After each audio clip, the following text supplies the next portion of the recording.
I hereby announce that due to Mr. Luo Han's grave oversight, which has resulted in substantial losses for the company, effective immediately, Mr. Luo Han will be reassigned from the position of Sales Department Manager to the role of Junior Security Officer in the Security Department. The position of Sales Department Manager will henceforth be held by Ms. Zhang Lin. Furthermore, today marks the company's team building day, and we are set to vacation on an island. Everyone may now pack their belongings and proceed to their respective individual rooms. Should there be any uncertainties, please feel free to visit my office after the completion of our team-building activities in half a month. Hooray, an island getaway! I've heard whispers that we are heading to an island, and rumors suggest that the star Luo Shui will also be there. No way. Does that mean I might have the chance to get close to the goddess Luo Shui? Go away. She's my goddess, not yours. Observing the jubilant crowd reveling in the team-building excitement, Luo Han could only manage a bitter smile. The claim of substantial company losses was a mere facade to justify his demotion to a junior security position. The true intention of Chen Shui was to suppress him and obscure the underlying truth. There was no recourse after all. He had inadvertently exposed the clandestine affair between Chen Shui, the chairman's son, and Zhang Lin. Fearing exposure, the two conspired to reassign him, knowing that should he dare to reveal the truth, others would only perceive it as a mindless act of revenge, rendering the truth utterly inconsequential. We should part ways. The person you are now holds no future, and I do not wish to jeopardize my own prospects. As Luo Han simmered with indignation, Chen Lin stood before him, looking down upon him condescendingly. It was you who pursued me initially. I merely considered giving you a chance, but in comparison to Chen Shui, you are nothing but refuse. Chen Shui not only possesses exceptional capabilities, but is also brimming with talent. You are merely a security guard now, the lowest of the low, and currently blacklisted across the industry. Were it not for my intervention on your behalf after a year of our acquaintance, you would already have been dismissed. Henceforth, we shall go our separate ways. If you dare to overstep, do not blame me for unleashing Chen Shui upon you. On the boat heading to the island, Zhang Lin showed no consideration for Luo Han's dignity, publicly announcing their breakup. The onlookers began to gossip. Luo Gu is truly unfortunate. He was just demoted to a security guard for infringing on company interests, and now his girlfriend has left him. She has gone to Chen Shui's side. It feels as though Luo Gu has been wronged. I've heard that Chen Shui and Zhang Lin have been involved for quite some time now. It seems like they are ready to sever ties with Luo Han. Whatever. It doesn't concern us. Let's just enjoy the gossip. Luo Han could hardly contain his laughter and frustration. Chen Shui, overflowing with talent, had been with the company for merely 3 months and had already underperformed significantly compared to him. His days were spent idling around, playing games, and watching videos, occasionally seeking attention. If not for the chairman's assurance that any grievances would be addressed upon his return after a month of recuperation, Luo Han would have been disinclined to participate in the team-building event and would have left the company before the boat even departed. What a farce. For this team-building event, the Tianshui Group had chartered a luxurious super yacht owned by the chairman. Though there were only 200 attendees, the vessel could accommodate over 1,000 people. The limited capacity was due to its bespoke nature, complete with entertainment areas, workspaces, dining zones. And living Quartersamir conference room was merely the tip of the iceberg. As everyone vacated the conference room, just as Luo Han was about to leave, he noticed Chen Shui standing at the door, personally shutting it behind him. Do you understand why I chose to hold this meeting only after our departure? Before Luo Han could respond, Chen Shui continued, because I want you to comprehend the chasm that exists between us. Dressed in an expensive suit, Chen Shui indeed appeared quite dashing. You may perceive this as my humiliation of you, and in truth, that is precisely my intention. Due to my father's influence, I cannot dismiss you outright, but to ruin you would be a mere trifle. I am the son of the chairman of Tianshui Group, standing above all others. From the moment of my birth, I was destined to be a brilliant star, while you, Luo Han, are but an inconspicuous speck in the vast sea of humanity, unworthy even to shine my shoes. Say what you will, but after this team-building event, I will leave the company. I hope you offer a satisfactory explanation to the chairman. Luo Han maintained a stoic expression. It is often said that a sycophant ends up with nothing after 3 years of pursuing the girl he loved. Not only had she been taken from him, but he had also lost face entirely. Truly, he was left with nothing. Oh, but he still possessed his skills. Coincidentally, a rival company had recently extended an olive branch to him. He could only wonder how the chairman would react upon learning that his sales champion had been led astray by his own son and had taken clients with him to a competing firm. Explanation? What is there to explain? Luo Han, you are nothing. Your very existence only serves to hinder the progress of Tianshui Group. The company would continue to thrive without you. Your absence is of no consequence. I assure you, you are utterly unworthy of competing with me for women. If you had any self-awareness, you would leave promptly and cease to bother me. I warn you, if I hear any detrimental rumors regarding me and Zhang Lin, I will ensure you suffer the consequences. If you truly loved her, you would wish us well. We are the rightful pair. You are simply unworthy of her. Chun Shui circled Luo Han, his every word a dagger to Luo Han's heart. Yet, Luo Han chose to ignore him. This was never a mutual love affair. If they were to part, so be it. A man must be strong enough to embrace both love and heartbreak.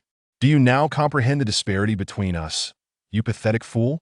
As Chun Shui whispered this final insult in Luo Han's ear, he opened the door and exited. The crowd that had just left the conference room dispersed quickly upon seeing Chun Shui emerge. However, once Chun Shui had departed, Luo Han stepped outside to find the air filled once more with laughter and derisive comments. If both Luo Han and Chun Shui were mere ordinary men, this incident would have drawn collective scorn. Yet, given Chun Shui's remarkable pedigree, all that remained in the minds of the spectators was the image of Luo Han, a man of no merit, abandoned even by his girlfriend. Just as the crowd buzzed with chatter, the ship suddenly blared an alarm. Dear esteemed guests, radar has detected a beam of aurora approaching us. Please return to. Before the announcement could conclude, the guests were enveloped in a dazzling aurora, and shortly thereafter, the entire ship vanished without a trace. Meanwhile, mysterious auroras began to appear across the globe, and each time these beam-like auroras enveloped buildings or objects, they would be whisked away without a trace. Chapter 2. The survival game begins. Luo Han encounters the female CEO on the vast expanse of the ocean. Apart from the azure sky, there lay only a stretch of coconut groves and a swath of golden sand. At one side of the beach, fish danced gracefully in the water while mud crabs at the shore blew bubbles. I am still alive. What a stroke of fortune! Luo Han trembled as he rose, utterly astonished that this voyage had led him to witness a mysterious aurora. Where is this place, and where are the others? Standing up, Luo Han felt the pangs of hunger gnawing at him. Yet the encroaching solitude cast a shadow of desolation upon his heart. How strange! What manner of place is this? The sunlight bathed him, rousing him from his stupor, revealing nothing but the endless ocean and the azure sky above. With a jungle looming behind the beach, standing on the sand, Luo Han surveyed his surroundings. Apart from the sea, the only sight was the island beneath his feet, devoid of any modern edifices. Damn it! Have I landed on a deserted island? Had I known, I would have abstained from this ridiculous team-building exercise. Not only am I betrayed, but I have also jeopardized my own safety. Luo Han ventured into the jungle, walking approximately 100 meters until he reached a flat expanse. Judging by the terrain, a circular mountain formation, this must be the only path leading to the inner plains, bordered by towering mountains. Yet the center remained obscured from view. Otherwise, he could have gauged the island's size and his current location. Never mind, I should return first and seek something to eat to replenish my strength. Just as he turned to leave, a colossal beam of light shot up from the distance, causing the ground to tremble slightly. A chilling electronic voice reverberated through the air as if it were from an ancient epoch. Welcome to Sci-Fi Jurassic. In the time to come, you will be tasked with surviving on this island of another dimension. Here are a few words of advice. First, not only will dinosaurs roam this place, but various wild beasts as well. Second, this is a different time and space. You will not be able to return to your original timeline. Individuals from your original timeline will also be transported here in due course. Third, cherish the daylight while it lasts. For soon you will face an extended period of polar night. Damn it, while others are surviving in the wilderness, I find myself in a post-apocalyptic sci-fi scenario. Luo Han muttered in annoyance, turning away in search of food. His stomach had begun to protest, and the beach earlier had boasted numerous coconut trees. Surely, there would be coconuts to consume. He resolved to construct a shelter first, for if dinosaurs were indeed a threat, A refuge must take precedence. As he retraced his steps back to the beach where he had awakened, Luo Han encountered no one until he wandered several hundred meters to the other side of the shore. Su Zong, Luo Han called out as he approached the opposite end of the beach, where a figure lay. Though he only saw her back, he recognized that silhouette well. It belonged to Su Qing, the president of the Tianshui Group, second only to the chairman. For 3 consecutive years, Luo Han had been the sales champion in the department, and as the manager, he had maintained considerable interaction with Su Qing. She lay with her eyes tightly shut, her face contorted in pain, her long legs clad in white stockings slightly apart beneath her flowing dress. While her attire was quite revealing, Luo Han had no intention of taking advantage of her vulnerability. Though his gaze involuntarily wandered. What a splendid figure! No, this is not the time for such thoughts. Luo Han gently pried open Su Qing's mouth, extracting a half-visible piece of seaweed. How much seawater did you swallow? You've practically ingested half of this seaweed. He pressed gently on her chest, and after several compressions, he bent down to perform mouth-to-mouth resuscitation. Despite their professional rapport, this was an unexpected level of intimacy with the company's universally acknowledged goddess. The mint-flavored lip balm mingled with a hint of salt from the seawater. After a few more compressions and breaths, Su Qing's complexion gradually improved, and she slowly opened her eyes. Then, with a resounding slap, she struck Luo Han's face. Pervert! The force of her blow sent Luo Han tumbling onto the sand, leaving half of his face burning. You scoundrel, taking advantage of me. Su Qing stood, delivering a swift kick to Luo Han's abdomen, causing him to double over in pain. Just as she prepared to deliver another blow, her stomach churned violently. Ugh, Luo Han clutched his belly. Wait a moment. I'm trying to save you with mouth-to-mouth. And yet you repay my kindness with violence. Do you have no conscience? His face flushed with indignation. Was this how one reciprocated goodwill? Fortunately, he had managed to dodge her kicks, or they would have landed squarely on his most vulnerable points. Had you not taken advantage of me, I wouldn't have resorted to such measures. If it weren't for our work interactions, I would have unleashed my most lethal moves on you. Su Qing lay weakly on the ground, retching violently, her head spinning. Fine. If that's how you want to play, I wouldn't have saved you had I known. Su Qing trembled as she stood up. Who asked for your help? Chen Shui was right. You're nothing but a lecherous underling. I truly don't understand how you managed to get into this company. At the mention of Chen Shui, Luo Han's expression darkened immediately. A sales champion with outstanding performance and a decent girlfriend named Zhang Lin. He had once been the epitome of success. Yet, a year prior, the chairman's son, Chen Shui, had been parachuted into the company, becoming Luo Han's direct superior. He had consistently undermined Luo Han, frequently spreading rumors and winning over colleagues with gifts, branding him as a lecherous man. The most infuriating part was that Chen Shui had even stolen Luo Han's girlfriend. Initially, Zhang Lin had been Luo Han's partner.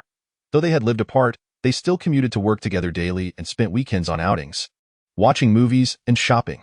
However, after Chen Shui's arrival, Zhang Lin gradually ceased to accompany Luo Han, eventually stopping all communication. Just before their departure, Luo Han had caught them on a date. Tio suppressed Luo Han and maintained his fade. Chen Shui had fabricated a story that Luo Han's work errors had led to significant financial losses for the company, demoting him to a junior security position. Consequently, Zhang Lin could now openly be with Chen Shui, who had painted Luo Han as the third party in their relationship. Luo Han remained silent as Su Qing stormed toward the coconut grove. Get away from me, damn it, mind your own business. Luo Han's temper flared. Here he was, trying to save her and perform mouth-to-mouth, albeit somewhat opportunistically, but without him, she would have perished. Not only did she fail to appreciate his efforts, but she also brought up his nemesis. If this were in the office, Luo Han would have confronted her with the fearless demeanor of a sales champion. Not wishing to dwell on the matter, he resolved to regain his strength before formulating a plan. After all, there was no turning back now. Luo Han settled beneath a coconut tree, resting in the shade. Su Qing, wishing to distance herself, found herself unable to move far after retching and suffering from dehydration, ultimately collapsing beneath another coconut tree. Clutching a shell in her hand, she remained alert. Should Luo Han dare to act inappropriately again, she would not hesitate to strike him. It appeared to be around 2 in the afternoon. The sun beating down mercilessly. Despite the shade, Su Qing felt increasingly parched. Minutes passed, and the loss of moisture began to take its toll on her, causing dizziness. Meanwhile, Luo Han lay comfortably under the tree, enjoying the sea breeze.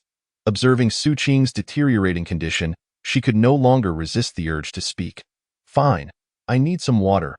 Approaching Luo Han, she looked down at him with a commanding presence. "Luo Han? Get me some water." Luo Han, resting with his arms behind his head, opened one eye to regard her. "There's plenty of seawater around. Surely that suffices." "You?" Su Qing, her frustration boiling over, kicked Luo Han again. But her weakness rendered it more akin to a gentle massage than a kick. Returning to her thoughts, she reflected on her life. Having always been capable and accustomed to getting what she wanted, she had never experienced such indignity. Luo Han turned his head away, dismissing her. "While we may be colleagues, you are not my superior, and I am not your servant. Why should I follow your every command? You just slapped me. Watch how I deal with you." Luo Han closed his eyes, focusing on recuperating his strength. Though he had only recently awakened, he had once been a special forces soldier, possessing significantly better physical conditioning than Su Qing. Suddenly, a piercing scream startled him, causing him to leap to his feet. "A beast?" Luo Han sprang up like a fish out of water, witnessing a startling scene. President Su Qing had fallen to the ground.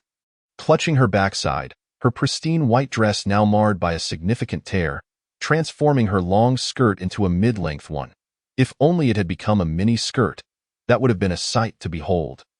Luo Han gazed at Su Qing sprawled on the sand, her delicate feet accentuated by the white stockings, appearing quite charming.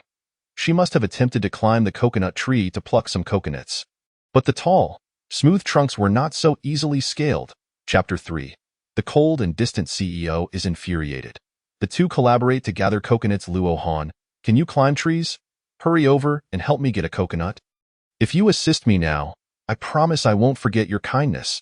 President Su Qing, having landed painfully, felt as though her very bones might shatter, yet her tone remained as cold as ice. "I refuse." In the cold indifference of Luo Han, Su Qing exclaimed, "If you would only speak properly, even without considering your status as president, we are all part of the same company. How would it hurt to lend you a hand? Yet here you are, speaking in such a frigid tone, issuing commands. Who would heed you? Moreover, it's too late to turn back now. Your so-called assurances of not treating me poorly upon returning are nothing but a ruse. You infuriate me. I shall certainly deduct your salary." Su Qing flung a handful of yellow sand at Luo Han, but it scattered mid-air. Luo Han glanced at the coconut tree above, approximately 4 meters tall. He believed he could reach it by stacking up.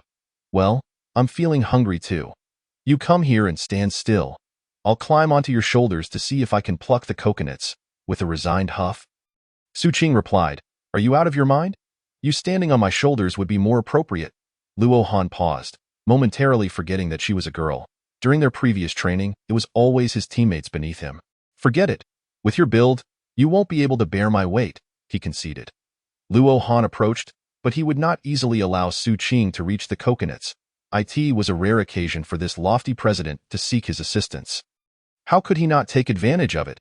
Selecting a shorter coconut tree, he leaned against it and took a horse stance. "You step onto my thigh, then onto my shoulder. Once I straighten up, you should be able to reach the coconuts." Luo Han guided this president, whose survival skills were virtually non-existent, yet she hesitated. Dressed in a vacation beach outfit, though she wore sheer tights, the attire was rather revealing. If he looked up, she would be completely exposed. "Are you going to pick them or not?" Luo Han urged impatiently. "Yes, but you must promise not to look up, understood?" Fine. Hurry up. This position is uncomfortable," Luo Han pressed, finding the stance rather taxing. Upon hearing Luo Han's agreement, Su Qing stepped forward, rolled up her skirt, and placed one delicate foot clad in sheer tights onto Luo Han's thigh, stabilizing herself before placing the other foot on his shoulder. As her small feet settled on his shoulders, Su Qing quickly grasped the trunk of the coconut tree, fearful of falling. "Hold tight. I'm going to straighten up." Luo Han gradually stood upright. Balancing the weight of another person on his shoulders was no easy feat. Once upright, he quickly stabilized himself. "Can you reach it?" "Not quite. I'm still a bit short."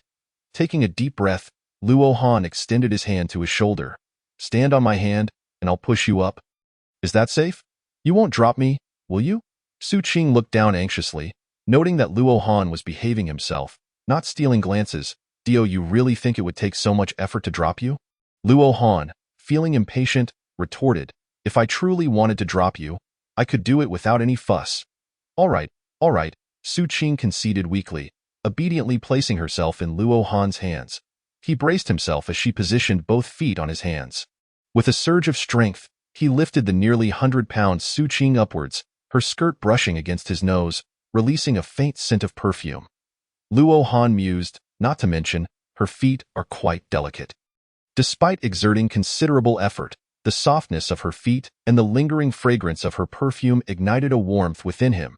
Su Qing was indeed an affluent beauty. Her family's wealth was immense, and her looks rivaled those of many debutantes. Had it not been for the unexpected survival scenario on this island, Luo Han would never have had the opportunity for such intimate contact with this female president. It's so tight. It's difficult to reach. Su Qing struggled to pull down a coconut. After much effort, she finally managed to dislodge one, which fell gently onto the sandpoint. 10 minutes passed, and she had only managed to collect 4 coconuts. Suddenly, a coconut fell squarely onto Luo Han's shoulder, eliciting a sharp pain. Seriously, sister, aim better. If you keep this up, my head might just burst. Luo Han glared up at her. Had she been a tad more accurate, he would have been forced to retaliate. Just as he prepared to scold her further, he caught sight of a flash of pink. Indeed, it was the color of Su Qing's intimate apparel. I didn't mean to. Su Qing looked down and, upon meeting his gaze, let out a shriek. Losing her balance, she began to fall. Luo Han felt an overwhelming pressure and quickly steadied himself, but Su Qing lost her grip and tumbled down. Fortunately, Luo Han reacted swiftly, catching her, but the impact was too great, and she landed on the sand, her weight pressing against his arm. That hurts. Get up already. Luo Han gritted his teeth, while Su Qing raised her delicate foot and kicked him in the face. Pushing him away, pervert, you're a disgusting creep. Chen Shui was right. He was indeed a base man. The thought of Luo Han having peeked at her was infuriating. Luo Han picked up 2 coconuts and walked away. Not only had his shoulder been injured, but he had also been kicked in the face by her. Observing some nearby rocks, he aimed for a sharp edge, raised a coconut, and struck it down with force. A small hole appeared, and after a few more strikes, he finally cracked it open, savoring the delicious coconut water. On this island, coconut water was a prized delicacy, replenishing hydration and energy. After consuming 2 coconuts, Luo Han felt his strength gradually returning. He planned to build a windbreak shelter before nightfall and start a fire. The temperature fluctuated greatly by the seaside, and even if he couldn't construct a proper shelter, a fire was essential. Reflecting on the geography lessons from school, he realized they were proving practical now. After enjoying 2 coconuts, Luo Han lay beneath the coconut tree, watching Su Qing struggle to break open her coconuts. While she excelled in work-related matters, her survival skills were lacking. Absurdly, she was attempting to smash a coconut against a smooth rock. After 5 to 8 minutes of futile efforts, Su Qing, exasperated, threw the coconut away. When had she ever been subjected to such humiliation? In truth, Luo Han had been holding back. He had initially thought to startle her once she climbed onto his shoulders, but he found it impossible to reach the coconuts. Resorting instead to lifting Su Qing directly, otherwise he would have frightened her into tears, and with their current predicament, who would pamper her? Yet, it seemed she remained unaware that retreat was impossible. Was he the only one aware of this time-traveling conundrum?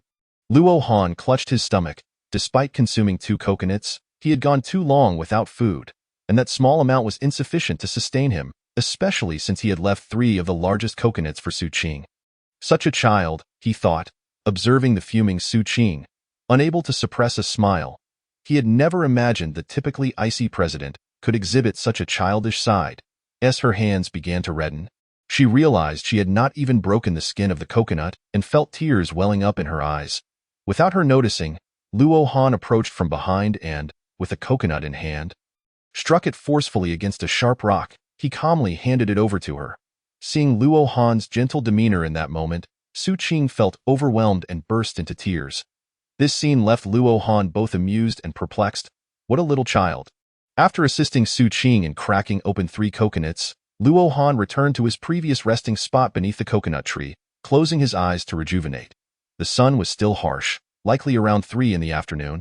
After another hour of rest, he would need to start constructing a makeshift shelter for the night. Puffed up with indignation, Su Qing consumed her coconut and glanced at the shells Luo Han had discarded. A warmth spread through her heart. He had indeed left the 3 largest for her. Yet, her words remained sharp. Consider yourself lucky. I won't be deducting your salary when we return. After another hour of rest, Luo Han stood up, gathering nearby dry branches and selecting a slightly sheltered area. He shaped his hands like a shovel and began to dig into the sand. Within minutes, he had excavated a small pit. Approximately 20 centimeters deep, he planned to create a small depression, then construct a slanted roof using the branches, sealing it with sand and leaves, leaving only an entrance.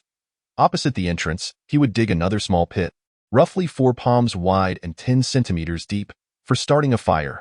The temperature difference between day and night by the seaside is exceedingly vast. The sand, having been scorched by the sun throughout the day, retains some warmth, serving as an excellent insulating material. With 3 sides shielded from the wind and 1 side left open to the fire, even if the night breeze blows, the heat emanating from the flames will significantly raise the temperature, ensuring that one does not wake up frozen. So why not simply dig a large pit and lie down to sleep?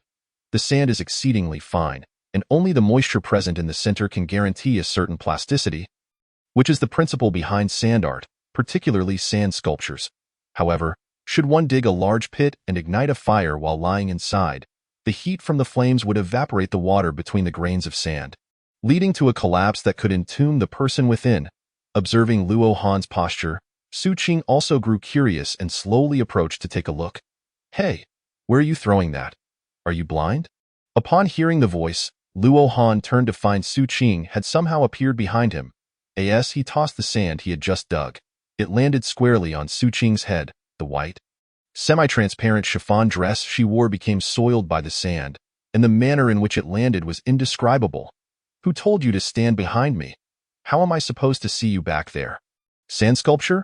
Luo Han paid no heed to Su Qing, for time was of the essence. He needed to prioritize the construction of a temporary shelter for the night. Otherwise, the dropping temperatures combined with the sea breeze would be unbearable. Furthermore, after setting up a place to sleep, he would need to find some food. Although coconuts were overhead, relying solely on the energy from coconuts, even if he consumed 10, would not suffice for the demands of an entire night. I'll definitely have you fired when we get back. Su Qing fumed, feeling indignant at Luo Han's rudeness as she retreated beneath the coconut tree to rest. Who cares? Go ahead and fire me. I won't serve you anymore. Luo Han did not bother to be polite with her. Still acting high and mighty, are you? Just wait until I teach you a lesson for your foul temper. Love who you wish, before long. Luo Han had dug a shallow pit approximately 2 meters long, 1.2 meters wide, and 20 centimeters deep, which would comfortably accommodate his height of nearly 1 meter 80. Next came the construction of load-bearing columns. Luo Han scoured the area and fortuitously found 2 slightly larger coconut branches, which would serve as the load-bearing supports. However, these branches were a full meter long, requiring considerable effort to embed deeply into the sand. He then used coconut shells to fetch some seawater, pouring it in to increase the friction between the grains of sand, thus firmly securing the 2 load-bearing columns. As he continued to build the small shelter, he found himself struggling to locate suitable beams for the roof. Eventually, after much exertion, he managed to gather a dozen or so coconut leaves, stripping them of their fronds and placing the large leaves atop as crossbeams. Constructing this temporary overnight shelter surprisingly took 2 hours, and even the sun began its descent in the west. Luo Han gazed at his handiwork, sitting down to rest while lamenting that it should have taken less than an hour to build the small house. However, the processing of the beams and Y-shaped branches was time-consuming due to material constraints. Having completed the small structure, he realized it had consumed nearly 2 hours, and the sun was already beginning to set. Judging by the sun's position, it would likely take another hour to disappear completely. While there was no rush for the fire, finding food was imperative. The tide was receding, and he hoped to catch some fish. Luo Han tore a larger coconut leaf into thin strips and picked up a sharp branch as he made his way towards the sea. Where are you going? Su Qing, having rested for 2 hours and regained some strength, was startled to see Luo Han walking away and quickly called out to stop him. That's none of your business. You can't go. Come back here. I won't allow you to leave. Su Qing stomped her foot in frustration, but Luo Han paid her no mind. Seeing Luo Han's disregard for her, Su Qing felt utterly wronged. In the office, everyone treated him with utmost respect, and even Chun Shui dared not provoke her. Chapter 5. The Aloof CEO and the Childish Luo Han. Without hesitation, Luo Han headed towards the rocky area, where he might find some solitary fish, leaving Su Qing feeling neglected and unsure of what to do. Wow, there are quite a few oysters here, and plenty of crabs. Not bad. Luo Han exclaimed as he stood atop the rocks, stealthily ambushing a swimming crab from behind, evading its pincers, and swiftly striking its head against the rock to kill it. He then bound it with a string. Just as he finished tying one crab, another appeared nearby, and he seized the opportunity to catch it as well. In less than 3 minutes, he had captured no fewer than 10 sizable crabs. What a windfall! Crabs of this size would cost several hundred yuan in the city. This is a real treat, he thought, planning to bring some back for that spoiled princess, but he wouldn't let her eat any. If she truly wants to eat, she'll have to sweet-talk me first. Luo Han reveled in his thoughts, his eyes scanning the nearby rocks. He then tied the string around his waist, brandishing the branch as he aimed for a slightly shadowy spot underwater. With a decisive thrust, he speared down, and after 10 seconds, he felt the struggle beneath diminish. He pulled up his catch, only to find that the branch had snapped. What a catch! 1 large lobster and 2 smaller octopuses. No wonder it fought so fiercely. He delivered a few slaps to the 2 octopuses, and although the branch had broken at the handle, securing these 4 seafood items was not a loss. Just moments before the branch broke, Luo Han regretted not bringing an extra or 2, but now realized it was unnecessary. After processing the octopuses and the mackerel, he tied everything together. In just under half an hour, he had gathered 10 crabs, 2 small octopuses, 1 large lobster, and 1 mackerel. Though the mackerel was small, measuring only about 20 centimeters long, the lobster weighed over 3 kilograms. Good thing I marked the spot, or I might have missed the oysters. On his way back, Luo Han collected another 10 large oysters from the spot he had marked earlier. The sun had already dipped halfway, and the waves began to churn. If he didn't, he returned soon to start a fire and prepare a meal. He risked being drowned by the waves or frozen by the sea breeze. As he made his way toward the shore, this outing proved to be quite fruitful. Having once been a special forces soldier, he was well versed in survival skills. On the distant beach, Su Qing tossed shells into the sea, venting her frustrations. Damn Luo Han, leaving me behind like that. All men are such oafs, Luo Han observed the CEO from afar, finding her childish antics rather endearing. Let us give her a little scare, he thought, circumventing the rocky area to approach Su Qing from behind for a surprise. As Su Qing waited for Luo Han to return near the rocky area, her patience waned and suddenly, a wave of urgency struck her. He wouldn't he dare show up now, would he? She sighed and turned her back to the sea, ensuring that even if Luo Han returned, he wouldn't he see her in such a vulnerable position. After hesitating for a few minutes, she reluctantly accepted the reality of relieving herself outdoors. Luo Han emerged from behind the coconut grove. The beach now shrouded in darkness. Boo! He shouted playfully, then quickly turned away. I have principles. Su Qing had been anxiously watching the rocky area. Anticipating Luo Han's sudden appearance, he startled her with his shout, causing her to jump and hastily lift her skirt. Once she realized it was Luo Han, she hurled a shell at him. Pervert! The shell struck Luo Han's head, causing a slight throb, but he couldn't help but feel a sense of triumph. You wicked pervert! You bullied me! Su Qing raged, picking up stones and shells from the ground to throw at him. Luo Han easily dodged her feeble attacks, unfazed by her antics. Who bullied you? How could I have imagined that the formidable CEO of Tianshui Group would resort to such measures? I'll kill you! Su Qing exclaimed in a fit of anger, attempting to slap him. Luo Han effortlessly evaded her and moved behind her, raising his hand to deliver a playful smack to her backside. Smack! The sound echoed loudly, causing Su Qing to crouch down, clutching her rear in shock. She never expected Luo Han would dare to strike her. When we get back, I will definitely have you fired. She cried out in frustration. Suit yourself. I'm not interested in working anymore anyway. Fire me if you wish. I could use the compensation. You? Shameless. Su Qing was momentarily speechless as Luo Han remained unfazed, rendering her powerless. Observing the downed Su Qing and glancing at his right hand, Luo Han mused, Perhaps I used a bit too much force, but it certainly felt nice as he gazed at the descending sun. Luo Han hurriedly gathered a pile of withered branches, selecting a suitable stick before tearing some dried coconut leaves into thin strips. He began to rotate the stick repeatedly, attempting to ignite a fire through friction. After approximately 10 minutes of effort, as the sun completely vanished, Luo Han finally succeeded in kindling a flame and proceeded to roast the mackerel. "It's time for you to call me husband," he remarked with a wicked grin, casting a glance at Xiao Suqing, who reclined beneath a coconut tree. "If I don't let you go hungry for a meal or two, you won't comprehend that in moments like this. All wealth and riches are rendered trivial. Survival is the true essence. Yet you maintain your lofty demeanor as a CEO. Since there's no way back and no laws to bind me, who could I possibly harm?" Suqing, initially disinclined to engage with Luo Han, found her stomach protesting against her resolve. Driven by hunger, she silently approached him. "I want some fish too." Luo Han glanced at her. "If you wish to eat, go catch it yourself. I can't provide you with the fire." Suqing's tone softened slightly. "I can't catch fish. If you give me fish to eat, I'll pay you." "Not necessary," asked the sales champion. "I've amassed enough bonuses. I'm not in need of this pittance, so will you give it to me?" Suqing placed her hands on her hips, adopting a firm stance. Luo Han, with a teasing gaze, replied, "Call me husband, and I'll let you eat." Chapter 6. Chen Shuai's Fury for the Fair Lady. Luo Han plays with Chen Shuai. "You scoundrel, do you think that's possible? Were it not for our current predicament on this deserted island, do you believe you would have had a chance to approach me?"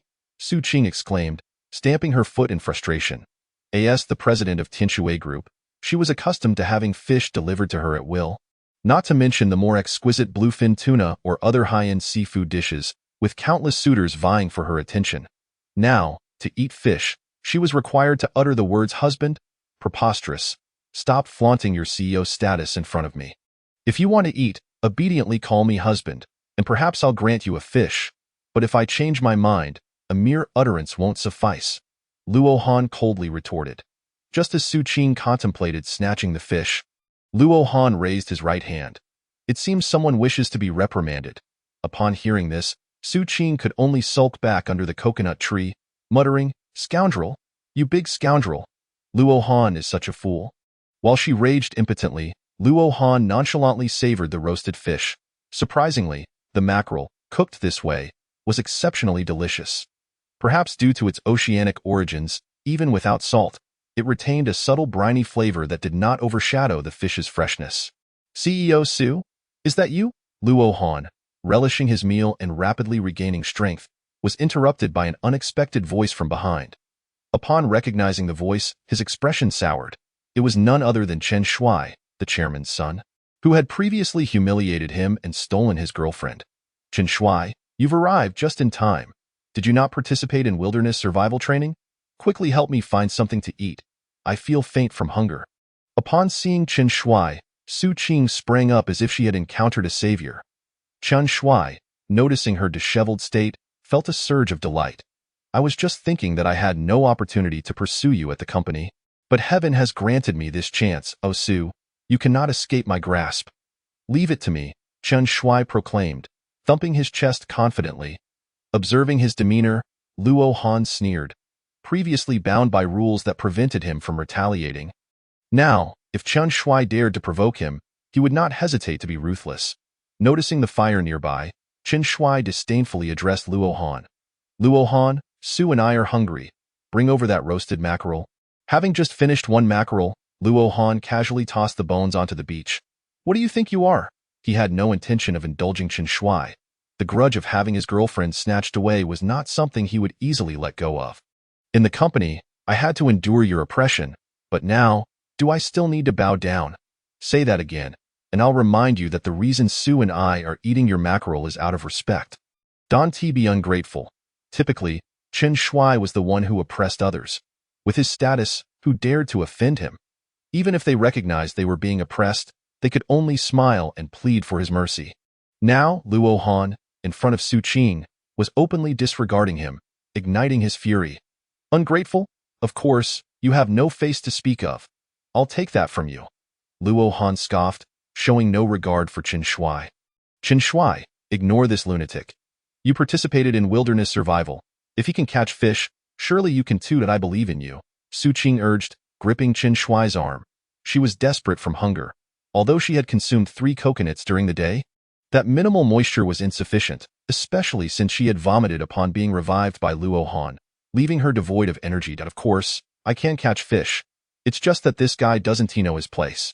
I intend to teach him a lesson on behalf of my father, so he understands his position, Chen Shuai said angrily. However, upon Su Qing's urging, he found a slightly longer twig nearby and led the CEO toward the rocky area. Let him be for a while. Your survival skills surpass his for now. Let's fill our stomachs and later, he will pay. Su Qing, fuming from Luo Han's repeated taunts, found solace in Chen Shuai's presence, hoping he would deal with Luo Han. Rest assured, CEO Su, stay with me, and I promise you'll eat well. Once we are satiated, I'll take care of that foolish Luo Han for you. Chen Shuai reassured Su Qing, giving her a sense of safety and reliability. He leisurely walked along the rocky area, searching for fish, completely unaware that the tide had receded, and most fish had returned to deeper waters. Even the crabs were retreating to their burrows, without light to assist. Catching fish at night was nearly impossible. The moonlight was bright yet faint, and Chen Shuai failed to notice the small oysters beneath his feet. After half an hour of fruitless searching, not only was he empty-handed, but his pants were also soaked, which only added to his frustration. Su Qing had grown silent, too hungry to speak, her vision beginning to blur. As a sheltered flower accustomed to luxury, she crumbled under such harsh conditions. Luo Han, help me catch some fish, and I'll promote you once we return. Chen Shuai, stomach grumbling, felt himself softening, though his tone remained abrasive.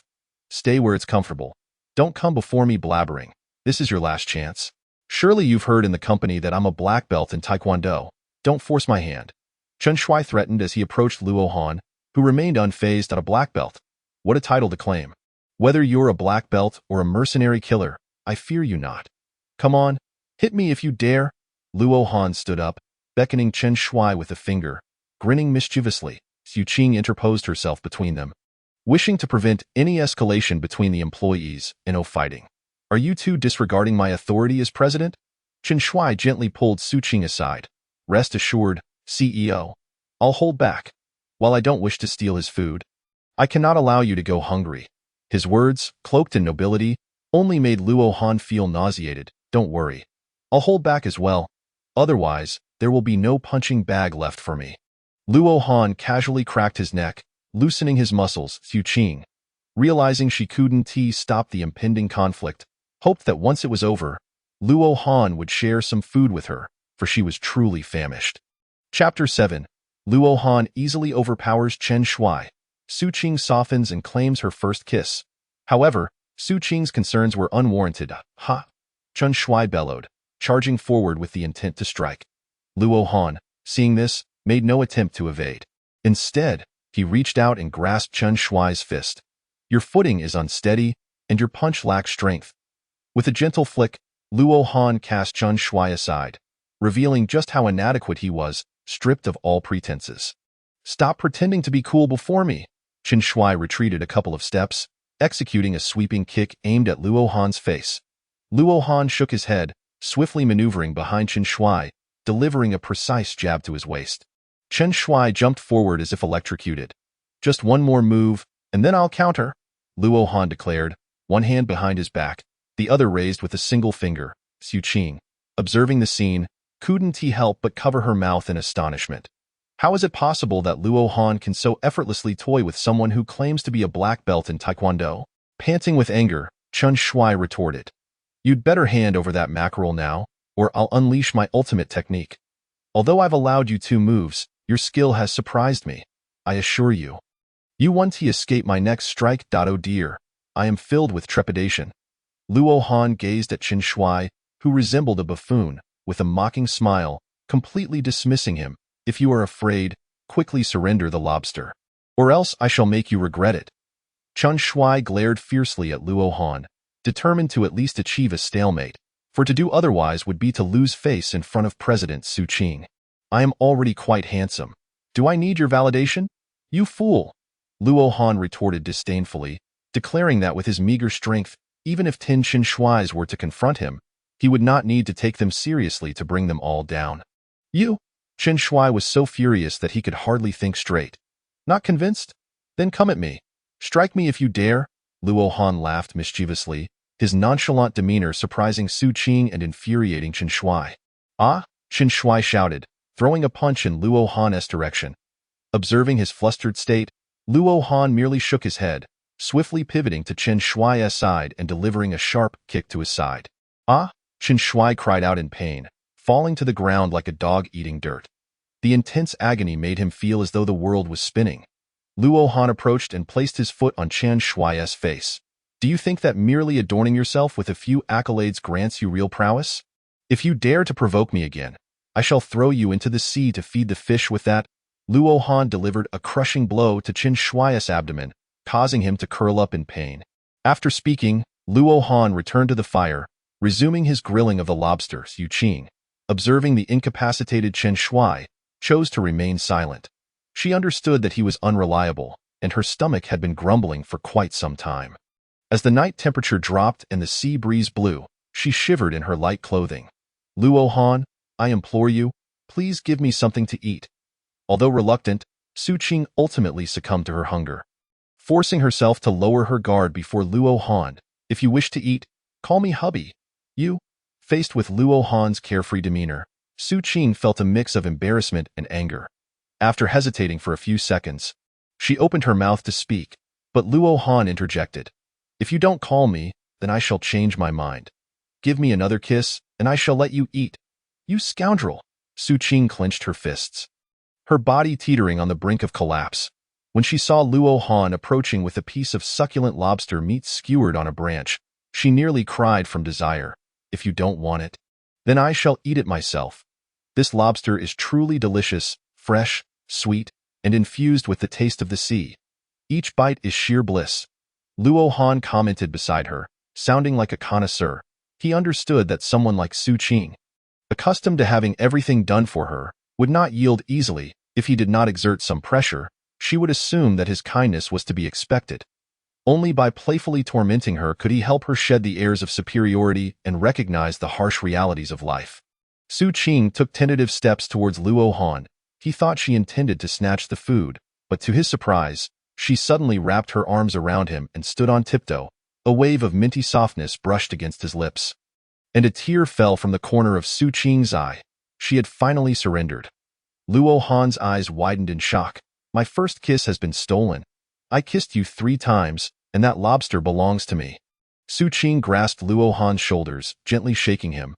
Why not with more force? Does she still have the strength? Fine, here you go. Luo Han tore off a piece of lobster meat and handed it over. Then skewered an octopus with a branch and placed it over the fire to roast. Su Qing, disregarding her image, opened her mouth and bit into the lobster meat, almost burning her lips in the process. Eat slowly. There are still oysters and crab.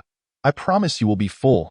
Luo Han watched as Su Qing, like a little girl, devoured the food with grease dripping from her mouth, and he couldn't help but smile. You re so bossy, you only know how to bully me. As Su Qing savored the food, she stuck her tongue out at Luo Han like a child.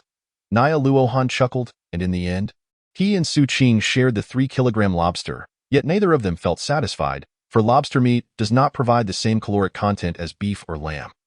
Luo Han glanced at the crab and oysters in his hands. If only we had a few coconuts. We could cook the oysters in coconut juice. After eating a little, Su Qing seized Luo Han's hand. What are we waiting for? Come on, let us climb up and pick some coconuts like we did during the day. When it comes to food, Su Qing had become even more proactive than Luo Han. Luo Han shook his head. Enough, just sit tight. I can climb up by myself. Upon hearing this, Su Qing's eyes widened, and she raised her little fist to punch Luo Han. You let me climb during the day, you just bully me. Su Qing was fuming. Being bullied by him during the day was one thing, but he had seen her in her most vulnerable state. She could have climbed up herself, yet he insisted on making her do it, clearly with ulterior motives. You rascal! Luo Han, seeing Su Qing's cheeks puffed in anger, laughed heartily. Who else is here but you? If I don't bully you, who will I bully? Besides, this is the first time I've done so. Luo Han lifted a torch, gazing at the not-too-tall coconut tree above, and swiftly climbed up, effortlessly twisting and turning to pluck several coconuts. The coconut shells were hard, perfect for making a pot, and the sweet coconut water solved their need for fresh water. Su Qing watched Luo Han's agile movements with astonishment. But upon seeing Chen Shuai, who lay defeated nearby, she couldn't help but wonder. Why is Luo Han, an ordinary person, stronger than Chen Shuai, this supposed master? Chapter 8. Chen Shuai begs for food. And Su Qing faces consequences. In less than 3 minutes, Luo Han had gathered more than a dozen coconuts, far surpassing Su Qing's abilities. After smashing open a coconut and drinking some coconut water, Luo Han pried open the oyster shells with a stone, tossing them into a coconut to boil over the fire, soon filling the air with an enticing aroma. How fragrant!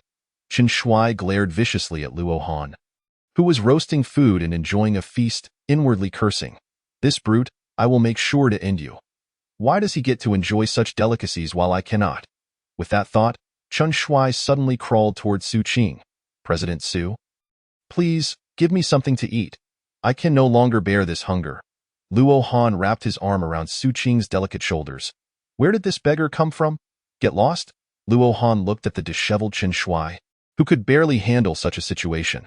The once proud Chen Shuai now seemed entirely spineless. Luo Han, give me some food, and I promise I will no longer trouble you. Seeing Luo Han with the goddess that was Su Qing made Chen Shuai seethe with rage. He had never even held Su Qing's hand, yet Luo Han was already so familiar with her. When the rescue arrives, I will make sure to cut off your hand. No one is allowed to touch what belongs to me. Despite his fury, Chen Shuai was now humbling himself to plead with Luo Han. He knew that begging Luo Han was futile, and he felt that seeking mercy from him was an insult. He was the son of the illustrious Tinshui Group's chairman, a definite rising star. How could he plead with a mere nobody? Here you go. We are all colleagues. Surviving is what matters most. Please refrain from any further hostility. Luo Han hesitated, but Su Qing had already handed Chen Shuai a slightly warmed coconut oyster stew. Upon receiving it, Chen Shuai gorged himself like a dog devouring scraps. Luo Han delivered a sharp slap to Su Qing's rear, causing her to tear up once more. Have you forgotten? This is all my food. What right do you have to give my food to my enemy? Seeing Luo Han's anger, Su Qing quickly covered her backside, wanting to say something, but all that came out were a few words. I know I was wrong. Luo Han grumpily ate his oysters, while Chen Shuai, realizing the situation, quickly made his exit. If Luo Han decided to take his anger out on him now, it would be nothing short of a disaster. A gentleman waits 10 years for revenge, and a true hero does not eat the immediate loss. After satisfying their hunger and thirst, Luo Han lay down in the makeshift shelter they had built earlier.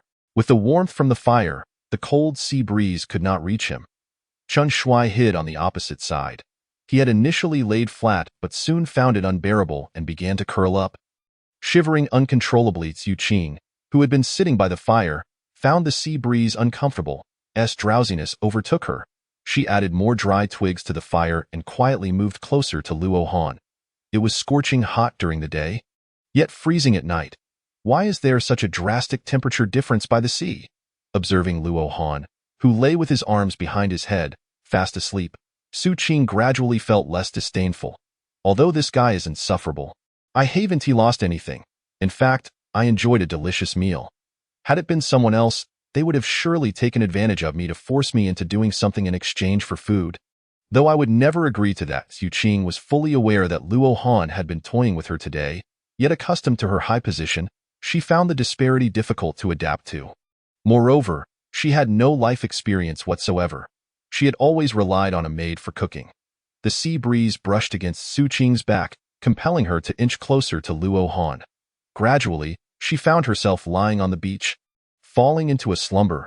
However, as the sea breeze blew and she felt cold, she instinctively sought warmth, unknowingly curling up in Luo Han's embrace. As soon as she drew near, Luo Han opened his eyes. When did I become so charming? Observing the sleeping figure of President Su Qing nestled against his chest, he gently draped his sunshade over her. Let it be, he thought. A little training would soften her up. The priority, however, remained to devise a method for constructing a secure refuge or finding a cave. For if they were to encounter dinosaurs later, this sandy abode would be utterly defenseless. Luo Han understood all too well that he himself was in no position to withstand any threats. Not to mention the formidable Tyrannosaurus or the massive carnivorous dinosaurs, even some smaller predatory species could easily claim his life. To put it bluntly, even a dodo could overturn his current sandy dwelling. The long night stretched on. Although Luo Han slept, he could faintly hear a roar or two from the dinosaurs. Those were the sounds of larger creatures, and they only solidified his resolve to seek a safe haven. On the other side of the beach, Chen Shui had covered his entire body with sand, using it to keep warm as dawn broke. Su Qing awoke, her eyes still hazy and a bit confused. "Have you woken up? You've been lying on me all night?" Luo Han's voice rang in her ears, prompting her to quickly open her eyes. He lay on the ground, while she leaned against him.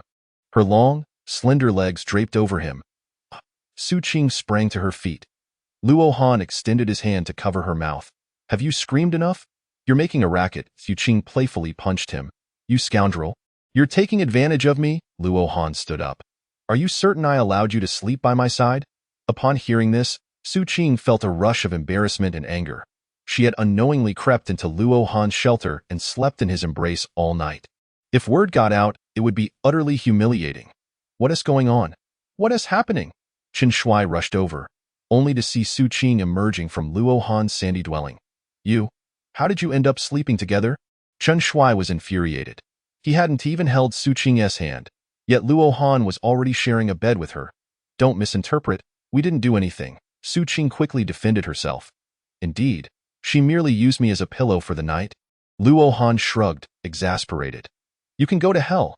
Chen Shui was about to retaliate when Luo Han's icy glare stopped him. Feeling brave? The anger that had flared within Chen Shui was instantly doused.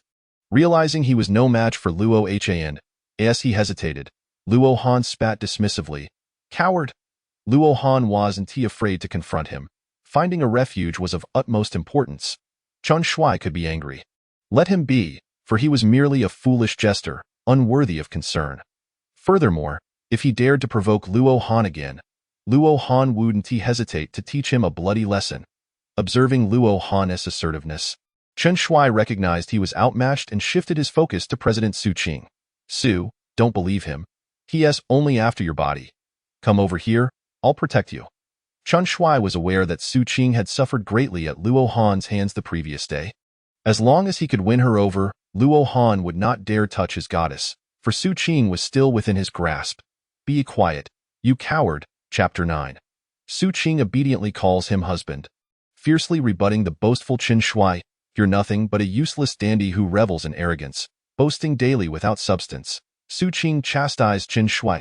If he truly had experience in wilderness survival, how could he fail to catch even a single fish? Though Su Qing had little grasp of survival skills, she understood the tides and fish migration. Moreover, to seek to steal from others when one could not catch fish was simply absurd. It's so hard to acknowledge that others are more capable than yourself. "I can do things too."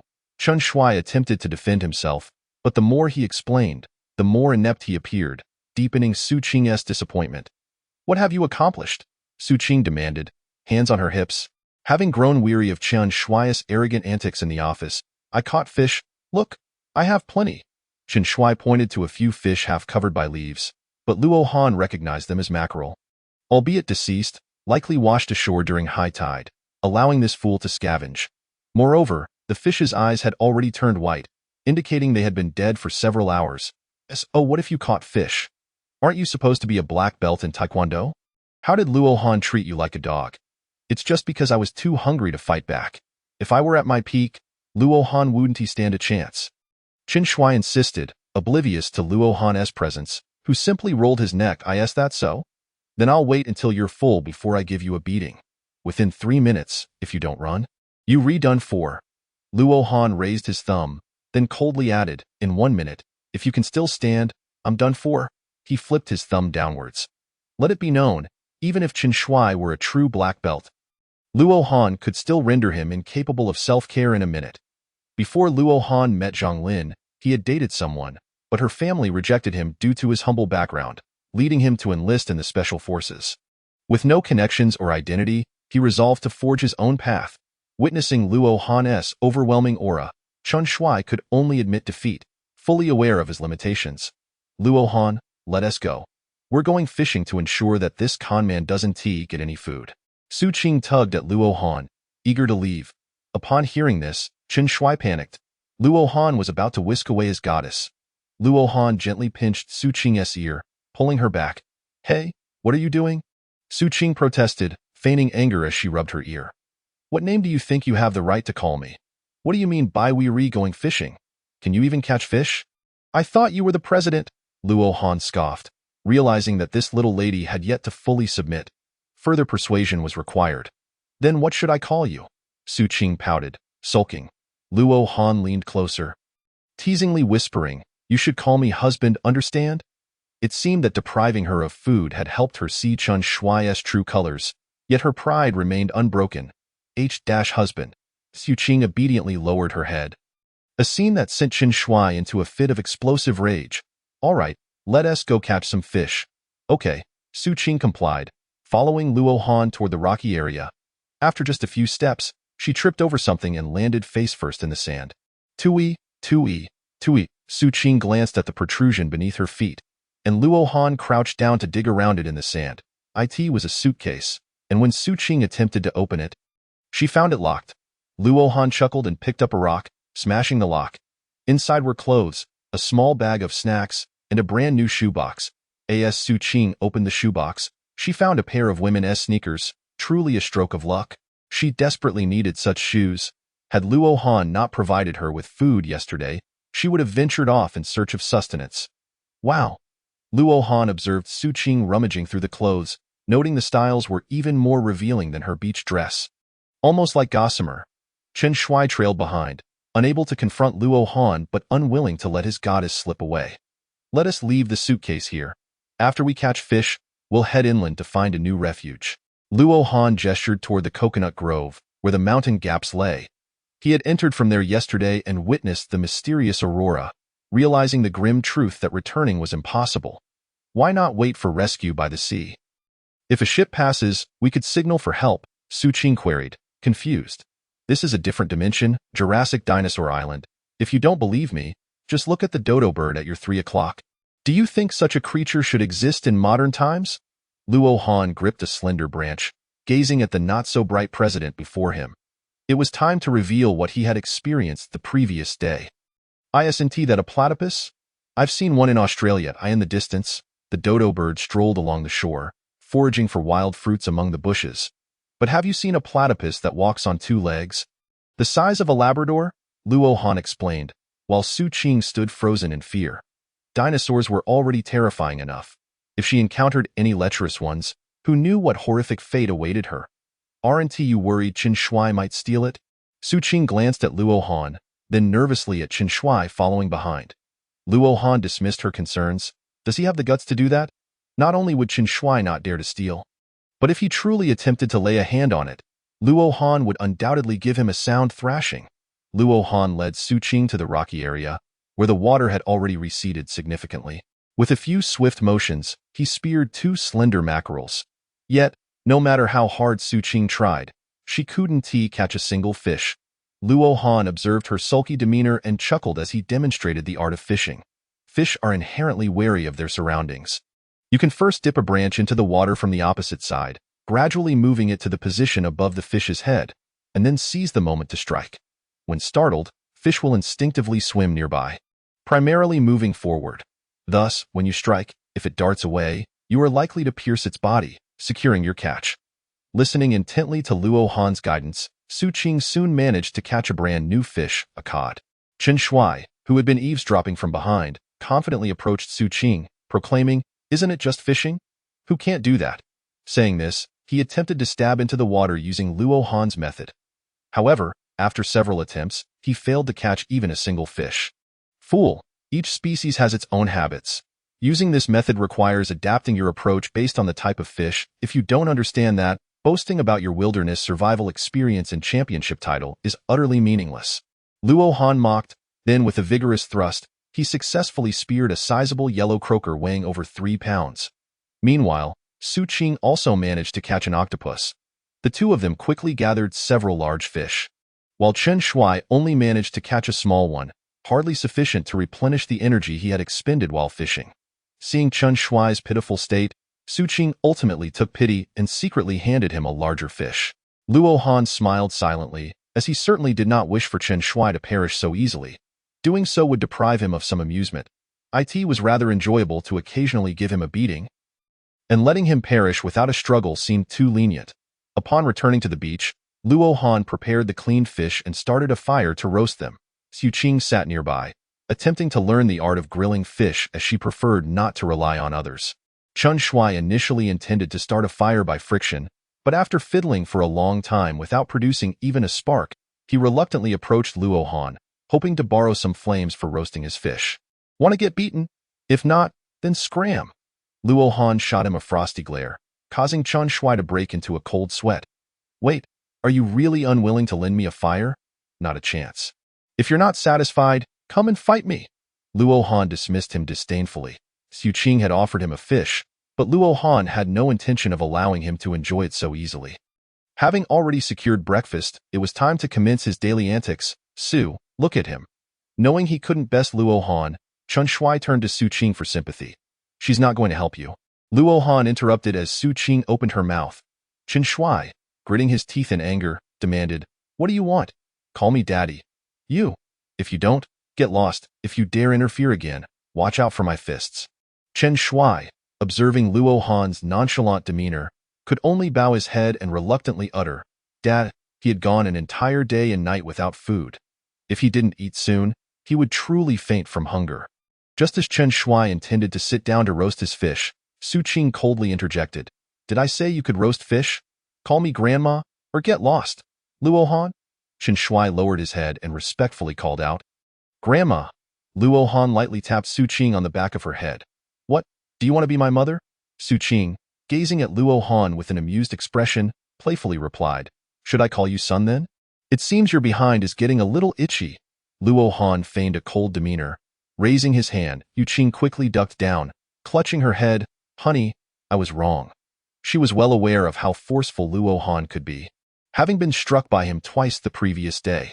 The mere thought of him scaring her made her feel a dull ache in her backside. After a moment of silence, Su Qing caught sight of Luo Han, who was silently chuckling. "You scared me. What is the problem? Come eat fish. Once you're full, it's time to leave this place." "Coming, you rascal." Su Qing pouted, pretending to be angry. Luo Han broke into a laugh, savoring the roasted fish, while Chen Shuai's rage was nearly palpable. After finishing the fish, Luo Han was about to gather a few coconuts for their journey in search of shelter when he turned around and spotted a fearsome Therizinosaurus approaching them. Its length reaching an impressive 4 meters, in front of the dinosaur, a splendidly dressed woman was clumsily fleeing. The Therizinosaurus seemed uninterested in devouring her outright, stealthily trailing her like a cat. That woman appeared to be Zhang Lin. As Su Qing observed the dragon and the woman from 100 meters away, Chen Shuai, upon hearing this, sprang to his feet and grabbed a handful of stones. "Su Qing, you should hide. I'll distract this dragon." Holding a sharp stone, Luo Han realized that escape was futile. Their priority was self-preservation. The Therizinosaurus, a carnivorous dinosaur, would stop at nothing to kill its prey, regardless of the opponent's formidable combat abilities. Even if they couldn't win in a one-on-one confrontation, they could swarm it. Although the Therizinosaurus typically measured 3 to 4 meters in length, it stood merely over a meter tall, classifying it as a small dinosaur. In a direct fight, it would hold no advantage over any herbivorous dinosaur. But they could still resort to a group attack. Once the woman approached within 20 meters of Luo Han, he finally recognized her. Indeed, it was Zhang Lin, the opportunistic woman who had abandoned him to pursue Chen Shuai. "Chen Shuai, help me!" Zhang Lin pleaded like a damsel in distress, yet Chen Shuai trembled in fear, unable even to kill a chicken, let alone confront a dragon. As the Therizinosaurus stood about 10 meters away, it fixed its gaze on Luo Han, ultimately choosing him as its opponent. Though Luo Han wore casual attire, his well-defined muscles indicated he was not to be trifled with, unlike Chen Shuai, who was merely a mass of blubber. Seeing the Therizinosaurus and Luo Han begin to circle each other, Chen Shuai hastily pulled Zhang Lin towards Su Qing's position. The three of them hid behind a tree, watching as Luo Han faced off against the dinosaur. "This is your day. I hope this dragon devours you. Then both Su Qing and Zhang Lin will be mine. You'll still have to call me daddy." even if you kneel and beg for mercy. I won't lift a finger to help you. And you, Su Qing, you shameless woman, sharing a bed with Luo Han. You are only mine. After Luo Han's demise, I'll make sure to train you as my slave. And you'll be begging me in tears. Chen Shuai, standing behind the two women, still trembling, felt his wicked thoughts fueled by the alluring fragrance emanating from Su Qing. With a roar, the Therizinosaurus lunged at Luo Han, who swiftly dodged, seizing the opportunity to hurl a stone at its head. Didn't matter if he didn't kill it. As long as he could impair its movement, Luo Han could strike it down without injury. After all, it was a dinosaur, and its mouth harbored countless bacteria. A single bite would be excruciating. As Luo Han prepared to bring the stone down upon its head, the Therizinosaurus suddenly swung its tail. Luo Han performed a backflip to evade, but the stone slipped from his grasp. Seeing the stone fly from Luo Han's hand, the Velociraptor swiftly evaded, while Luo Han raised his chin, executing a feint and striking twice to blind his opponent. The agony sent the Velociraptor into a frenzied rage, its jaws trapped by a stone, rendering it unable to roar. Your misfortune has arrived. Luo Han relentlessly hurled stones from various angles at the Velociraptor, disorienting it, while he seized the opportunity to approach a suitable boulder. With a sudden burst of speed, he leaped onto the Velociraptor, ensnaring its neck and forelimbs with his legs, while raising a stone high for a powerful strike, a skull-crushing blow. The excruciating pain that coursed through the Velociraptor compelled it to instinctively thrash its head. But Luo Han's legs were already tightly wrapped around its neck, securing it in a scissor grip. Could it possibly escape? More violent blows followed, rendering the creature incapable of rising again, and the splatters of dragon blood adorned Luo Han's face with a savage glee. After completing this gruesome task, Luo Han stood atop the Velociraptor, and to prevent it from feigning death, he lifted the stone once more and unleashed a relentless barrage until the sound of its skull cracking echoed in the air. Exhaustion washed over him, but thankfully, the protein from the fish had replenished some of his energy. Had he encountered this Velociraptor the previous night, he recognized that even if he had slain it, he would have emerged in a most disheveled state. Luo Han, are you all right? Su Qing rushed over after witnessing Luo Han's triumph over the Velociraptor, checking for any injuries. Why is it so swollen? Does it hurt?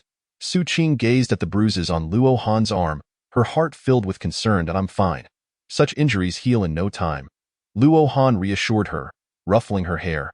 Having survived this ordeal, Su Qing's attitude toward Luo Han began to shift, though she was oblivious to this change. Zhang Lin, aren't you going to come and thank Luo Han? Upon ensuring their safety, Zhang Lin and Chen Shuai emerged, and Su Qing addressed Zhang Lin. However, Zhang Lin dismissed the notion, saying, "Why should I thank him? The dinosaur was attacking him, not me. Besides, even if it were after me, Chen Shuai, as the champion of wilderness survival, would have been capable of rescuing me.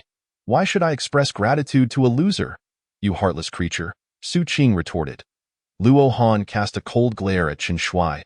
Aren't you the self-proclaimed champion of wilderness survival?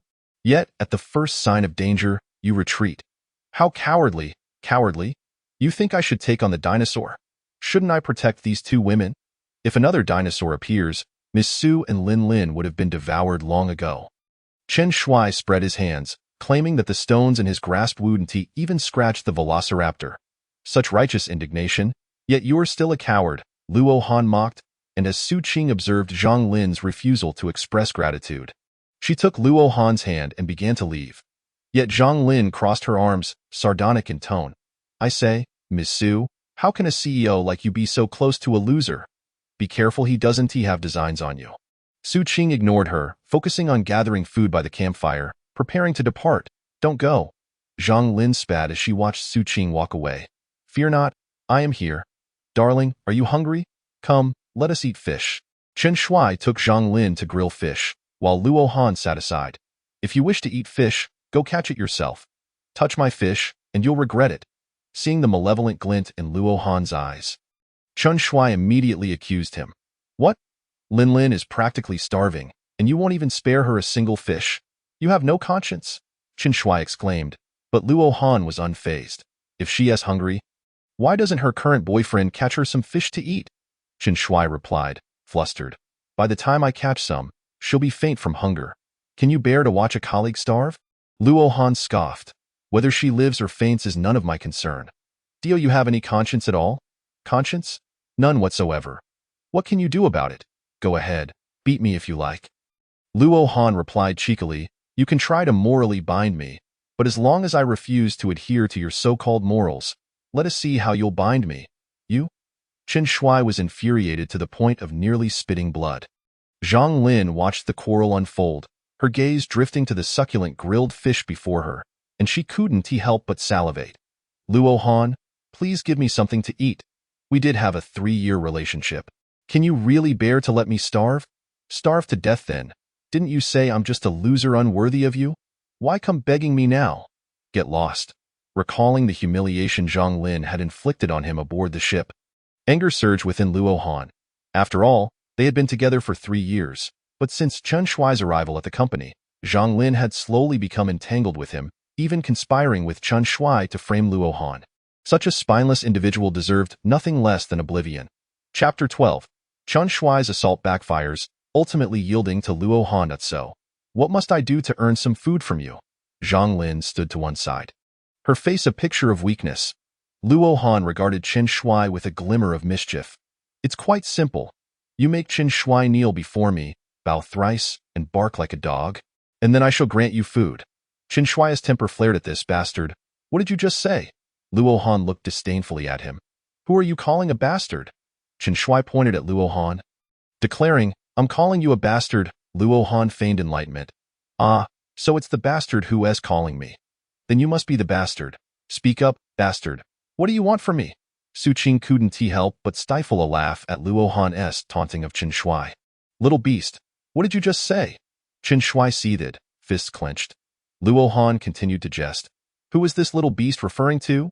The little beast is referring to. Before Chen Shui could finish, he realized Luo Han was pointing at him, and suddenly understood he had nearly walked into Luo Han's trap again. I can't be bothered to talk to you. If you don't want it, then forget it. Chen Shui declared, pulling Zhang Lin along. Let us go catch fish ourselves. As they departed, Luo Han was unperturbed. Given the time, it was still around 8 o'clock, and the tide was rising, meaning there would be no fish near the shore. Unbeknownst to Chen Shui, the rising tide guaranteed he would catch nothing. Within half an hour, Chen Shui returned empty-handed. Zhang Lin, waiting on the shore, assumed he was bringing her a surprise. Chen Gu, where's your fish? If it weren't for the ferocity of the waves, I would have caught fish long ago. As always, Chen Shui sought excuses, and Zhang Lin, believing him, couldn't resist once more pleading with Luo Han. Luo Han, please give me something to eat. The waves are so fierce. And Chen Gu couldn't catch any fish. I promise, I'll have him repay you with 2 fish once the waves calm down. Didn't you say he was talented and capable? How come he can't even bring back a single fish? Is he really that incompetent? Luo Han scoffed. He had saved fish for a reason. He intended to torment this traitor before yielding any sustenance. Otherwise, she would never learn that what goes around comes around, and the heavens spare no one. Lin, don't beg him. I hadn't realized there's still a velociraptor here to eat. Chen Shui seethed at the sight of Zhang Lin appealing to Luo Han. But the corpse of the velociraptor sparked a new idea in his mind. You really think I won't let you touch my spoils if I refuse? Luo Han turned coldly, and Su Qing, observing their standoff, found Luo Han more reliable. Despite his verbal jabs, he was far more dependable than someone like Chen Shui, a spoiled youth. What do you want? Chen Shui stormed up to Luo Han, but out of pride, he refrained from striking. Luo Han, with a playful smile, said, It's simple. Kneel and bow, then call me Grandpa. I'll call you my elder. Chen Shui retorted, attempting to strike. That's fine. Luo Han said, ruffling Su Qing's hair. As Chen Shui charged, Luo Han swiftly stood and caught his punch. Too slow, and your strength is lacking. You're not cut out for this, little brother. Go to hell. Chen Shui yelled, swinging his other fist at Luo Han's face. Luo Han dodged, then kneed Chen Shui in the gut. Ah! Chen Shui's face contorted in pain. Get lost, you obedient grandson.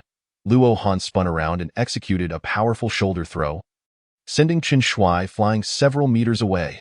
The pain churned in Chen Shui's stomach, and before long, he was retching. Luo Han was about to deliver another lesson when Zhang Lin stepped in front of him. What is this? Do you wish to fight me too? Stop. I'll kneel and bow. Just spare Chenggu, Zhang Lin declared, preparing to kneel. Chen Shui quickly stood and pulled her back, shaking his head, then forcing himself to endure the discomfort. He knelt. Grandpa, please give me something to eat. Despite being a wastrel with little utility, Chen Shui understood that if Zhang Lin knelt before him to plead for mercy, he would truly humiliate himself. Food? You won't die without it? Luo Han selected 2 suitably sized fish from the fire and tossed them onto the sand before Chen Shui. Isn't this a bit cruel? Su Qing asked, watching the 2 devour the fish hungrily. Luo Han spoke softly. If I were the one without food, I would merely become their object of amusement. Just like when Chen Shui first joined the company. During that month, I had not yet secured any deals, and he suppressed me for an entire month, later deriving pleasure from my plight. I have yet to bully him. In this desolate island where survival is a challenge, the one with the strongest fists reigns supreme. Furthermore, have you noticed that since yesterday, they have not spoken to me with any semblance of courtesy? Since they lack even a shred of respect, why should I extend any courtesy to them? Moreover, I owe them nothing. Su Qing suddenly realized that although Luo Han's strikes were neither light nor heavy, and even in situations where the opponent struck first, his counterattacks were never lethal. Well then, let us see if we can procure some dragon meat for lunch.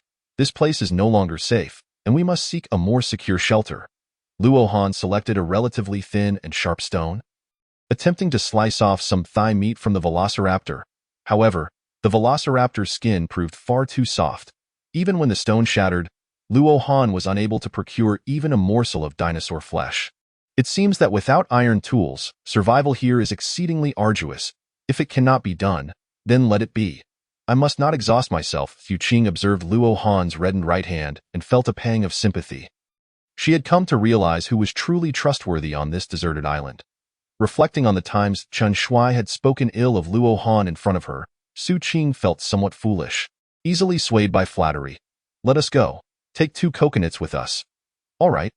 Luo Han led Su Qing towards the plains they had encountered yesterday, pondering that if a velociraptor could appear today, who could say whether a tyrannosaurus might not emerge tomorrow? The first rule of wilderness survival is to find a safe shelter. The second rule is to ensure an ample food supply. After watching Luo Han depart, Chen Shui and his companion realized their own limitations and followed Zhang Lin closely behind. Luo Han did not hinder them. As long as they did not interfere with his pursuits, he would not interfere with theirs. However, if they dared to provoke him, he would respond without hesitation in both encounters. Luo Han had only utilized his right hand, exerting at most 30% of his strength. Had he fought with full force, Chen Shui would already be buried under 2 meters of grass. Chapter 13. Delving into the island's interior, Zhang Lin and Chen Shui's malevolence. As they ventured deeper, Luo Han observed that most of the nearby trees were firs and cypresses, occasionally interspersed with coconut palms. Yet, how could these tree species thrive together under the same conditions? These trees stood tall and sturdy, ideal for constructing wooden shelters. Had it not been for the dinosaur encounter on the beach today, he would not have minded erecting a cabin there, catching fish and hunting daily, laboring at sunrise and resting at sunset. This lifestyle is quite appealing, Luo Han remarked, carrying the suitcase. It allows one to escape the hustle and bustle of the city, returning to a more primitive way of life. With a place to stay and food and drink, one need not face treachery and deceit. Su Qing echoed his sentiment, yearning for such a life herself. As a child of a large family, she often felt constrained, lacking freedom. If she did not possess formidable skills, her marriage would likely be arranged by her family. Look, there are berries. Luo Han scanned the nearby vegetation. Aside from the towering trees, there were some small shrubs bearing a few berries, albeit in limited quantity. See? There are signs of them being plucked. Su Qing picked a few berries and offered them to Luo Han. He accepted 1 or 2, examining the marks on the bushes. These are not merely plucked. They seem to have been left by a small herbivorous dinosaur. It appears this area is not entirely safe either. Oh, no, Su Qing exclaimed, a hint of disappointment in her voice. She had just envisioned a paradise only to be confronted with the threat of dinosaurs. Do not worry, herbivorous dinosaurs are unlikely to attack other creatures. As long as we avoid carnivorous dinosaurs, they are akin to larger cats or dogs. Luo Han ruffled Su Qing's hair and surveyed their surroundings, suddenly noticing a stream of glacial water cascading down the mountain to their right. If they could reach it, fresh water would not be an issue, and with a bit of luck, they might even find a cave for shelter. Luo Han led Su Qing towards the steep mountain about a kilometer away. The mountain rose steeply, nearly at a 70-degree angle, with the higher peaks reaching over 80 degrees, almost vertical. A long stream flowed down from the mountain, and Luo Han estimated its height to be no less than 2,000 meters. Unbeknownst to him, this mountain not only harbored caves but also a scavenging dinosaur, which would nearly lead to the annihilation of Luo Han and his companions. Chen Shui, following behind, muttered, "Where on earth are these two heading? With a beach available, why seek out a cave? Are they not afraid of encountering bears?" Zhang Lin walked beside him, still recovering from their earlier meal of fish. The sun's heat had intensified, and she was drenched in sweat. Nearing exhaustion. "This guy has humiliated us. I must find an opportunity to take him down." Hearing Zhang Lin's words, Chen Shui felt a measure of his fear towards Luo Han dissipate. "A few stinky fish have him thinking I should kneel and call him grandfather. I will find a chance to make him kneel and call me ancestor." Indeed. Just a filthy security guard, boasting of 2 years as a manager, daring to tread upon my territory. Such a selfish person deserves to perish. It would be best if a massive dinosaur were to devour him. Zhang Lin and Chen Shui whispered maliciously, while Luo Han continued his search for water and shelter, completely oblivious to their venomous glances. "I cannot act against him yet. His survival skills surpass mine. I am injured and cannot engage in heavy labor. Once he settles in and begins crafting tools, we will find our chance to eliminate him. Then, I will break both his legs and make him suffer slowly. The pain I endured these past days will be repaid tenfold, 100-fold, 1,000-fold." Chen Shui's resentment towards Luo Han intensified. Each time he witnessed Su Qing as Luo Han traversed this peculiar path, an odd sensation enveloped him. Logically, one would expect the primitive dinosaur island to lack any inhabitants. Yet, a deliberate trail meandered upward through the mountains. There is a saying that once a path is trodden by many, it inevitably becomes a road. However, on this island, Luo Han had yet to encounter another soul, and the trail appeared to have existed for quite some time. Flanking the road were numerous thickets, and Luo Han surveyed the flora on either side. Noting the mossy traces upon the stones, "Brother Chen, is there any water nearby? I can hear the sound of water, yet there are no signs of a water source in the vicinity. Based on my wilderness survival experience, water sources are generally more likely to be found on the right side. Let us venture that way." Chen Shui, observing President Su Qing resting beneath the shade of a tree, spoke in a measured tone. "The president is parched as well. We should find a way to include her in our group." It was clear that Luo Han would not abandon the president, and with a few flattering words whispered in her ear, he would not be as obedient as a dog. While Luo Han gazed into the distance, Su Qing gently tugged at his sleeve. "Could you help me find some water to drink? I'm quite thirsty." Noticing the flush on her cheeks, Luo Han tenderly ruffled her hair. "Of course, I shall assist you."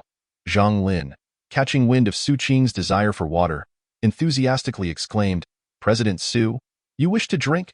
Brother Chen mentioned that there might be water to the right. "Let us search for it together, as I, too, am parched." Chen Shui's eyes sparkled with delight at this prospect. Indeed, President Su, let us all seek the water together." Chen Shui felt a surge of joy. Once President Su joined their group, winning her over would only be a matter of time, and he would relish the attention she would bring. Observing his overly eager demeanor, Su Qing glanced at Luo Han and shook her head. "I shall not accompany you. I have faith that Luo Han can find water." Zhang Lin, casting a disparaging look at Luo Han, remarked, "While Luo Han may excel in combat, it does not necessarily mean he can locate water. After all, Brother Chen is a champion of wilderness survival, and I trust his experience in this matter far exceeds Luo Han's. You should come with us." Having ended their relationship, Zhang Lin still considered Luo Han insignificant, believing only someone like Chen Shui, a wealthy heir, was worthy of her attention. Luo Han sighed in resignation. It was only Zhang Lin, the fool, who could be so easily swayed by Chen Shui's flattery. He was curious to see how Su Qing would choose, thinking that betrayal should be met with indifference. Had it not been for his own plans for vengeance, he would have provided them with no sustenance regardless of their pleas. Su Qing addressed Chen Shui and Zhang Lin. "Never mind, you may go ahead. I will search for water with Luo Han. I appreciate your good intentions. This response pleased Luo Han. Had Su Qing remained indecisive or maintained her initial aloofness, he would have unhesitatingly abandoned her to seek shelter and a water source alone, and he would no longer offer them any food if they later sought his aid. One must not overindulge a dog, lest it bites. Individuals like Zhang Lin and Chen Shuai should not be overly appeased, merely kept alive for the time being. How can you believe Luo Han will find water? He has never won a wilderness survival championship. Only someone as talented as Chen Shuai can guide us safely home. Zhang Lin extolled Chen Shuai, who basked in the accolades, feeling a sense of elevation. Let us make a wager.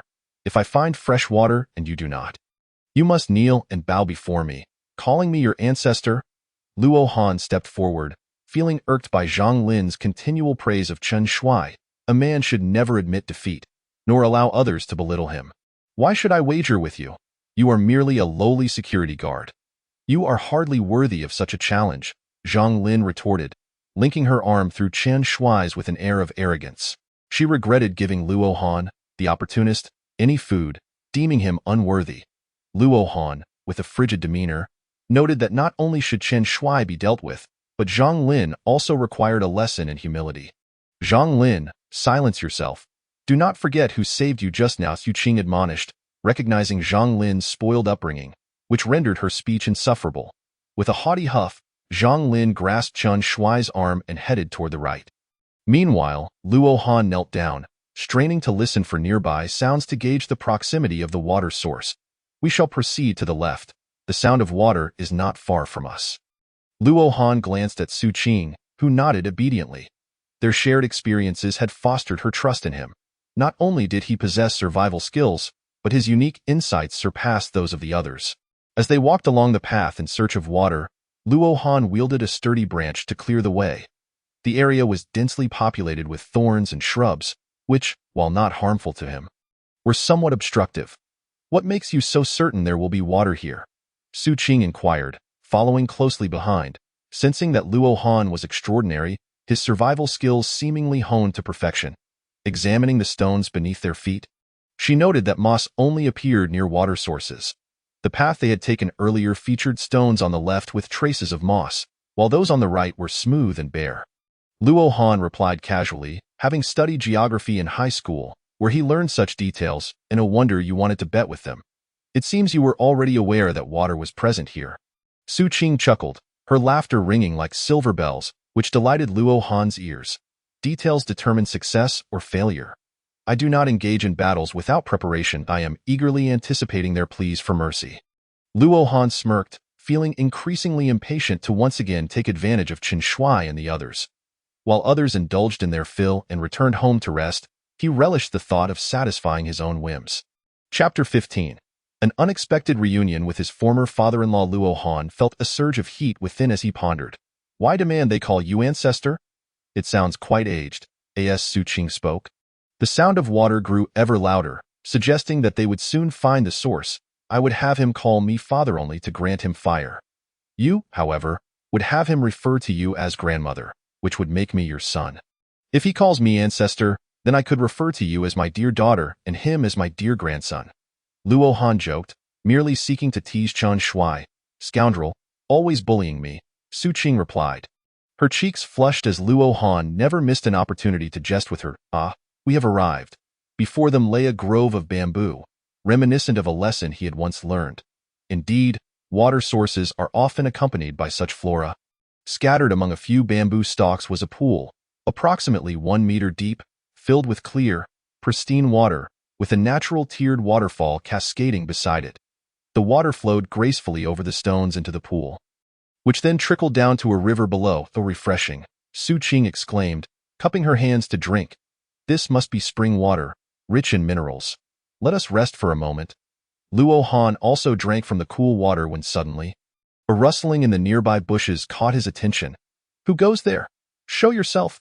Luo Han brandished a branch, momentarily forgetting the potential presence of wild beasts in the area. Do not be alarmed. It is I. A seasoned voice emerged as a figure stepped forth from the thicket. How surprising to see you.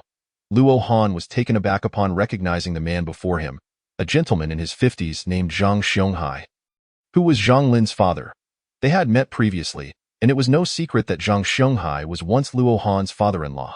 Just a year prior, Zhang Xianghai had embarked on a business trip to another city. Returning only recently for a team-building event, he had not anticipated this encounter.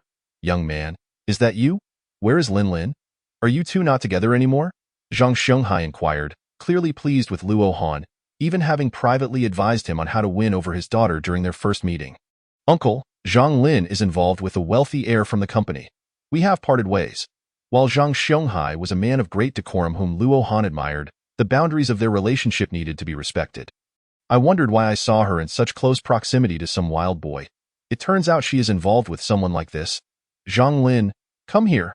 Zhang Xianghai called out to the bushes behind him, and Luo Han's expression darkened as Zhang Lin, Chen Shuai, and a woman emerged. "Let it be for now." Luo Han's displeasure toward Chen Shuai simmered as he contemplated how to humiliate him, but the opportunity had slipped away. Zhang Lin rushed to the water source, parched and nearly exhausted from her journey. Were it not for her father's reprimand and subsequent guidance, she would never have discovered the water. Chen Shuai, spotting the clear water, leapt in without hesitation. "I nearly overheated. I need a bath." "It's been days since I last washed." Yu Qing frowned at Chen Shuai's lack of decorum and retreated to a higher tier of the water source. She certainly did not wish to drink his bathwater. Zhang Xianghai observed with disapproval but refrained from commenting due to his prior knowledge of the situation. Luo Han quietly approached Su Qing's side. He certainly felt displeased with Chen Shuai, yet with outsiders present, he could afford to let him be, as long as it was not excessive. This also presented an opportunity for Zhang Xianghai to witness how his daughter had transformed from a once docile and charming girl into someone of a rather different nature. Could this be considered a form of revenge? "Xiongda, I too wish to take a bath." The woman beside them glanced at Chen Shuai's relaxed demeanor, feeling a surge of impulse, as it had been quite some time since she had enjoyed a proper wash. With a few men around, it didn't seem appropriate. Zhang Xianghai observed Chen Shuai with a hint of unease. Having never interacted with him before, he felt slightly apprehensive. In contrast, he had no such reservations regarding Luo Han. "My daughter and I will wash behind those rocks over there. Please keep an eye on things here." "All right." Zhang Xianghai turned to his wife, affectionately remarking that Roland had been married to him for decades, supporting each other both in work and life, their love unwavering. Luo Han, I'll join them to wash behind the rocks. Could you keep an eye on things here?" Su Qing approached Luo Han, who nodded in agreement, saying, "Sure, I will wash here." As he spoke, Luo Han removed his shirt, revealing a well-defined physique. Though slightly lean, it was undeniably muscular, solid, and not the superficial bulk often seen in America. Su Qing, blushing, quickly darted away, thinking, "This guy is so strong." Zhang Xianghai, observing Luo Han's form, also entered the water to cleanse himself. The sun was high in the sky, indicating it was around noon, making it inappropriate to continue their journey just yet. Before long, Luo Han heard the sound of garments rustling above. Upon glancing at the clothes strewn on the rocks, he turned his head, blushing. "I am a respectable man. I shall not gaze upon what is inappropriate." He attempted to calm himself, but the melodious laughter of Su Qing filled his mind, especially recalling her demeanor from the previous night, which made it almost impossible for him to remain composed. Chen Shuai, hearing the laughter of the three women, moved closer, occasionally casting furtive glances upward. "What a large fellow, yet he still attempts to sneak a peek. Does he have no shame?" Luo Han snapped, causing Chen Shuai to retreat in frustration. "Humph.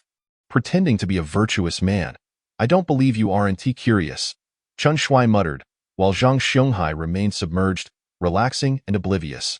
Standing in the middle, Luo Han turned his back to where they were bathing and declared, "A true gentleman knows when to refrain from certain actions. Do you think I am like you? Keep pretending." Chen Shuai grumbled in discontent. Had it not been for Zhang Xianghai's presence, he would have gladly engaged Luo Han in a verbal spar. He couldn't believe that Luo Han could truly be a man of integrity. Luo Han gently closed his eyes, allowing the water cascading down to wash over him, striving to suppress the inner heat he felt. Despite having dated Zhang Lin for several years, they had never shared a kiss, his first being stolen by Su Qing. Now, with that image not far from him, it was almost impossible for Luo Han to maintain his composure. "If only something unexpected occurred right now, I could indulge my eyes," Luo Han mused, as visions of Su Qing's graceful form flooded his mind. Chapter 16. Su Qing's candid encounter with Luo Han, where he indulges his eyes once more. Wow! Su Qing's startled exclamation echoed from above. Upon hearing it, Luo Han wasted no time and swiftly rolled over, climbing up the stone platform. Su Qing, what happened? Wait, don't come over. Su Qing called out, trying to stop him, but it was too late. Luo Han had already approached to within 3 meters of her. Luo Han quickly turned away, his face flushed. I am a man of principles. I shall not gaze upon what is inappropriate. Behind the rocks, the 3 young women were washing their clothes, each standing in a position that prevented them from seeing one another, resulting in them being completely unclothed. Su Qing hurriedly crouched down in the water, but the clarity of the pond meant that despite her haste, she could not escape being seen. Don't come over. What is happening? Why are you shouting?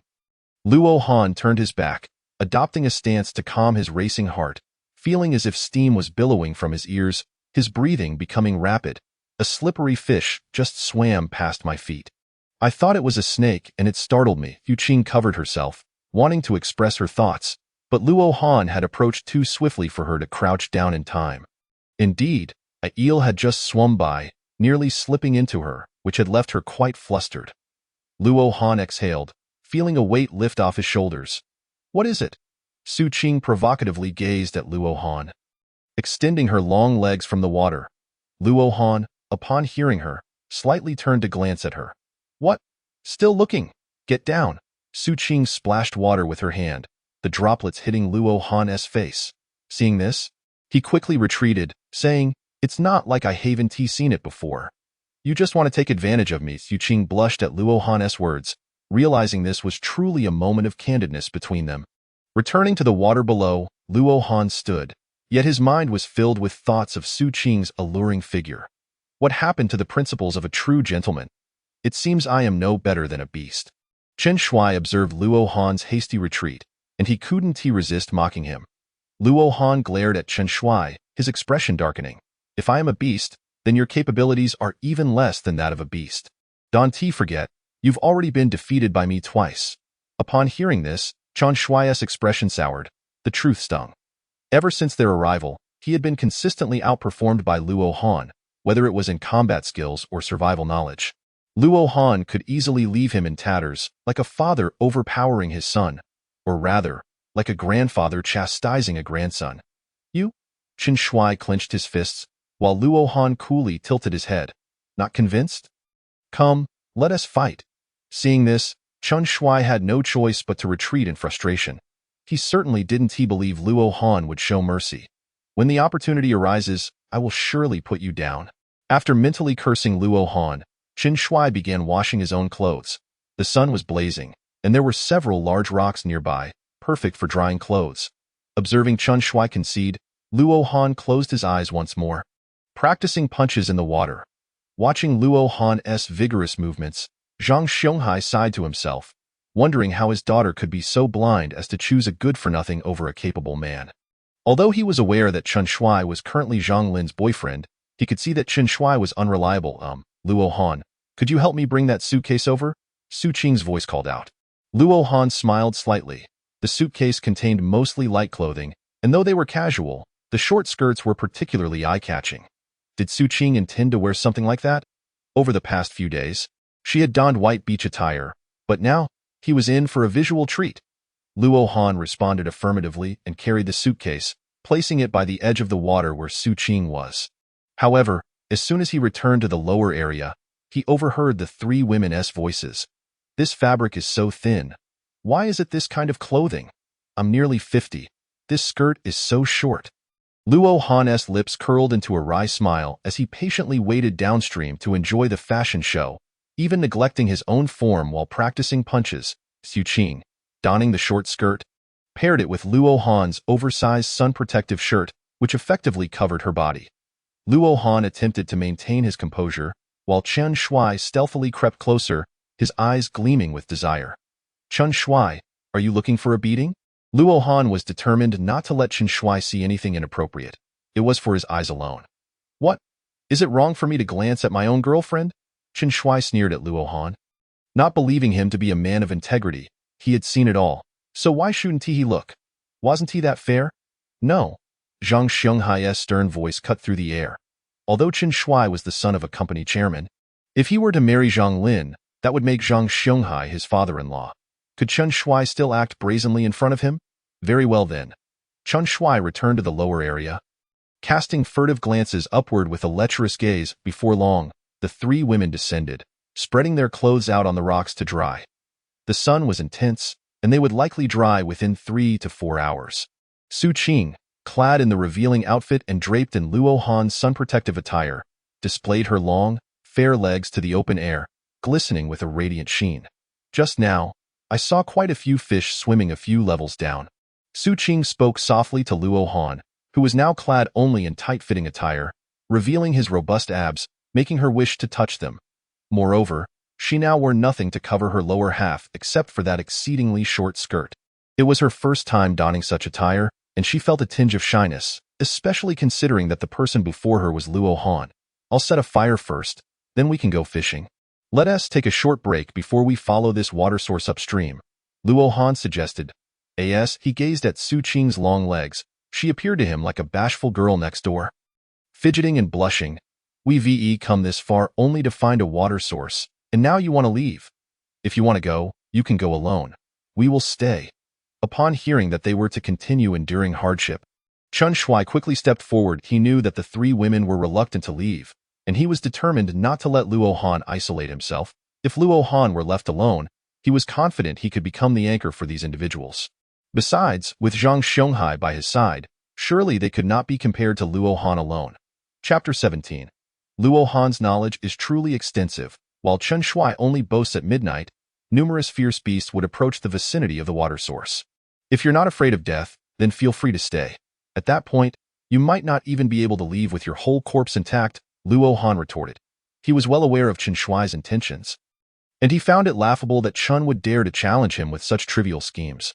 All right, Luo Han, even though my daughter has broken up with you, we are acquainted, and you possess rich experience in wilderness survival. How about this? I'll accompany you. What is your plan moving forward?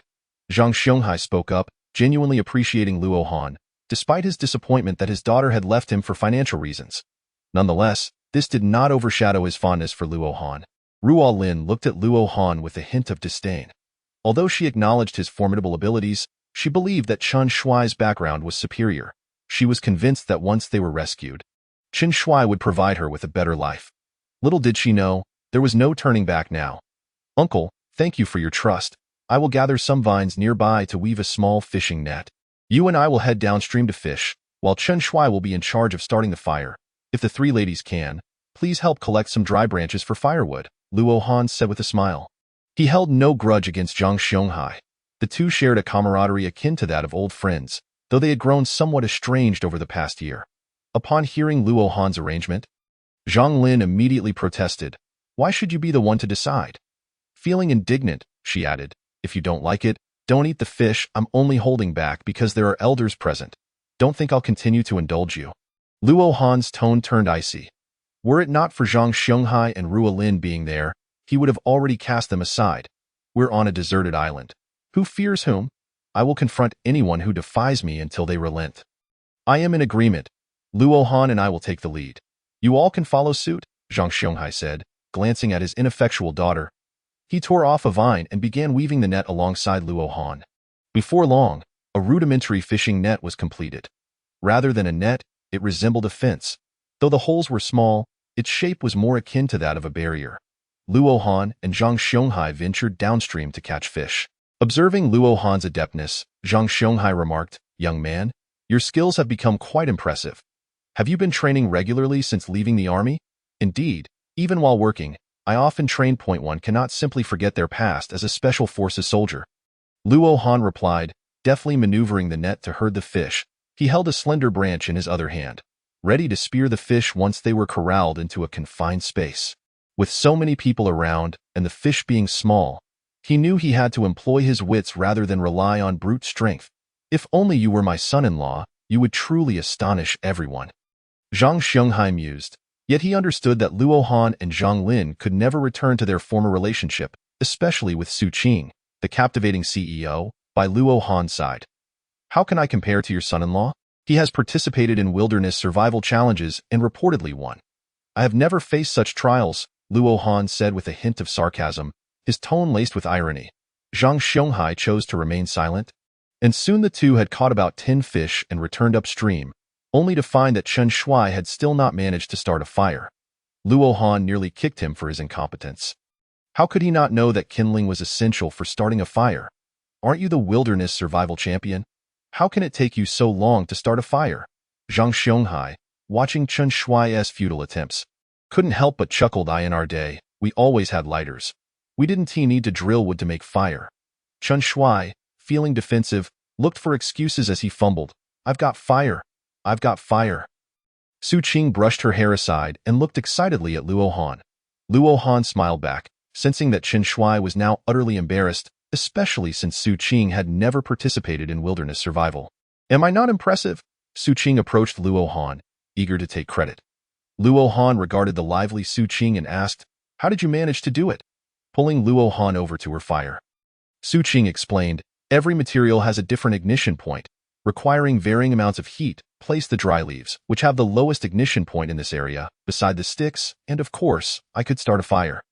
Moreover, I observed how you made your fire yesterday. Luo Han chuckled. Details determine success or failure, and Chen Shuai was destined to be deemed incompetent. If Su Qing were to learn a few more techniques, she would undoubtedly prove to be an invaluable asset to Luo Han. Zhang Xianghai watched the two converse and laugh together, contrasting sharply with his daughter, who sat silently. His last glimmer of hope gradually faded. What kind of fish is this? It's so fresh, Su Qing exclaimed, sitting beside Luo Han and savoring the meal. Among freshwater fish, the most delectable is typically the crucian carp, and given the elongated, flattened shape of this fish, it likely was indeed a crucian carp. Chen Shuai, noticing Su Qing's delight, seized the opportunity to steer the conversation, eager to salvage his earlier embarrassment. You truly are impressive, knowing so much. Zhang Lin, sitting beside Chen Shuai, chimed in, supporting him without caring whether it was indeed a crucian carp. Tioher. As long as Luo Han couldn't respond, Chen Shuai was right. She absolutely could not concede that her current boyfriend was inferior to her ex, lest it imply she had been blind. Who would have thought you were knowledgeable? You certainly differ from those wealthy brats who wouldn't know a thing, Ruo Lin remarked, glancing at Chen Shuai. Her opinion of him as a future son-in-law growing fonder. Though she acknowledged Luo Han's exceptional abilities, she viewed him merely as a lowly employee. Even if he was the sales champion, Chen Shuai was the chairman's son, an undeniable second-generation rich kid. A wilderness survival champion, and knowledgeable to boot. He was far superior to Luo Ha, and, no matter how proficient Luo Han's survival skills were, he was still just a mere employee. Indeed, while my other skills may be lacking, I certainly possess a keen eye for observation, Chen Shuai boasted, relishing the praise he received from Ruo Lin. Zhang Xianghai, overhearing their conversation, felt a sense of helplessness. Chen Shuai was simply too immature. Is this really a crucian carp? Su Qing leaned against Luo Han, preferring to hear his insights rather than anyone else. This is a river perch. The crucian carp has a round head and predominantly black scales on its back. During summer, crucian carp are typically caught in the mornings and evenings. It's midday now. Where would you find crucian carp? If it were March or April, their breeding season, we might have a chance of encountering them. Luo Han explained coolly. The group fell silent, particularly Chen Shuai, who wished he could find a hole to hide in, utterly humiliated. Chapter 18. Luo Han and Zhang Xianghai kill the wolf. Chen Shuai seeks another excuse as the group finished their fish and prepared to rest. The faint sounds of movement reached Luo Han's ears. I'm so tired. I need to sleep for a bit, Ruo Lin said, looking at Zhang Xianghai with a pout. Just as Zhang Xianghai was about to sit down, Luo Han picked up the sharp stone he had used for killing the fish. What is going on? Are we leaving already? Zhang Xianghai questioned Luo Han's peculiar behavior, but Luo Han did not respond. Instead, he hurled the stone forcefully towards him. Zhang Xianghai ducked in fright, and at that moment, he realized a figure had emerged from behind him. The stone struck the creature squarely on the head. A war! A gray wolf howled in pain, sending the group scrambling for safety, with Chen Shuai hiding behind Luo Han and Zhang Xianghai, his legs trembling uncontrollably. The gray wolf fixed its gaze on Luo Han, who stood firm, brandishing the stick he had used to spear fish. He had not anticipated encountering a gray wolf in such a place. He had thought they would only encounter dinosaurs here. What a cunning gray wolf! I nearly fell prey to it, Zhang Xianghai said, horrified. Had Luo Han not acted swiftly, he might have been taken down by the wolf, such a treacherous creature, known for its bloodlust. Would spell disaster if encountered in the mountains. Suddenly, another gray wolf emerged from the sparse bushes. There's another one. Su Qing quickly moved closer to Luo Han, seeking reassurance. Hold the torch carefully. Be cautious. Luo Han instructed, handing her a flaming branch. These wild beasts instinctively feared fire, but with two appearing simultaneously, Luo Han was uncertain if he could protect Su Qing. By giving her a torch, he hoped that even if the gray wolf breached his defenses, she could buy herself a few precious seconds to wait for him to come to her aid. How could there be gray wolves here? Chen Shui, aren't you the wilderness survival champion? Unable to catch fish or start a fire, one should at least know how to confront wild beasts. Ruolin, hiding behind Zhang Xianghai, inquired, hoping her prospective son-in-law would rise to the occasion and showcase his skills. A son-in-law who is both handsome and wealthy, capable of providing protection. What mother-in-law wouldn't cherish such a prospect? I don't know. Chen Shui trembled as he spoke. When I faced hyenas, I never encountered wolves. Upon hearing this, the crowd fell silent, recognizing that dealing with the gray wolves was of utmost importance. Looking at the two gray wolves, Luo Han suggested, Uncle, shall we confront these two gray wolves together? Of course, Zhang Xianghai responded. The moment he moved, one gray wolf leapt forward, knocking him down. Just as it aimed to sink its teeth into Zhang Xianghai's neck, Luo Han executed a spinning kick, sending the beast flying. The other gray wolf, witnessing this, pounced with ferocity, just as Luo Han had his back turned. Be careful, Su Qing shouted. Luo Han gripped a branch tightly, hurling it like a projectile. The branch struck the wolf's mouth, but it was too light. The corpse of the wolf slammed into Luo Han's chest. He staggered back 2 steps, colliding with Su Qing. Supportively, Su Qing held Luo Han, her heart racing with worry as she recalled the wolf's impact. Are you all right? She asked, examining him anxiously. Don't worry, darling, I'm fine. Just a bit of tightness in my chest, Luo Han reassured her, steadying his breath while observing Su Qing's concerned expression. Though she had previously maintained a cold demeanor at work, now she resembled a younger sister, filled with worry. Zhang Xianghai brushed off the wolf fur from his body and sighed as he glanced at Chen Shui, who appeared cowardly to my daughter. How could you be so blind? You both men. How is it that you chose to cower behind? Ruolin expressed her disappointment in Chen Shui, who she had hoped would be both attractive and capable, only to find him a handsome but useless fool. Who says there are only 2 wolves? There are 6 of us. We can certainly intimidate them. Let me tell you, when facing beasts, one must never lose their spirit. If you exude strength, they will hesitate. If you show weakness, they will not fear you, Chen Shui declared. Seeing his future mother-in-law's disdain, he quickly sought to justify himself, knowing he must not appear weak to the women. Is that true? It does seem reasonable. Ruolin pondered, surprisingly convinced by Chen Shui's words. Zhang Lin then embraced Chen Shui, exclaiming, Brother Chen is amazing. He understands how to use intimidation to gain the upper hand, and of course, I utilize my intellect, not merely brute strength like a gorilla. Chen Shui retorted, casting a few sarcastic remarks at Luo Han, who felt a sense of unease. Su Qing wrapped her arms around Luo Han from behind, saying, Luo Han, please don't take such risks again. It frightens me. Luo Han placed her hand on his chest, reassuring her, once we find a safe haven, we need not worry about wild beast attacks. However, as Luo Han's heart began to race, the soft sensation of Su Qing's embrace ignited an impulsive desire within him. Reciting a Buddhist scripture in his mind, he sought to calm himself. All right, we must set off and continue our ascent. Continue walking? I'm exhausted. The wolves have been driven away. Why must we move on? There's a water source and fish here. Wouldn't it be better to set up camp? Chen Shui complained. Indeed, Brother Chen can intimidate the gray wolves with just a glance. Surely, the remaining wolf wouldn't dare approach again. After walking for so long, can't we rest a while? Zhang Lin added. Chen Shui and Zhang Lin sat down, unwilling to heed Luo Han's call to continue. If you want to leave, go ahead. We shall remain, Chen Shui jeered, attempting to undermine Luo Han, who consistently outshone him. Lin, be quiet. Zhang Xianghai scolded his daughter. Luo Han? Perhaps we should stay. This place is quite suitable. Su Qing clung to Luo Han's back, unconcerned about the friction. Wolves are pack animals, inherently bloodthirsty, and they bear grudges. Now that they have fled, they will likely return with reinforcements.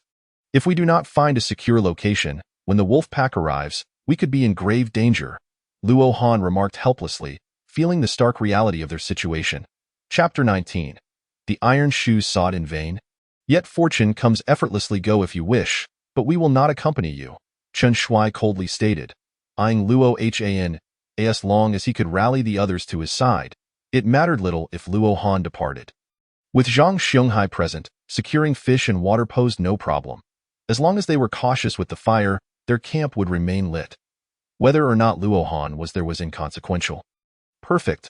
I have no desire to carry you, you deadweight, Luo Han shot back.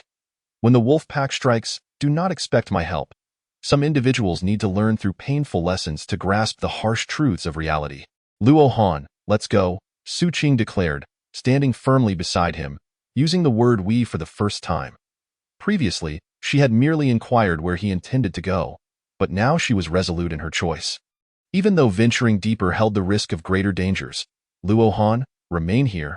They are ignorant. Why bother with them? Roland remarked disdainfully, feeling discomfort by Luo Han's words about Chen Shui. She had anticipated her future son-in-law to be impressive. Only to find him a disappointment. I speak my mind. Whether you like it or not is irrelevant. I respect you only because you were once my future mother-in-law. Otherwise, I wouldn't bother with you at all. Luo Han retorted, refusing to be morally shackled. Enough. Have you said your piece? Keep up. Zhang Xianghai reprimanded the group, fully aware of the truth in Luo Han's words. If a wolf pack were to attack, their group's fighting capability would barely suffice to hold them off for a round. If they could prevent such a scenario, why choose comfort? Listening to Luo Han, Su Qing realized that since they had arrived, he cared solely for her, treating everyone else with indifference, even his ex-girlfriend, whom he had easily dismissed. Luo Han, slow down. Wait for uncle, Zhang Xianghai called, observing Luo Han move swiftly ahead. He then glanced at the self-proclaimed champion, Chen Shui, who was lagging behind, lacking the stamina of a man over 50.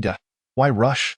If he wishes to leave, let him go, Zhang Lin grumbled, feeling neglected by her father. Be quiet. This is not the time for cliques. If we encounter wolves, we'll see how you fare. If we do not work together to survive, waiting for others to come to our aid is foolishness, Zhang Xianghai admonished his daughter, taken aback by her transformation. In the distance, Luo Han listened to their conversation. Forming cliques, wasn't that exactly what Chen Shui desired? However, if they truly faced a wolf pack, unity was essential. Alone, he was confident he could escape, but with Su Qing by his side, he had no desire for her to be harmed. In the wilderness, two fears loomed large. Danger and solitude. I'm so tired, he thought. Su Qing gasped for breath, feeling somewhat fatigued, while Luo Han regarded her adorable appearance and effortlessly lifted her into his arms. Oh, Su Qing exclaimed, astonished by Luo Han's boldness. Simultaneously, she was taken aback by the ease with which he hoisted her up, causing her to instinctively clutch his head. However, this close proximity made her acutely aware of her own softness against his face. Zhang Lin followed behind, feeling somewhat disgruntled.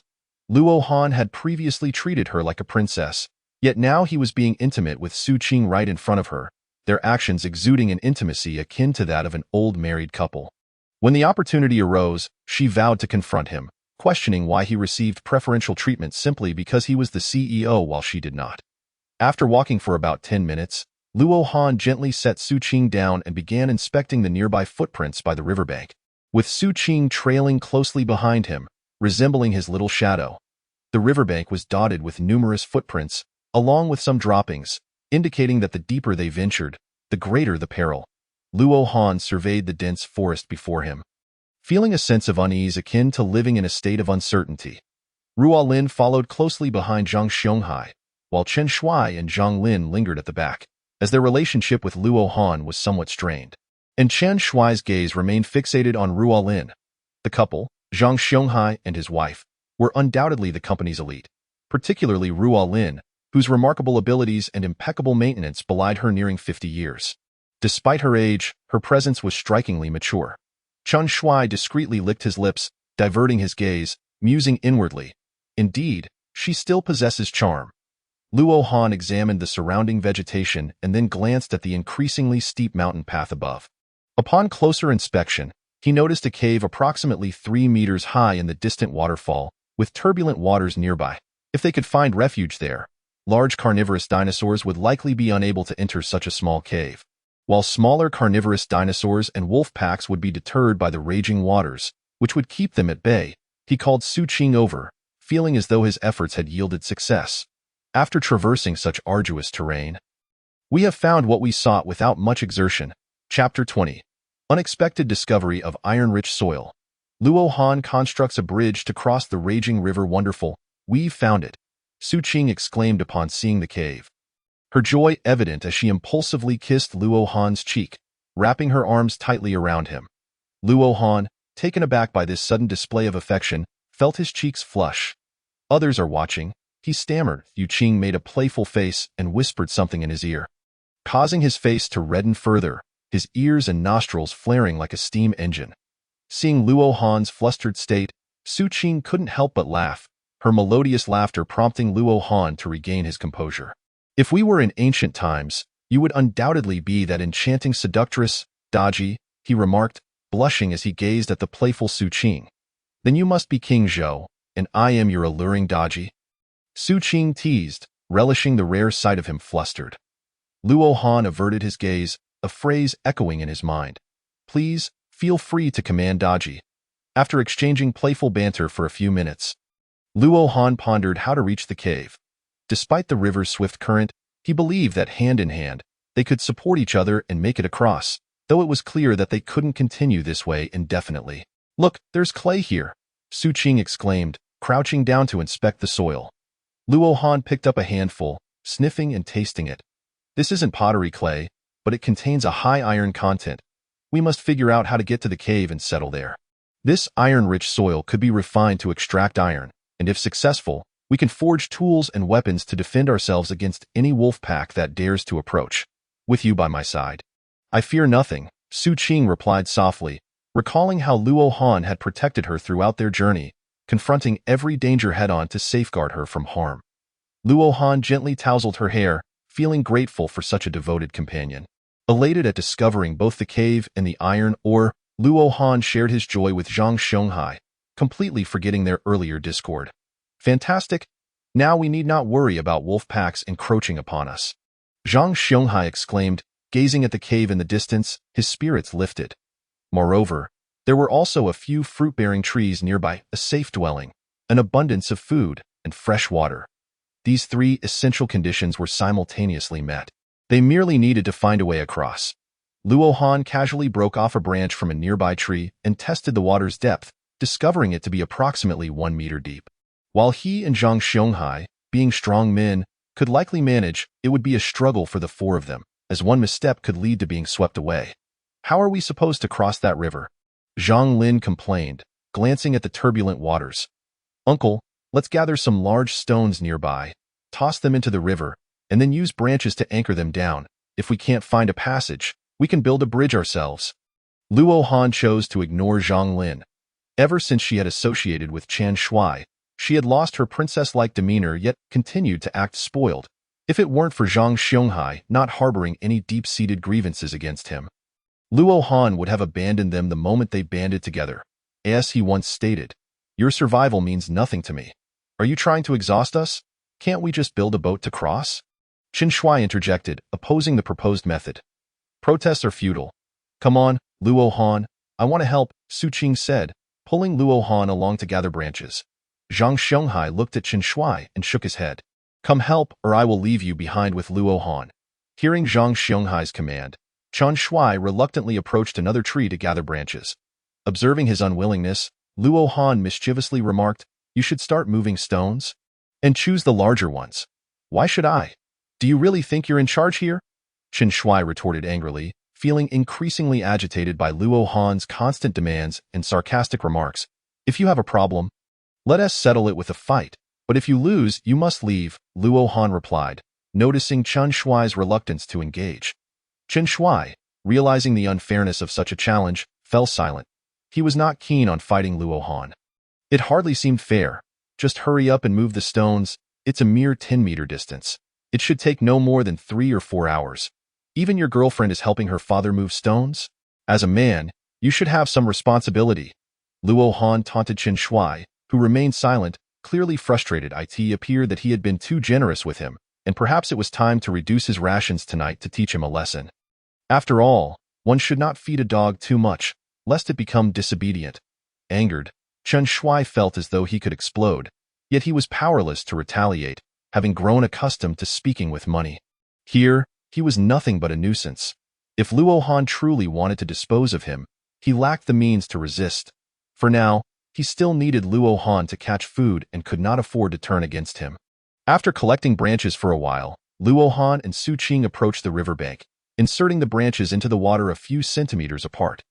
Luo Han leaned over the bank, firmly embedding the branches. Luo Han, I can't get this in. Can you help me? Su Qing called out, assisting him as they inserted 2 or 3 branches.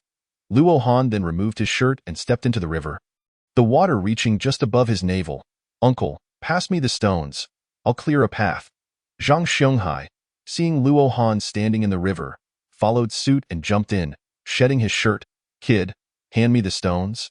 Chen Shuai looked on in bewilderment, struggling to lift the heavy stones, each weighing several pounds. Luo Han urged him, hurry up. If you don't pick up the pace, we might not finish before sunset. Is this all the strength you have? Luo Han's impatience grew as he observed Chen Shuai's lethargy. Just moments ago, he had been so boastful, proclaiming his superiority. Chen Shuai was infuriated, but an unexpected roar from a distance jolted him back to reality. What a terrifying roar! What is that sound? Su Qing asked, alarmed as she carried over smaller stones. Luo Han, receiving the stones, replied seriously, it's a dinosaur, a carnivorous one. From the sound, it seems to be an adult, far more ferocious than the gray wolves we encountered earlier. Chapter 21. Safe shelter in the cave. Luo Han, the best teammate, then we should hurry and build the bridge to cross over, so we need not worry about wild beasts encroaching upon us. Su Qing said, her face paling at the thought of danger. Observing her expression, Luo Han reassured her, do not fear. Compared to the meat on our bones, carnivorous dinosaurs like the Tyrannosaurus rex prefer herbivores such as Stegosaurus and Triceratops, which are larger and provide more sustenance. Chen Shuai observed their flirtatious banter and could not help but interject, rest assured, President Su, even if a dinosaur were to arrive, it would undoubtedly feast upon Luo Han first. With his muscular physique, he would provide quite a chew. With a sardonic tone, Chen Shuai harbored the wish that Luo Han would indeed be devoured by the dinosaur, thereby rendering these 2 women, no, with Ruo Lin included, 3 women, exclusively his. Is that so? I believe the dinosaur would choose to feast upon you first, Luo Han retorted, a mischievous glint in his eye. This fellow only knows how to be cunning and scheming, lacking in survival skills, and enjoys forming cliques. If a dinosaur were to attack, he would serve as mere cannon fodder. Hu Qing regarded Luo Han's wicked smile with curiosity. Why is that? Luo Han cast a glance at Chen Shuai. Smirking, haven't you ever heard of the tale of the big bad wolf and the little fat lamb? The wolf's preference for the plump lamb stems from its ample girth. Just look at this guy. With his abundant flesh, it's evident he seldom exercises, making him all the more delectable. Luo Han pointedly gestured at Chen Shuai's rotund figure, juxtaposing it with his own toned muscles, a comparison that was starkly evident. Chen Shuai huffed in indignation, a twisted scowl forming in his heart. After toiling for over 3 hours, the group finally completed the bridge. However, due to the urgency and lack of tools, they resorted to the most primitive method of stacking stones, resulting in a bridge that was merely half a meter wide. They had only managed to repair a portion of it. Should the water rise any further, the bridge could be swept away at any moment. Upon entering the cave, they discovered a slightly recessed space, likely formed by a massive boulder that had rolled down from the mountain, effectively blocking a considerable amount of flowing water. Consequently, the cave was remarkably clean and tidy. It stood approximately 2.5 meters high, 4 meters deep, and 5 meters wide, nestled against the mountainside, flanked by giant rocks that supported the massive slab of stone overhead. It could be described as a natural paradise. Here, we can rest. If there were a few more people, we would still fit comfortably, Luo Han mused, surveying the cave. Although there were a few tufts of grass, with a bit of clearing and some dry straw laid down, they could lie comfortably within, safe from beastly attacks. unlike the previous night when the sea breeze had left them shivering. Luo Han, this is wonderful, Su Qing exclaimed, embracing him. With Luo Han present, all difficulties seemed surmountable. Ruo Lin also nestled closely against Zhang Xianghai. After all, they were an old married couple, and such affections were hardly out of place. Luo Han glanced toward the entrance. At this distance, if we were to start a fire inside, anyone outside would easily see that we are here. It seems we need to construct a door. What is there to fear? Even beasts are afraid of fire. If they dare to intrude, we shall use fire against them. Let us see if they are truly fearless. I believe you simply cannot sit still, Zhang Lin chimed in, crossing her arms in complaint. Indeed, after such effort to reach here, we should at least enjoy a moment of respite and perhaps catch some fish to eat. It seems you have become addicted to your leadership role, standing there with no regard for our toil.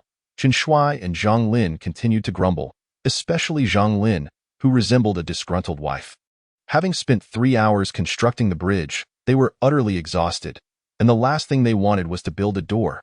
If you believe it unnecessary, then go sleep outside tonight and don't hinder us here. If you're not willing to help, keep your snide comments to yourself. Dare to complain further, and I'll toss you both out, Luo Han threatened, his expression darkening, having long desired to rid himself of these burdens. You? Chen Shuai clenched his fist in anger. After all this time being ordered around, now I can't even voice a word. Not satisfied? Come, let us settle this with a fight. Luo Han regarded the eager Chen Shuai with indifference, hands casually in his pockets, exuding an air of nonchalance. All right, let us maintain civility, Zhang Xianghai intervened, sensing the tension between the two. Although he held no fondness for Chen Shuai, Zhang Lin was his daughter. A lack of guidance falls upon the father, he thought. Regardless of Zhang Lin's faults, as a father, he felt compelled to steer her towards improvement. Ruo Lin observed Luo Han and shook her head. Such a quick temper. It's fortunate my daughter has parted ways with him. Chen Shuai is somewhat better. He knows how to be adaptable. Contrasting thoughts brewed in their minds. Luo Han and Zhang Xianghai stepped out of the cave. The sun was no longer blazing, slowly leaning westward, indicating it was well past midday. By the time they reached the riverbank, it was already midday, and considering the time spent on the bridge, it was likely around 4 or 5 in the afternoon. In just 2 hours, the sun would likely set completely. Never mind, let us assign someone to keep watch tonight and devise a plan for a door tomorrow. If we don't catch some fish soon, once the sun sets and visibility is hindered, it will become difficult to hunt, Luo Han reflected. Uncle, perhaps we should focus on finding something to eat. After all this time, Auntie must be hungry, he suggested. All right, I will catch fish. You have a good knack for swimming. There are fruit trees over there. How about you gather some while I fish? Zhang Xianghai replied heartily. Luo Han, ever the planner, was someone one could rely on. Such a survival expert was invaluable. Fu Qing watched as Luo Han made his way to the opposite riverbank, then turned her gaze back to Chen Shuai, who was cozily engaging with Zhang Lin. Anger surged within her. Chen Shuai, go start a fire. Upon hearing this, Chen Shuai's face fell. On what grounds? Su Qing placed her hands on her hips. Luo Han is off to gather fruit. Zhang Xianghai is fishing. And you remain idle. As a man, can you not contribute something? Upon witnessing Chen Shuai being chastised, Zhang Lin quickly chimed in, stop flaunting your CEO status. We are all working. What are you doing? Just waiting to eat? Lin, be quiet. You and I will go gather firewood with the CEO. Ruo Lin quickly volunteered. Seeing how Luo Han was collaborating with her partner, she felt it was only right to take on the task of gathering firewood. After all, she could not simply sit back and expect others to serve her. Zhang Xianghai was her husband, and he would care for her, but Luo Han, he had already parted ways with her daughter and was now accommodating her. It was merely a matter of respect for her status as an elder. Feeling that she could only gather firewood, she feared being perceived as a burden. Even Ruo Lin failed to notice how her attitudes towards Chen Shuai, who idled all day, and Luo Han, who was tirelessly working, were beginning to shift. Chapter 22. Rise with the sun to forge tools, rest at dusk to feast on grilled fish. Zhang Lin was called away by her mother, leaving Chen Shuai disgruntled as he clumsily attempted to start a fire, mimicking what he had previously observed. Zhang Lin, Su Qing, and the others gathered firewood, but upon seeing Chen Shuai's struggles, they abandoned Su Qing to assist him. Luo Han climbed the fruit tree, swiftly plucking an apple to satisfy his hunger after 2 grilled fish. He needed to replenish his vitamins. Without any seasoning, while the grilled fish was delectable, consuming too much felt akin to chewing on wax. As Luo Han perched in the tree, he gazed out at the verdant landscape below.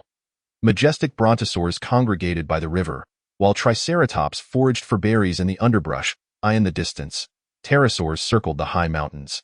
The valley echoed with the roars of colossal beasts, presumably the thunderous growls of a tyrannosaurus, currently locked in a struggle for food with another giant creature. Witnessing this scene, accompanied by the terrifying sounds, cemented Luo Han's resolve to forge iron tools. Tomorrow, I shall begin crafting tools, starting with an axe. Once I have an axe, survival here will become significantly easier. Luo Han's determination solidified in his heart. With an axe, even if he encountered a fearsome velociraptor like that morning, he could slay it, skin it, and feast upon its flesh. Such sustenance provided energy, as fish alone offered scant nourishment and digested too quickly. In the days ahead, he would expend considerable energy. Without sufficient food supplies, his progress would be severely hampered. This was Dinosaur Island, and lacking means of self-defense was not a trivial matter.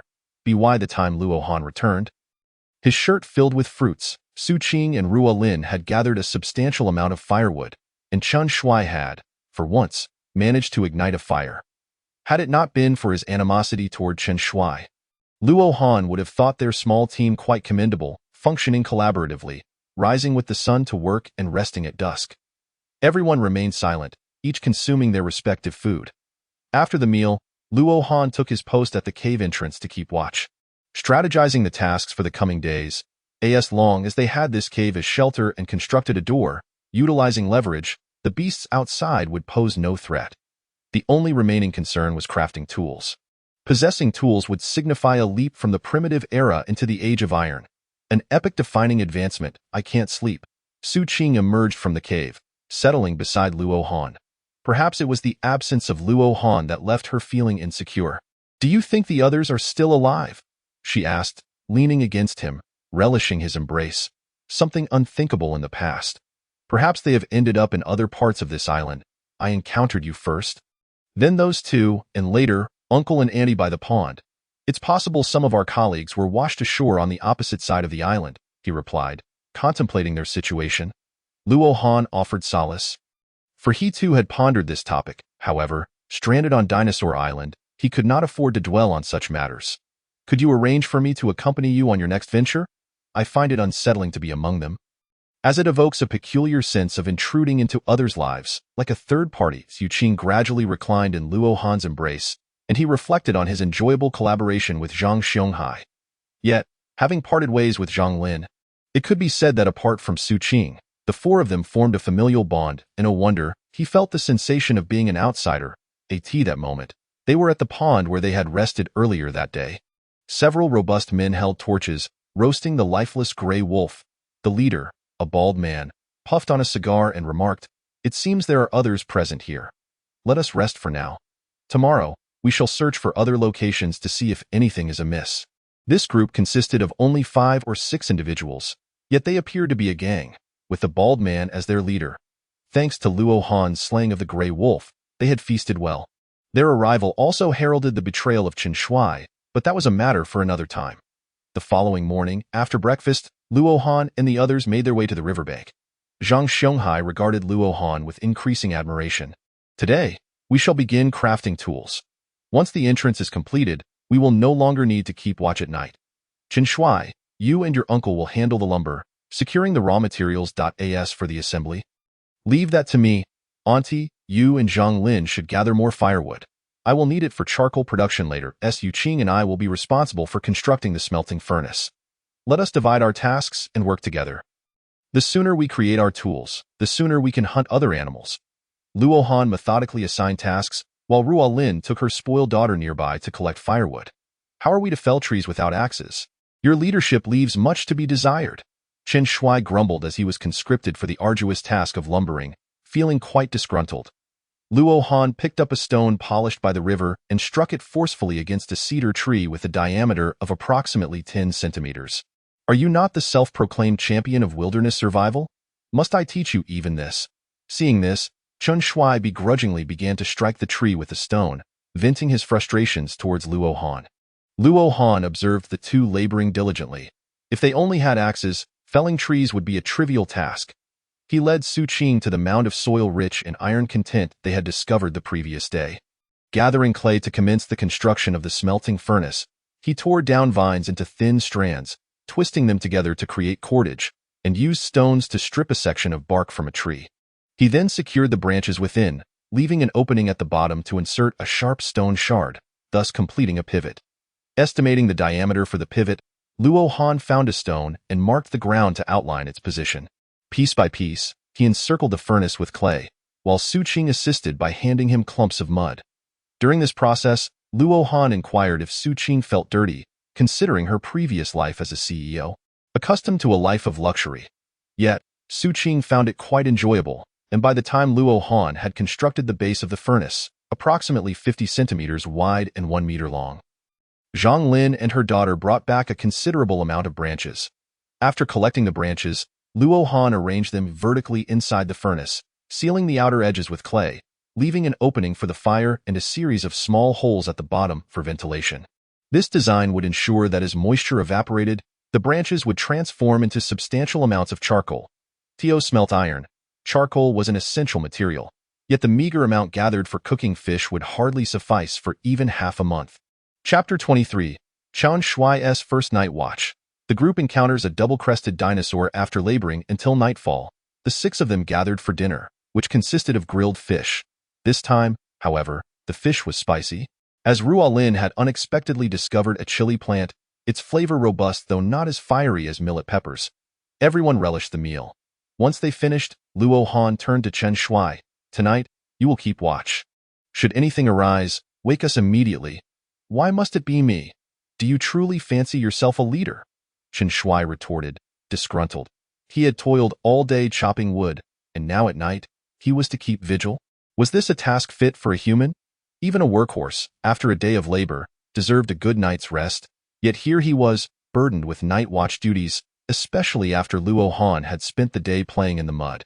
In Chen Shuai's eyes, Luo Han's smelting furnace was little more than a game with dirt. I kept watch last night, and your uncle is already 50. He cannot compare to us youngsters. Are you suggesting your future mother-in-law should take the night watch? Luo Han scoffed, recounting how 20 trees had been felled that day, 14 of which Zhang Xianghai had managed alone. You, a hindrance, dare to negotiate with me? Shall we send the women to keep watch tonight? Fine, fine. I'll keep watch. Chen Shuai relented, leaning against the doorway, vigilant against the encroaching darkness. Without light, the surroundings resembled a murky swamp, the faint glow of their fire swallowed by the night. Inside the cave, Luo Han observed the slumbering figures. Su Qing lay at the far right, Zhang Lin in the center, while the remaining straw was occupied by others. Did he truly have to lie between Su Qing and Zhang Lin? No wonder Su Qing had remarked last night that she could not sleep. It seemed Chen Shuai harbored ulterior motives. I can switch places with Zhang Lin, Ruo Lin casually suggested, dragging the sleeping Zhang Lin to the other side before lying down in the central position. Luo Han was taken aback by the arrangement. Zhang Xianghai was on the far left, followed by Zhang Lin, then Ruo Lin, with him in the middle, and Su Qing on the far right. This would not be an issue under normal circumstances. Except Zhang Xianghai was present, and Ruo Lin was his former mother-in-law. What a predicament! Luo Han lay down, trying to inch closer to Su Qing, wishing to avoid any conflict with Zhang Xianghai. However, Ruo Lin's presence, with her mature feminine scent, provoked a surge of hormones within Luo Han, making it difficult for him to fall asleep. Even more unbearable was Ruo Lin's habit of hugging a pillow while sleeping, akin to Su Qing's.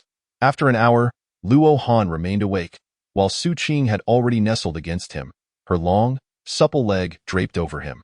What further exacerbated his discomfort was Ruo Lin clutching his right hand and wedging his wrist between her legs. Now, Luo Han found it impossible to sleep. Even the slightest movement risked brushing against an inappropriate area. If it were Su Qing, it would be acceptable, as she was family. However, the hand caught between Ruo Lin's legs belonged to Zhang Xianghai's wife. His former mother-in-law. Should he awaken her, he would find himself in an untenable situation. Suddenly, a cry pierced the night. Help! There's a dinosaur!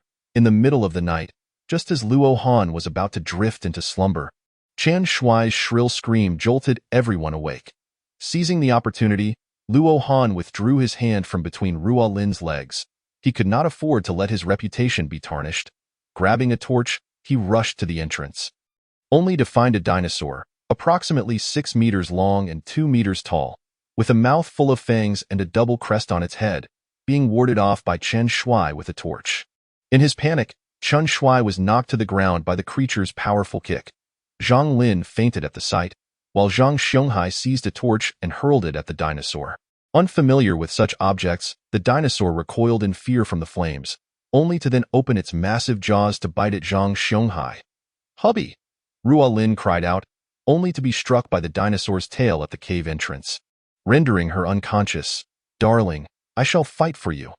Zhang Xianghai, believing Ruo Lin to be in peril, brandished the torch again, this time wisely choosing to keep it in hand rather than throw it. The dinosaur, intimidated, began to retreat. "Get those two inside. I will deal with this dinosaur," Luo Han instructed, noticing Su Qing's terrified expression as she stood frozen. He kicked the trembling Chen Shuai, who was paralyzed by fear. Once Chen Shuai managed to rise, Luo Han caught a whiff of urine.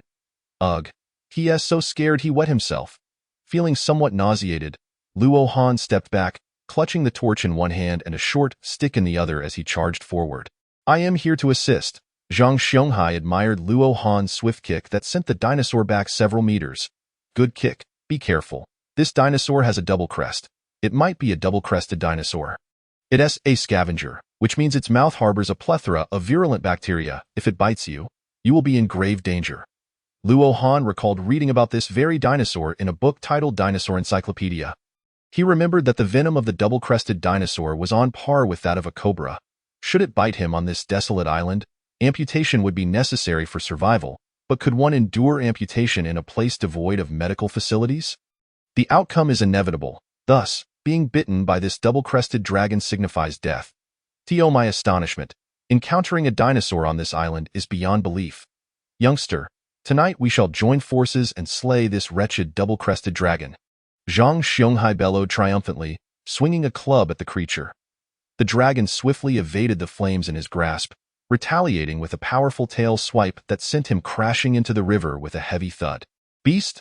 Luo Han's eyes ignited with fury as he faked a movement to intimidate the double-crested dragon, then struck its crown with all his might. According to the Grand Compendium of Dinosaurs, the double-crested dragon's crown is formed from 2 exceedingly thin bones, rendering it remarkably fragile and unsuitable for combat. If a small animal were to bite its crown during a struggle, it would feel pain and, in order to protect its crown, might even abandon its prey in search of alternative sustenance. Therefore, Luo Han's objective was to deliver a crushing blow to its crown. Even if he could not vanquish it, he must instill fear within it. Chapter 24. Luo Han drives away the double-crested dragon. Zhang Xianghai entrusts his family struck upon its crown. The double-crested dragon's eyes bulged with blood. It had not anticipated that Luo Han would employ a feint, allowing him to inflict serious injury. In that moment, the dragon opened its massive jaws, aiming to bite Luo Han. Seizing the opportunity, Luo Han wedged his club into its mouth, preventing it from biting him. However, he overlooked one critical detail. The biting force of the double-crested dragon far surpassed that of lions or tigers. The short club proved insufficient to restrain its jaws, and within moments, the dragon snapped it in two. Devoid of weaponry and allies, Luo Han felt a surge of fear. Though he was a special forces soldier, he was still but flesh and blood. His only hope lay in scaling the creature's back to strike its crown. Surviving on this dinosaur-infested island without a weapon was indeed a formidable challenge. Luo Han once more brandished his torch to frighten the double-crested dragon, attempting to employ the same trick, but was caught off guard by a sudden tail swipe. He swiftly leaped aside to avoid the attack and charged toward its hindquarters. The dragon's forepaw struck down, and Luo Han executed a sliding maneuver, positioning himself between the dragon's legs. With his left hand holding the torch and his right hand poised for a punch, he unexpectedly found his fist sinking into the creature's body. The double-crested dragon let out a howl of pain, retaliating with a tail swipe that forced Luo Han into the water. He gazed at the mingling red and yellow fluids in his hand. He felt a wave of nausea wash over him. Damn, I accidentally struck its rear. The stench emanating from his hand compelled Luo Han to hastily scrub it clean in the river. What began as an attempt to strike its belly had transformed into a scene of horror, evoking a lament from the heavens. A 1,000-year kill. Seeing Luo Han driven into the water, the double-crested dragon turned and lunged at him. Luo Han quickly dodged, bringing his torch crashing down upon the dragon's head. Perhaps it was due to its underdeveloped brain or sluggish reflexes, but the dragon failed to evade Luo Han's attack. Suffering yet another crushing blow to its skull, clambering back onto the shore, Luo Han continued to swing his torch, causing the double-crested dragon to retreat in fear. With eyes filled with rage, the dragon charged forward. Intent on injuring Luo Han, he deftly sidestepped, but the dragon, unable to halt its momentum, crashed violently into the massive stone at the cave's entrance. Seizing the moment, Luo Han dashed onto the dragon's back, delivering blow after blow to its skull, employing the same technique he had used against the terrifying clawed dragon. The excruciating pain coursing through the double-crested dragon's crown made it unbearable, and it hastily slammed its back against a nearby boulder in a desperate attempt to dislodge Luo Han. Luo Han rolled off and struck the dragon squarely in the face, the force of the blow distorting its jaw. After enduring a series of punishing hits, the double-crested dragon, reassessing the situation, slowly retreated a few steps and waded into the river. Luo Han raised his torch once more, preparing to launch another attack, but the double-crested dragon, recognizing its disadvantage, fled. It did not believe it could defeat Luo Han, the cunning strategist, especially after he had so ruthlessly exploited its weakness. As the dragon made its escape, Luo Han regained his composure, but was suddenly caught off guard as a hand reached out from the water and seized him. What the hell? Luo Han raised his torch to strike. But upon seeing the familiar visage illuminated by the flames, he relaxed, realizing it was Zhang Xianghai. Uncle, you frightened me half to death. Luo Han quickly pulled Zhang Xianghai up, but upon noticing the slight indentation in his chest, he felt a wave of despair wash over him. Just moments ago, Zhang Xianghai had been forcefully thrown by the dragon's tail, sustaining grave injuries, and even his voice now bore a weakened timbre. Zhang Xianghai lay against the cave entrance, quietly gazing at his unconscious wife within the cave. Having been married for decades, they had welcomed a beautiful daughter, Zhang Lin, but regrettably, he would not witness her happiness. Upon hearing the commotion outside, Su Qing rushed out, and upon confirming Luo Han's safety, she let out a sigh of relief, only to be gripped by anxiety at the sight of Zhang Xianghai's feeble state. Uncle, what has happened to you? Zhang Xianghai looked at Su Qing, responding, I am fine, Su. I apologize for alarming you. Luo Han remained by Zhang Xianghai's side, fearing the return of the double-crested dragon, yet his heart was heavy with melancholy and agitation. Zhang Xianghai gazed at Luo Han, saying, Luo Han, I have always held great affection for you. Lad, if only you were my son-in-law. Alas, my daughter has been blinded by folly. I have failed in my duty as a father, and now I lack the time to correct her course. Should I falter, I entrust you with the care of my beloved Wolin. Though she may possess a somewhat materialistic perspective, she has devoted her life to but one man. I cannot let her go. As for Zhang Lin, if she remains stubbornly obstinate, as long as she does not commit grave errors, please be understanding and help me guide this disobedient daughter toward the right path. I long to grow old with you slowly. Zhang Xianghai gazed wistfully at the unconscious Wolin, lamenting, Luo Han, I can no longer be your father-in-law, but may I ask you to call me Dad? Zhang Xianghai looked at Luo Han, perhaps regretting the sight of his daughter being blinded by wealth. Dad? Luo Han called out emphatically. Under normal circumstances, he would refuse such a request without hesitation, but having known Zhang Xianghai for 3 years, he considered him both a mentor and a friend. Thus, he felt no discomfort in addressing him as such. Take good care of your aunt, and look after yourself. Zhang Xianghai gazed at Wolin with deep sorrow in his eyes. Ultimately, he summoned the last of his strength, yearning to embrace his beloved once more, yet he was unable to rise. Luo Han stood at the cave entrance, gazing at the luminous moon in the sky. Unable to find solace, upon waking, Wolin beheld Zhang Xianghai's lifeless body, unable to comprehend the reality before her.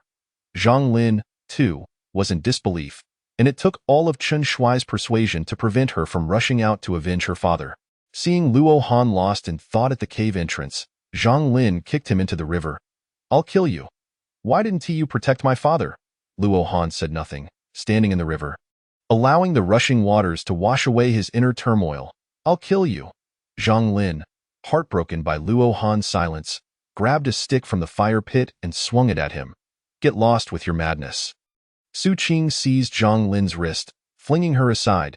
We are all grieving for Uncle's departure, but if it weren't for Luo Han driving away that dragon, we would all be dead today. Whatever you intend to do, I won't stand by while you harm Luo Han. Su Qing firmly grasped Zhang Lin's collar, delivering a slap that sent her reeling. Chapter 25. Luo Han begins forging iron tools. Chen Shuai has new schemes after being slapped by Su Qing. Zhang Lin was about to retaliate when Luo Han slowly turned, his icy glare sending shivers down the spines of those present, as if they were trapped in an ice prison.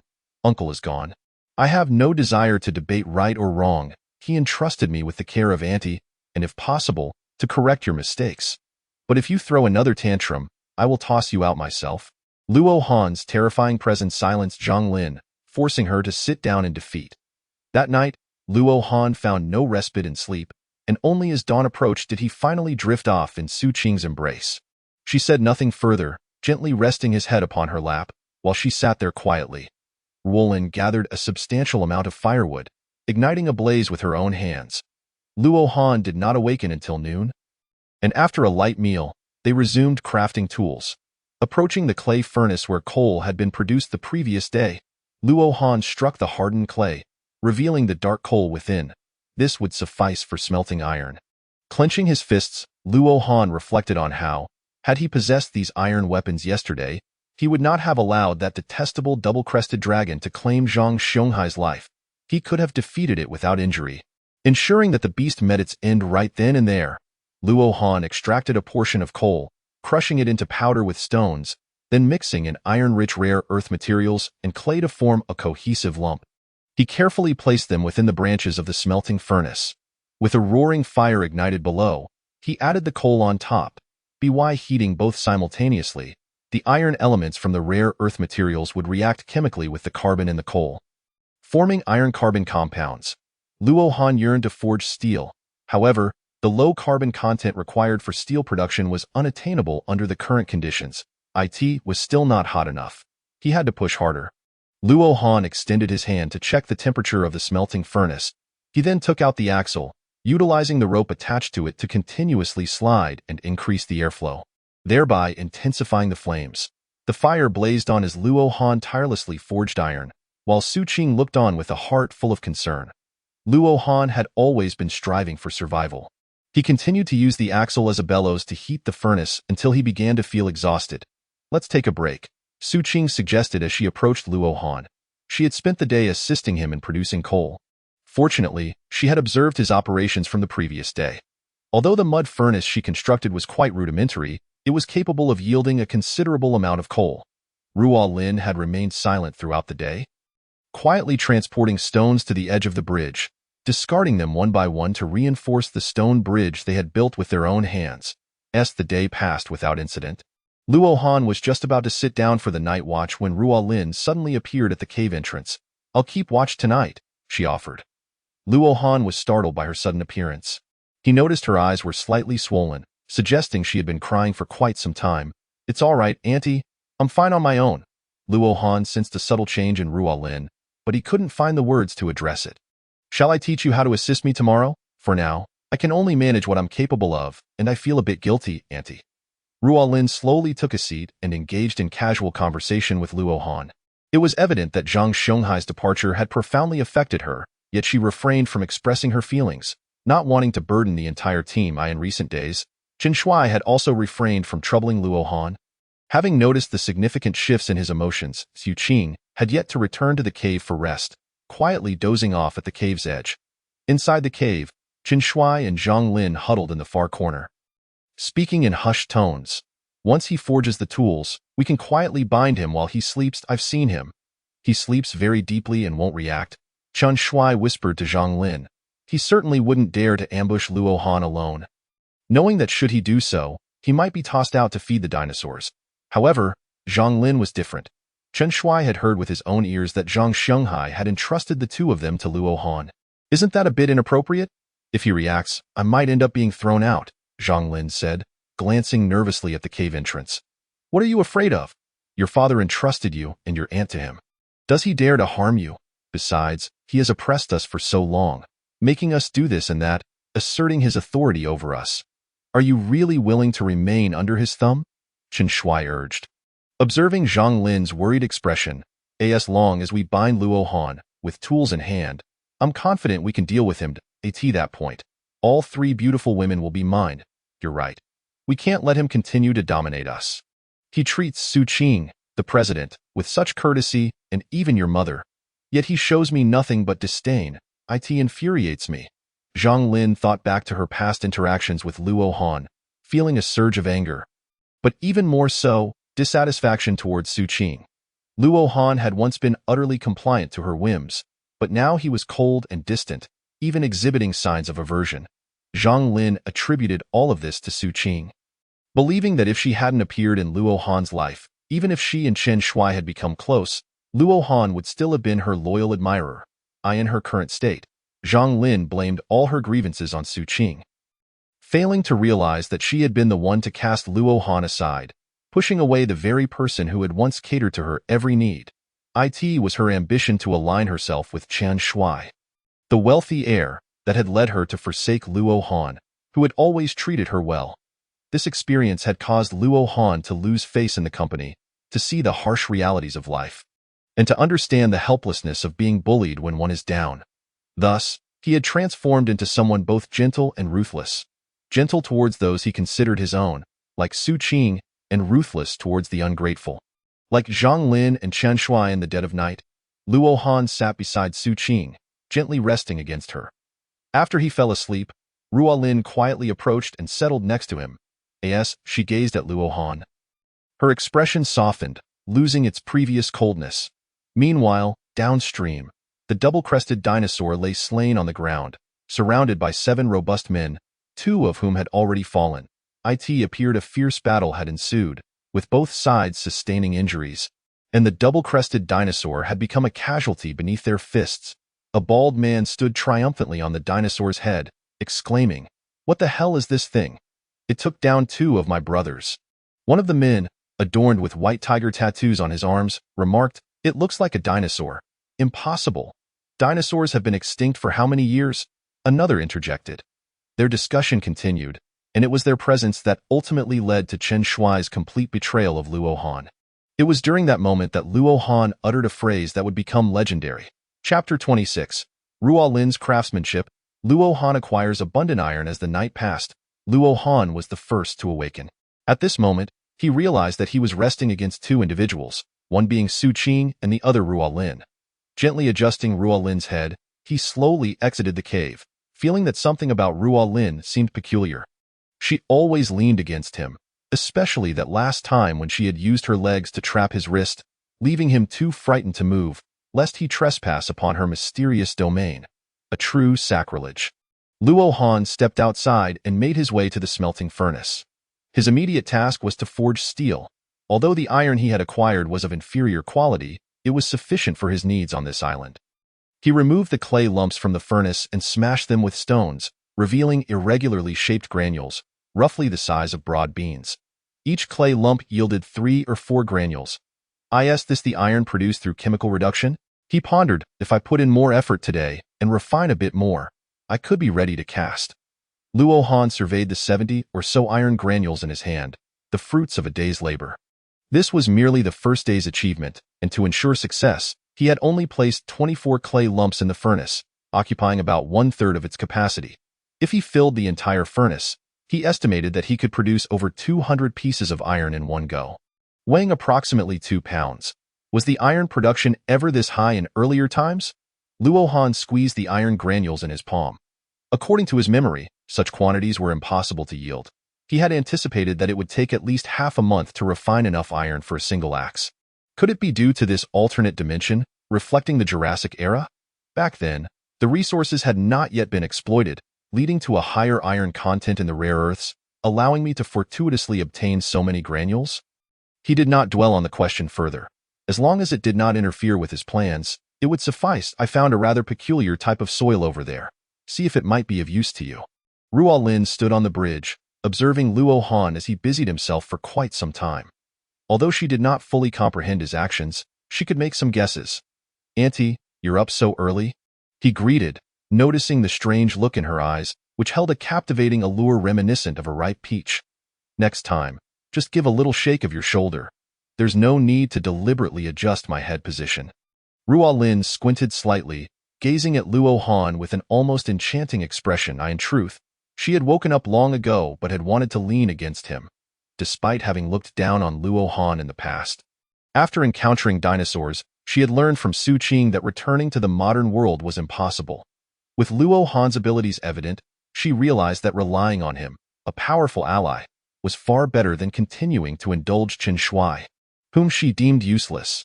Thus, she decided to cling to Luo Han, the survival expert, for now. So you knew all along." Luo Han felt his face flush. He could not comprehend why, as he could tease Su Qing without a hint of embarrassment, yet found himself easily flustered in Ruo Lin's presence. Ruo Lin led Luo Han to the riverbank behind the cave, where they discovered a kind of grayish-white soil, albeit scattered. After Luo Han prodded with a twig, he managed to gather a small mound of it. "Auntie, you're amazing. This is clay. With it, we can create tools. I was worried about what to use as a crucible, but now that's resolved." After much effort, Luo Han finally realized that this was indeed clay. With clay, he could produce crucibles, and with crucibles, he could melt the iron granules into molten iron, allowing him to cast tools such as axes, hammers, and chisels, or even weapons like swords and broadswords. Armed with these tools, he felt confident that he could face any medium-sized carnivorous dinosaurs, such as the double-crested dinosaur or the velociraptor, without fear. Ruo Lin smiled gently and produced a woven rattan basket. "Here, use this to carry it back." Luo Han stared in astonishment at the basket in his hands. "Did you make this?" "Yes," she replied. "Yesterday, I dug a grave for the old man over there, and there were some vines on the trees. So I wove this basket. However, I haven't done this in many years, so my skills have diminished significantly." Ruo Lin twisted her ankle like a little sister, fearful that Luo Han might harbor disdain for her. She could perceive that Luo Han was only courteous to those with capabilities. Those who united in purpose to assist him were met with his kindness. Conversely, individuals like Chen Shuai, who were not only unhelpful but also formed cliques to oppose him, received no such courtesy. It was evident, for instance, that when Zhang Xianghai was still present, Luo Han showed him respect, and Chen Shuai's provisions were more than sufficient to satiate his hunger.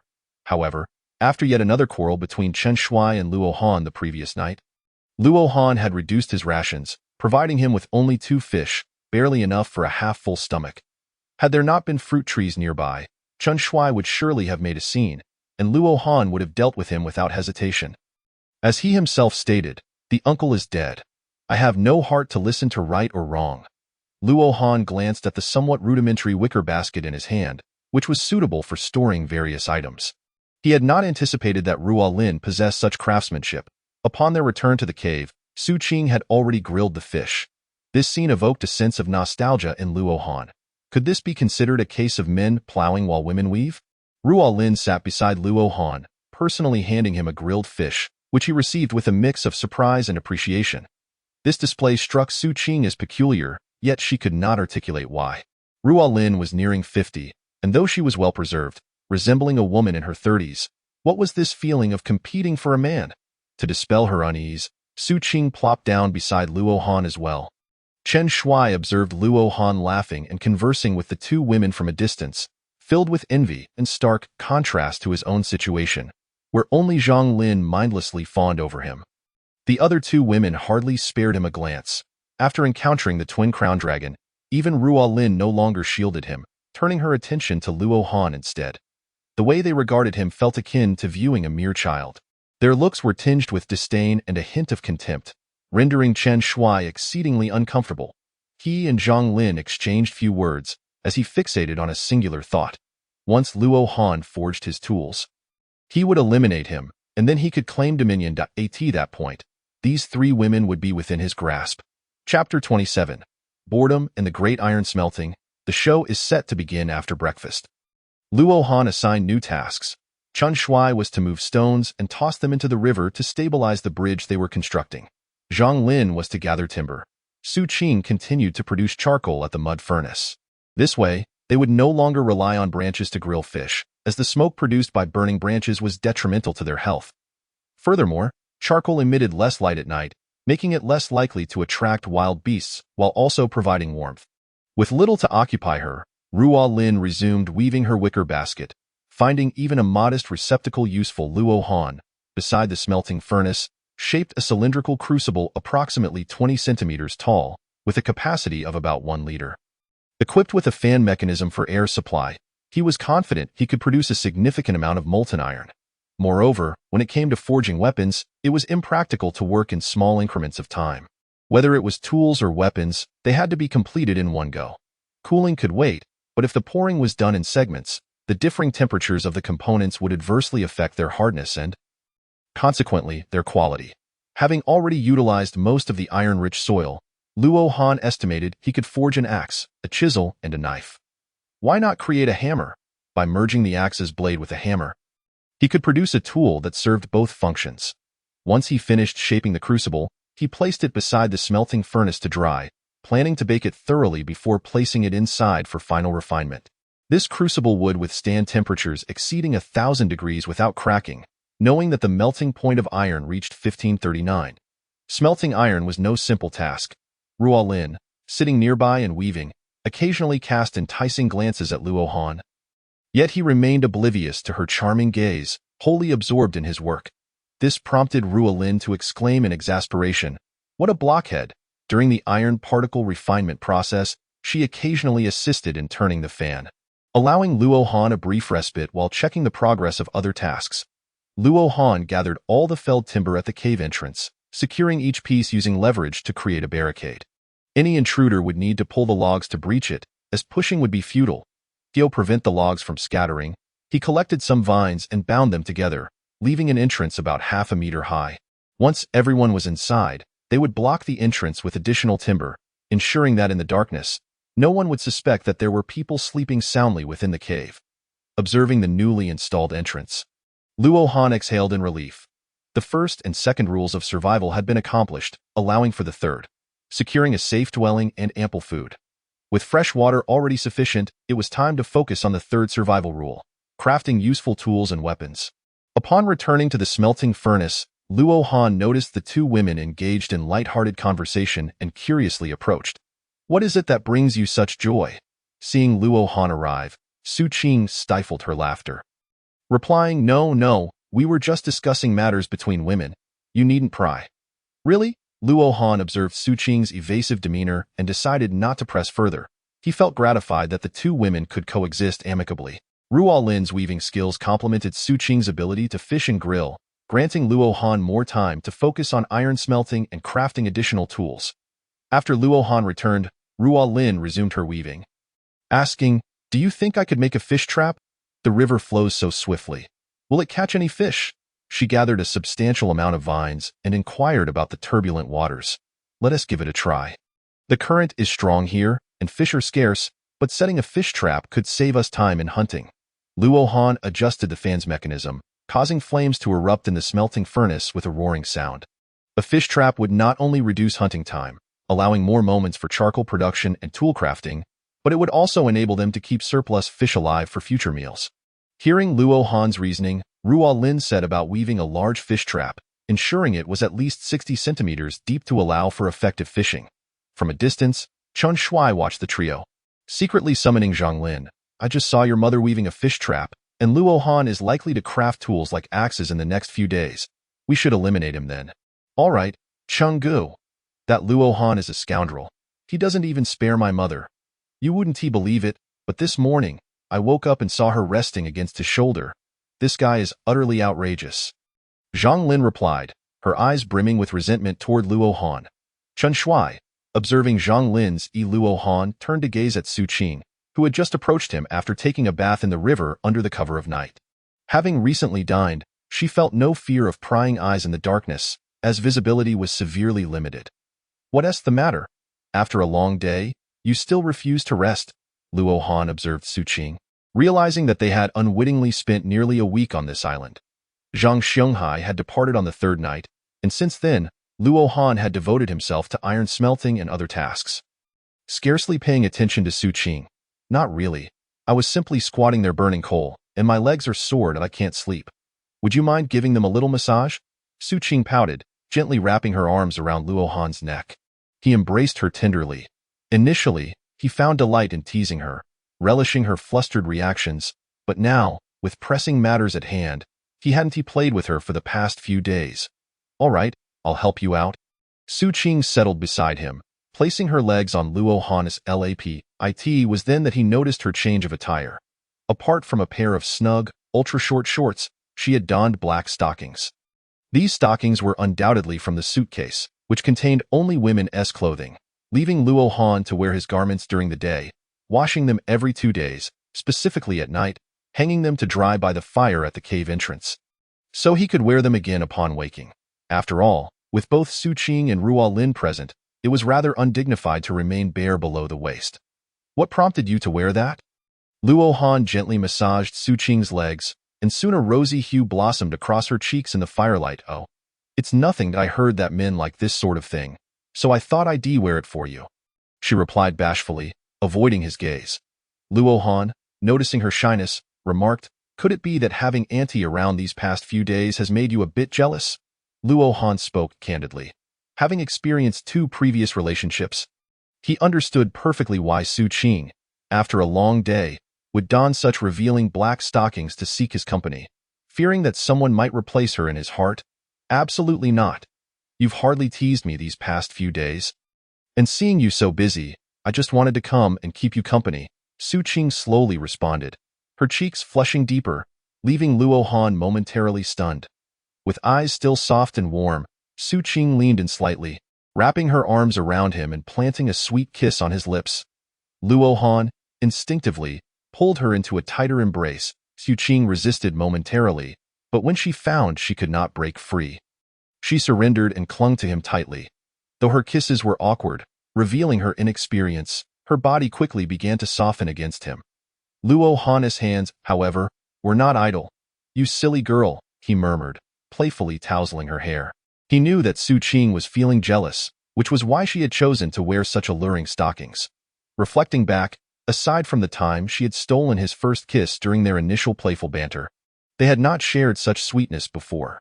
After a while, Su Qing became completely languid in his embrace, yet her attire remained intact. With just a few playful touches, she succumbed to his hold. Rascal, you're incorrigible. Come clean. How many girls did you mislead before meeting me? Su Qing teased, resembling a little kitten nestled in his arms. Luo Han replied nonchalantly, in the past, my family's circumstances were dire, and I was looked down upon by my mother-in-law, which led to a breakup. Then I participated in the Special Forces assessment, and later ended up here at the company. You already know the rest? And did anything happen between you and her? Su Qing asked bashfully, her voice dwindling in strength. The her referred to Zhang Lin. Of course not. You needn't worry. My first kiss was taken by you, Luo Han chuckled, causing Su Qing's cheeks to redden even further as she playfully pinched his abdominal muscles. The two remained nestled together, often finding solace in silence, needing no words. Just an embrace was enough to bring immense comfort. After spending 2 hours by the smelting furnace, Luo Han ceased adding fuel. He planned to let the temperature drop overnight and, once the crucible stabilized, cool it with water to melt the iron particles for the final pouring. Ruo Lin sat on the bridge, observing the two in their tender embrace, choosing not to intrude. Although her time with Luo Han had been delightful, she had more pressing matters to attend to. Zhang Lin and Chen Shui sat within the cave, quietly critiquing Luo Han. Luo Han glanced towards the cave, contemplating. Everything is proceeding as planned. The following morning, Su Qing hurried back to the cave to change out of her black stockings before returning to Luo Han to freshen up. I am furious. Chen Shui just looked at me with those lecherous eyes. Fear not. If he dares to misbehave, I'll make sure to break his legs. I'll put an end to his thoughts. Luo Han replied, eyeing the irate yet adorable Su Qing beside him. Chen Shui, frightened by Luo Han's words, hastily abandoned breakfast to move stones. No, I won't dare. Watching Chen Shui scurry away, Su Qing placed her hands on her hips, pouting, serves you right for looking at me. Luo Han chuckled at her fierce demeanor. Su Qing leaned closer to Luo Han, whispering in his ear, "If you like, I can wear these every night. There are several styles in that suitcase." Upon hearing this, Luo Han felt a stirring within him, almost wishing to moo like a bull. He vividly remembered the contents of that suitcase, which were delightfully provocative. Clearing his throat, he suggested, "Perhaps we should focus on more pressing matters first." Approaching the smelting furnace, Luo Han retrieved the crucible, which had cooled slightly, and began to lower it into the river to cool further. Initially, he intended to start pouring the tools immediately, but Su Qing's earlier comment had left his mind in disarray, fixated on the image of her long legs clad in those stockings, rendering him unable to concentrate. Chapter 29. 5 burly men attack. Luo Han takes on 5. Luo Han plunged his head into the water, forcing himself to regain composure. He had not anticipated Su Qing would make such a bold suggestion. As a vigorous young man, he certainly understood the implications. Once he had calmed down, Luo Han resumed melting the gathered iron particles. This time, Su Qing refrained from burning coal, having done so for several days. A small pile was sufficient for their needs. Ruolin continued her weaving, becoming increasingly skilled, crafting 7 or 8 fish traps in the past couple of days, which yielded 6 or 7 large fish daily, ample for everyone's consumption. Now, she was repairing some branches with stones, preparing to weave a fishing net, allowing them to keep any surplus fish caught in traps while continuously providing sustenance. As Luo Han examined the smelted crucible, he realized that if this iron smelting succeeded, it would validate his method, enabling him to create other essential items, such as drinking cups and cooking pots. After a week of consuming roasted fish, he was on the verge of losing his appetite.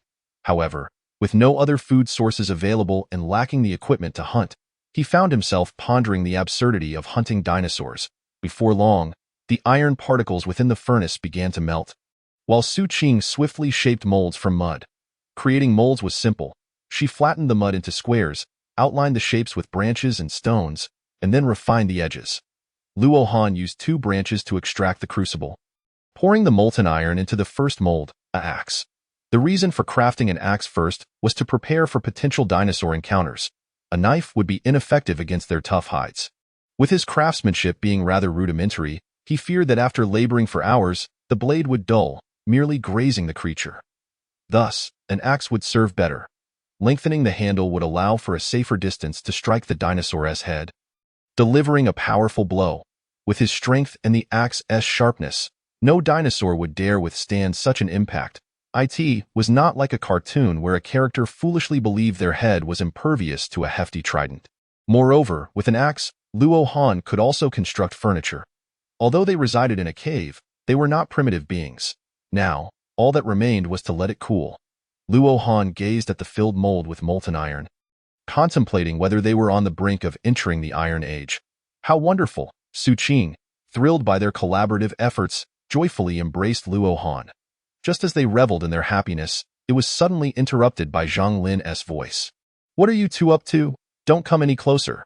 From the forest's edge, a bald man accompanied by 3 burly tattooed men emerged, prompting Luo Han to become vigilant. This setting was akin to survival in the wilderness or a post-apocalyptic scenario. The threats did not solely arise from dinosaurs, but also from fellow humans inhabiting the island. In such an environment, one could only trust 2 things: the weapon in their hand and the companions within their camp. Alas, there are fish to be had. The bald, muscular man approached the fire, seizing the fish from the flames and devouring it greedily, while the others showed no restraint in taking all of Su Qing's carefully prepared breakfast. "Boss, look over there. There's another." A heavily tattooed man, adorned with a leopard design, pointed towards Su Qing, his mouth watering with desire. Su Qing's beauty rivaled that of the greatest stars, and her natural, unadorned visage added an extra touch of innocence. "Such long, fair legs, how I adore them." The bald man, captivated, strode directly towards her, prompting Su Qing to retreat hastily. Luo Han stepped in front of Su Qing, his expression icy. "My friend, to take without permission, to seize my fish, and to think of laying hands on my wife. This is rather audacious, wouldn't you say?" Luo Han remained undaunted, despite the presence of 5 brawny men, clearly forged in the crucible of a gym. If they were armed, he would find himself in dire straits. Qin Shuai, alongside Zhang Lin, hid nearby. "Let them fight. I hope they both suffer grievous wounds, allowing me to effortlessly claim Lo Han for myself. Upon seeing the bald man advance, Ruo Lin quickly sought refuge behind Lo Han. Get lost, or I'll break your legs. The bald man lunged, grasping Lo Han's shoulder in an attempt to shove him aside. Only for Lo Han to counter, seizing his wrist and delivering a punch that sent him staggering back. Oh! The bald man dusted off the non-existent dirt before him. Have you trained? How do you expect to take on all 5 of us? Along, Ahu, Alang, Bao, take him down. At this command, the 4 muscular men charged at Lo Han. With a fierce shout, Lo Han grabbed a branch and rushed at them. Fleeing would be futile. Only by defeating them could he hope to survive. He struck one tattooed with a wolf design, then swiftly delivered a knee strike that sent the leopard tattooed man flying. Observing their tattoos, dragon, tiger, wolf, leopard, Lo Han deduced their identities. Alang was bloodied, and Bao staggered from the force of Lo Han's strike. Seeing Ahu being pushed back, Alang seized the opportunity to ambush Lo Han. Wrapping his arms around him, I've got him. Hurry, Before he could finish, Lo Han stomped hard on his foot, causing him to wail in pain. A swift elbow strike and a backward kick sent Alang reeling. Lo Han was soon met with a punch from Alang, which he returned with a spurt of blood. Again, he roared. Launch, the leader exclaimed. Look at the beating I received. My backside still aches. And I cannot tolerate this indignation.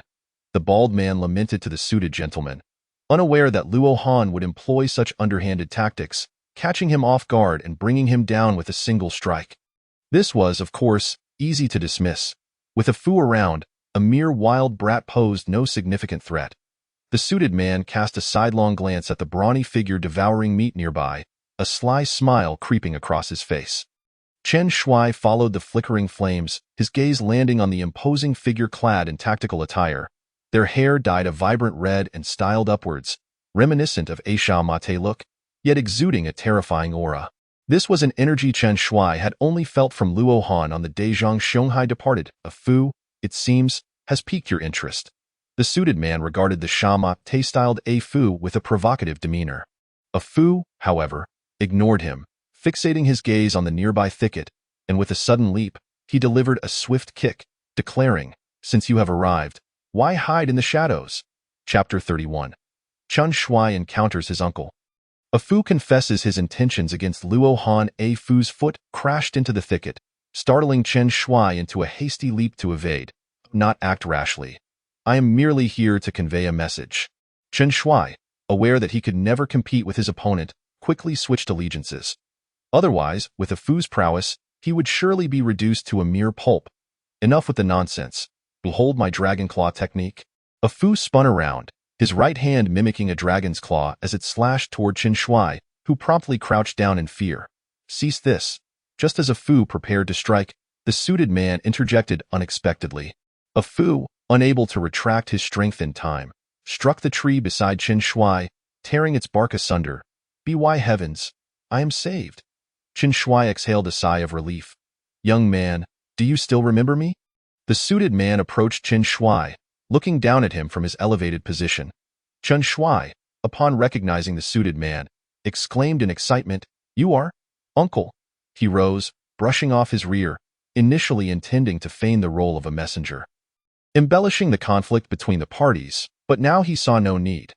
The man before him was none other than his own uncle, Chen Tao, the regional general manager of the Tianshui Group in the Northern Territories. In the underworld, he was addressed as Uncle Tao. Chen Tao wielded influence in the north, traversing both the legitimate and illicit realms, with few daring to provoke him. Only those of considerable stature could stand against him. And even they would show him respect. What brings you to such a state of disarray? Were you not attending a company team-building event? Who has wronged you? Chen Tao's expression darkened as he scrutinized his nephew. Chen Shui, upon hearing this, proceeded to recount his recent tribulations, embellishing the narrative, portraying himself as a victim of Luo Han's tyranny, claiming he was treated as a servant and subjected to various forms of abuse, even deprived of sufficient food. Observing his tearful nephew, Chen Tao interrupted, Enough of this. I shall ensure he receives his due punishment. Understanding his nephew's penchant for exaggeration, Chen Tao cut him off as the tale rang hollow. A Fu leaned against a nearby tree, arms crossed, observing the exchange with a hint of skepticism. That name sounds familiar. Just as Chen Tao was about to speak, he suddenly inquired, "Did you not disclose your identity to him?" Chen Shui lamented. "He knew my identity from the outset. Yet he not only assaulted me but boasted that even if the King of Heaven were to arrive, he would show no deference. He deliberately allowed his voice to take on a wretched tone. Moreover, he has been improper with my mother-in-law, coercing her to serve him, and even the Southern Region's president Su Qing narrowly escaped his clutches. Were it not for invoking your name, uncle, that scoundrel would have taken advantage of the president and the others," he added. "He even warned me not to let him see you, or else we would both be dealt with, and I would be made his servant." Chen Tao rolled his eyes at Chen Shui, then turned to a Fu stepped forward, saying, "Tomorrow, I will take care of him." Chen Shui nodded. "How skilled is this brother of yours?" "That scoundrel is quite formidable. Today I witnessed several brothers fail to subdue him together." Chen Tao, observing Chen Shui's demeanor, introduced, "This is a Fu, a master of exceptional caliber. Do not be misled by your words about that scoundrel. He could easily handle multiple opponents, even terrorists." Chen Tao elaborated, 3 months ago, he single-handedly eradicated a group of foreign terrorists." Chen Shui's eyes lit up. "That is splendid, with this brother by our side. That scoundrel will undoubtedly kneel in submission to Fu." Taking note of Chen Shui's sycophantic behavior, remarked disdainfully, "Having left the military for 3 years, I remain undefeated. It has been ages since I truly engaged." Chen Shui examined a Fu's physique, noting that he was even more robust than Luo Han, with muscles far more developed than those of the 5 men nearby, who appeared to have merely dabbled in basic martial arts, sculpting their bodies in the gym. Were it not for their teamwork, Luo Han would not have struggled against them for long. Yet even then, they could not withstand him for more than 3 minutes. Wasting time with their last 2 moves. Of course, not every gym-goer is weak. Yet these men were clearly thugs. They intimidated ordinary people but would quickly reveal their true inadequacies against skilled opponents. Chen Shui regarded a Fu with satisfaction, firmly believing that with a Fu's presence, Luo Han was doomed to fail. "By the way, uncle, I have heard that this place is not of our original world. It would be prudent to seize it after we deal with that scoundrel." Chen Tao gazed at his lecherous nephew with a glimmer of intrigue in his eyes. "What do you mean?" Chen Shui proceeded to unveil his intentions, captivating the bald 5 with his persuasive tongue. They drooled in anticipation. "Agreed. We will leave the one surnamed Su alone, but you must ensure the other 2 serve us well." Chen Shui grinned wickedly. "Of course, we are all brothers." A Fu, witnessing their lascivious gazes, took a few steps back, declaring, "Our paths do not align." Chen Shui lingered at the foot of the mountain for a full hour before sneaking back up. Returning to the cave. At that moment, Luo Han and the others remained by the riverside furnace, peacefully asleep. Luo Han lay in the center, arms outstretched, with Su Qing resting on his right arm like a small cat. As for Ruo Lin, she leaned against Luo Han, also in slumber. "Wretched beings, once a Fu deals with Luo Han tomorrow, I shall teach you a lesson, showing you what true might entails." Chen Shui peered at the 2 sleeping in Luo Han's embrace. In his eyes, he would forever be the exalted king, while Luo Han was merely a lowly peasant. Why should Su Qing draw close to Luo Han? Why did Ruo Lin not protect her future son-in-law? What infuriated Chen Shui most was that Ruo Lin and her husband did not assist in confronting Luo Han. Instead, they shared laughter and camaraderie with him. The most unforgivable act was that Ruo Lin continued to sleep near Luo Han, even resting on his shoulder. For Chen Shui, this was an unpardonable affront, especially considering Su Qing had spent an entire night outdoors in revealing attire with Luo Han. Their actions, in Chen Shui's eyes, were nothing short of betrayal, laced with humiliation. Luo Han and his companions remained oblivious to Chen Shui's childish thoughts, nor did they care. In their eyes, Chen Shui was nothing but a waste. Chapter 32. Utilizing a great move as a basic attack. Luo Han faces the king of provocation. The following day, Luo Han inspected the cooled axe and chisel, promptly submerging the 2 molds into the water. Crafting these iron tools, particularly weapons, necessitated tempering. However, Luo Han was not well versed in such intricacies. He prioritized creating functional items before pursuing higher quality, much like his approach to life, progressing step by step, never indulging in daydreams of overnight success. Such aspirations often lead to ruin. Luo Han, those individuals have returned. Su Qing, initially gathering vines alongside Ruo Lin to weave additional items, was startled by the sudden appearance of a burly man behind her. Upon witnessing the return of these intruders, both women hastily retreated to Luo Han's side. Luo Han placed the poured molds into the water to cool, fixing his gaze on the three men with ill intentions. "What brings you here? Do you wish to experience the same explosive fate as those two?" The leader, a Lang, felt a chill run down his spine at Luo Han's seemingly unhinged demeanor. "Then come at me," a Lang bellowed, charging forward. Luo Han shook his head, responding with a cold retort as he advanced to meet the trio. In less than 3 minutes, aside from a bow, the other two experienced firsthand what it meant to be a fragile egg against the earth. Observing the two men who had been downed within mere moments, Luo Han turned to the trembling Abao.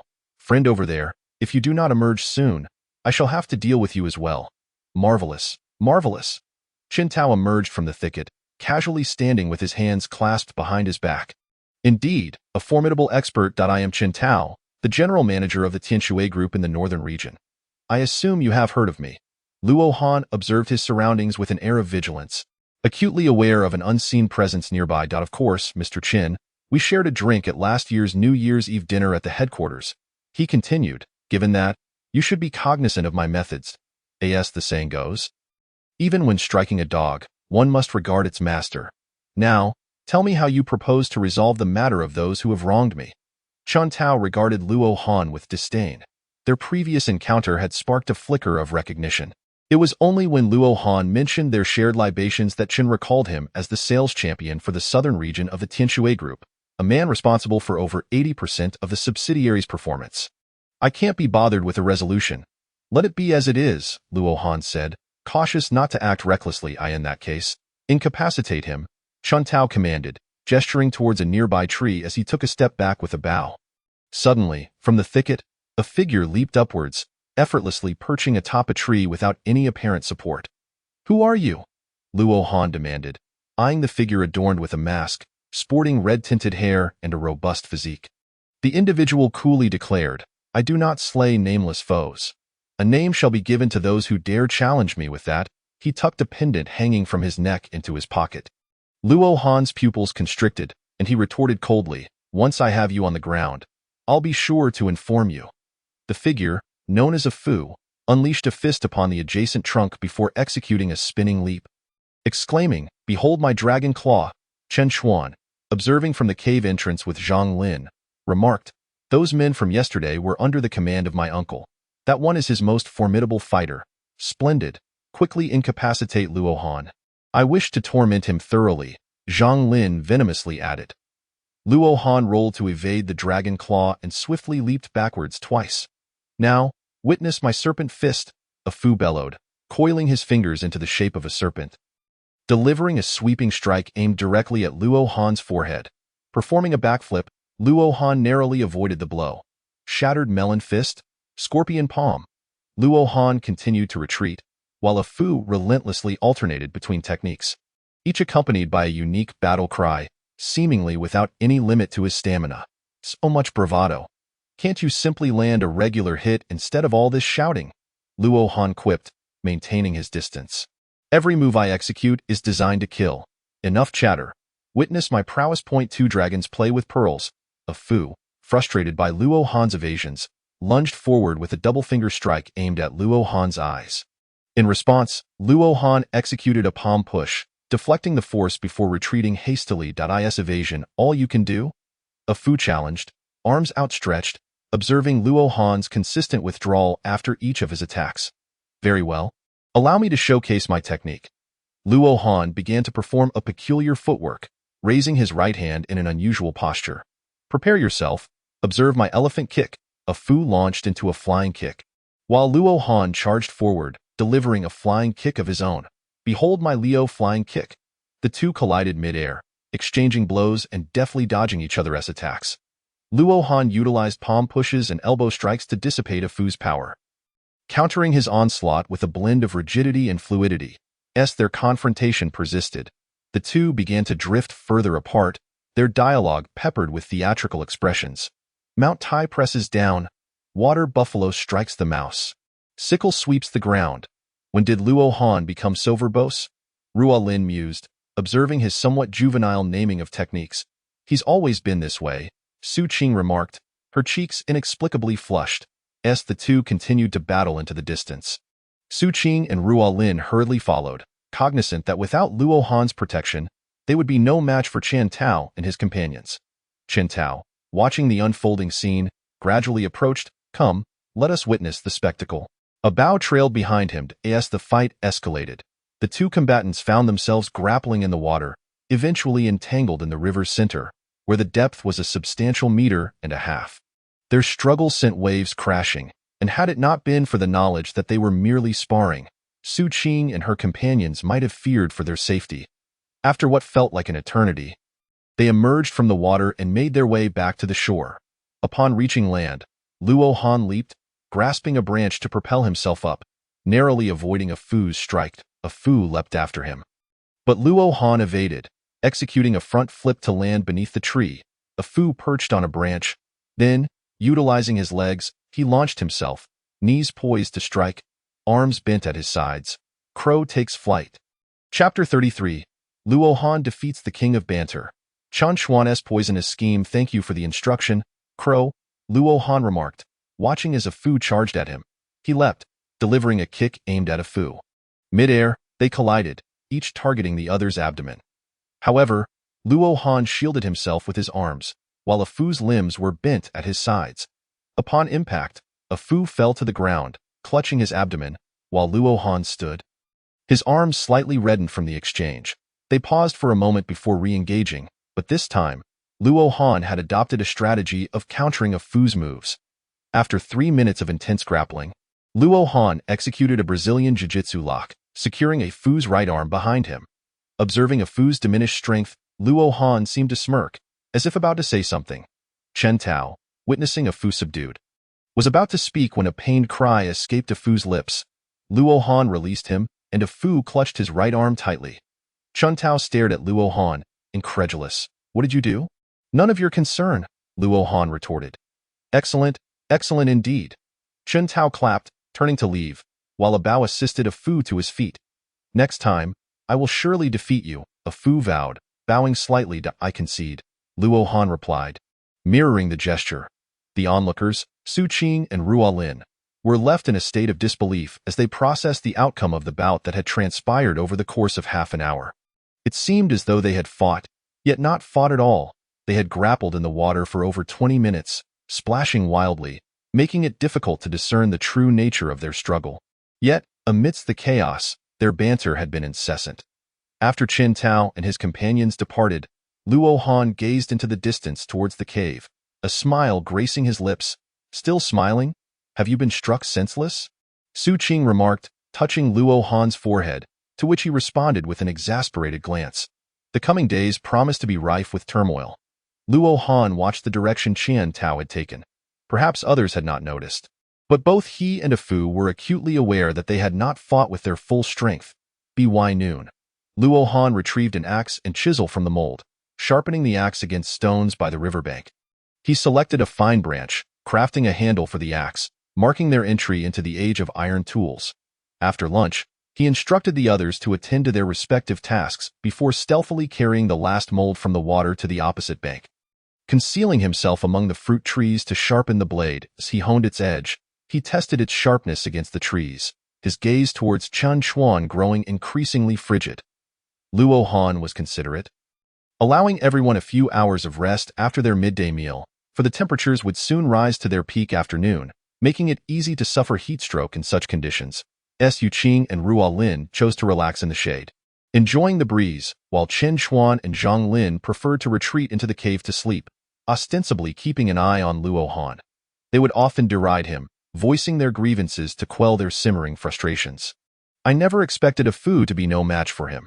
Zhang Lin lay in Chen Xuan's embrace, casting a venomous glance at Su Qing and Ruo Lin, who were resting 30 meters away. In recent days, Luo Han had not ensured they were well fed, yet they were assigned the most laborious tasks. They had moved stones in the morning and continued to do so in the afternoon, successfully completing the bridge.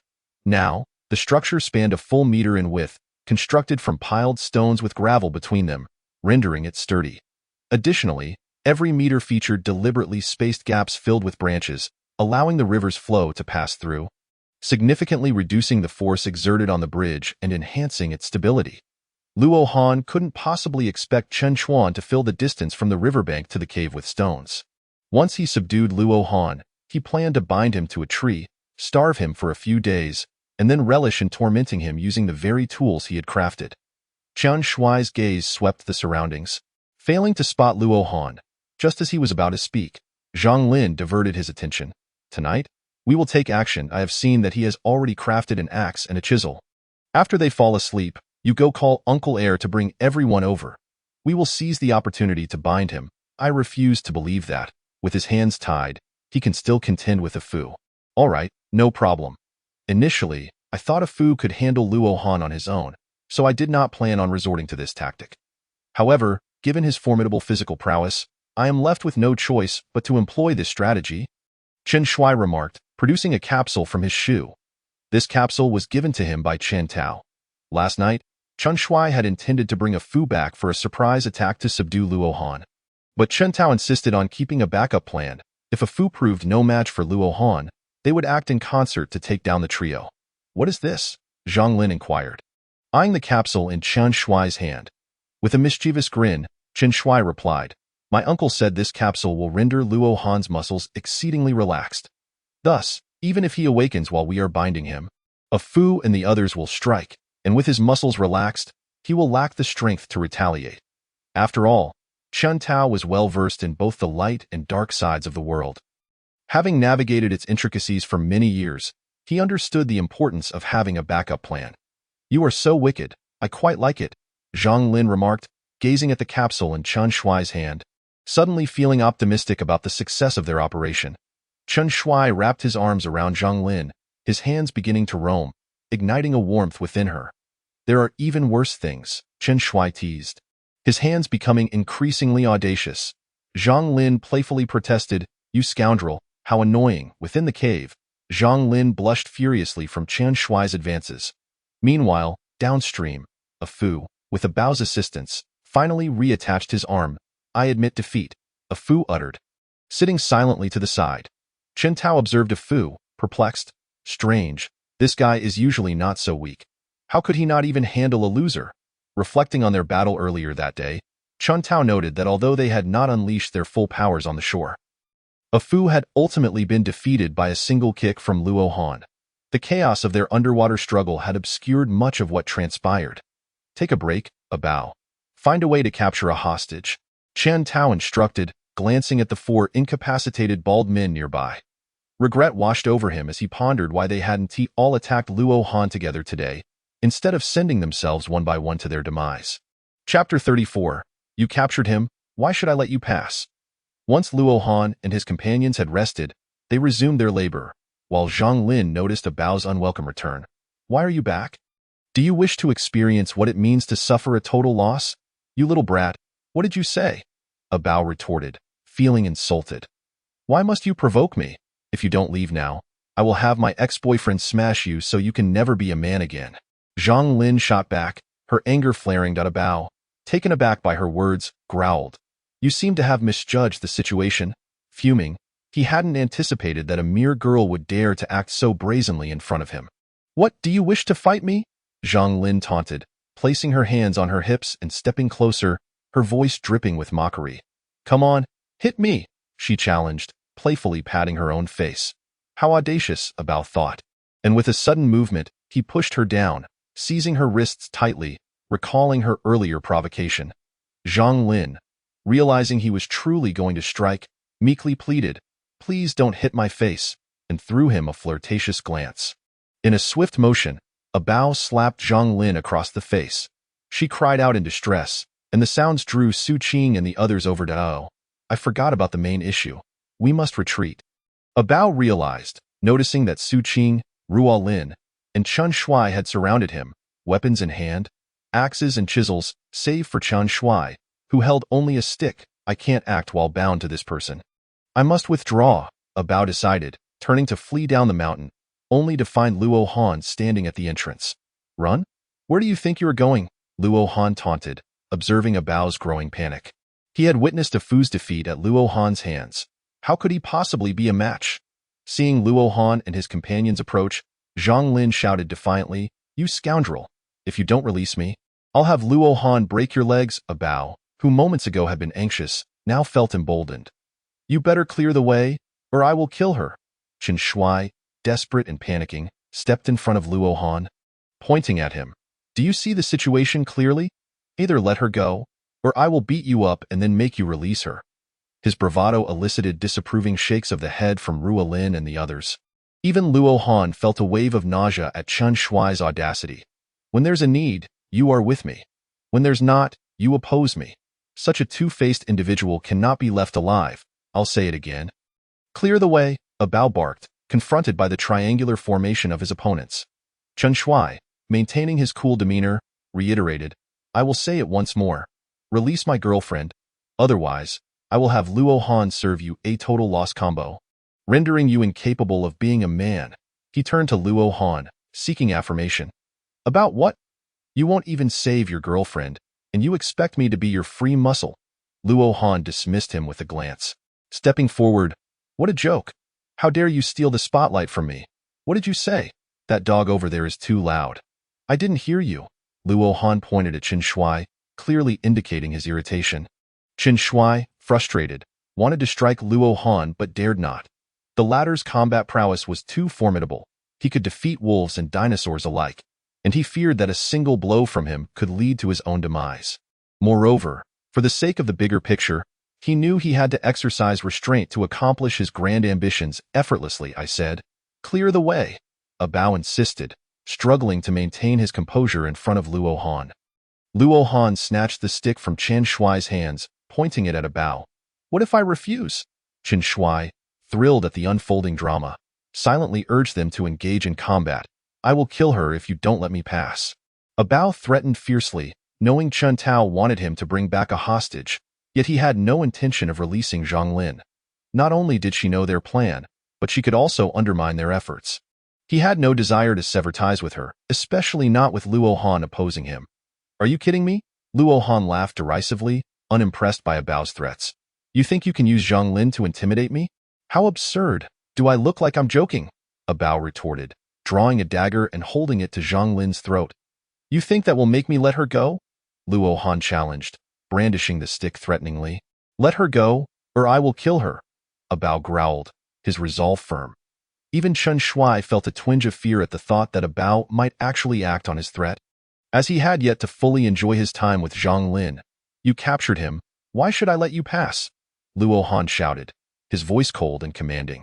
"Since you wish to play, let us see whose blade is swifter." Luo Han gripped the stick in both hands, ready to use it as a weapon. Tio's attempt to use someone who had betrayed him to intimidate him was nothing short of ludicrous.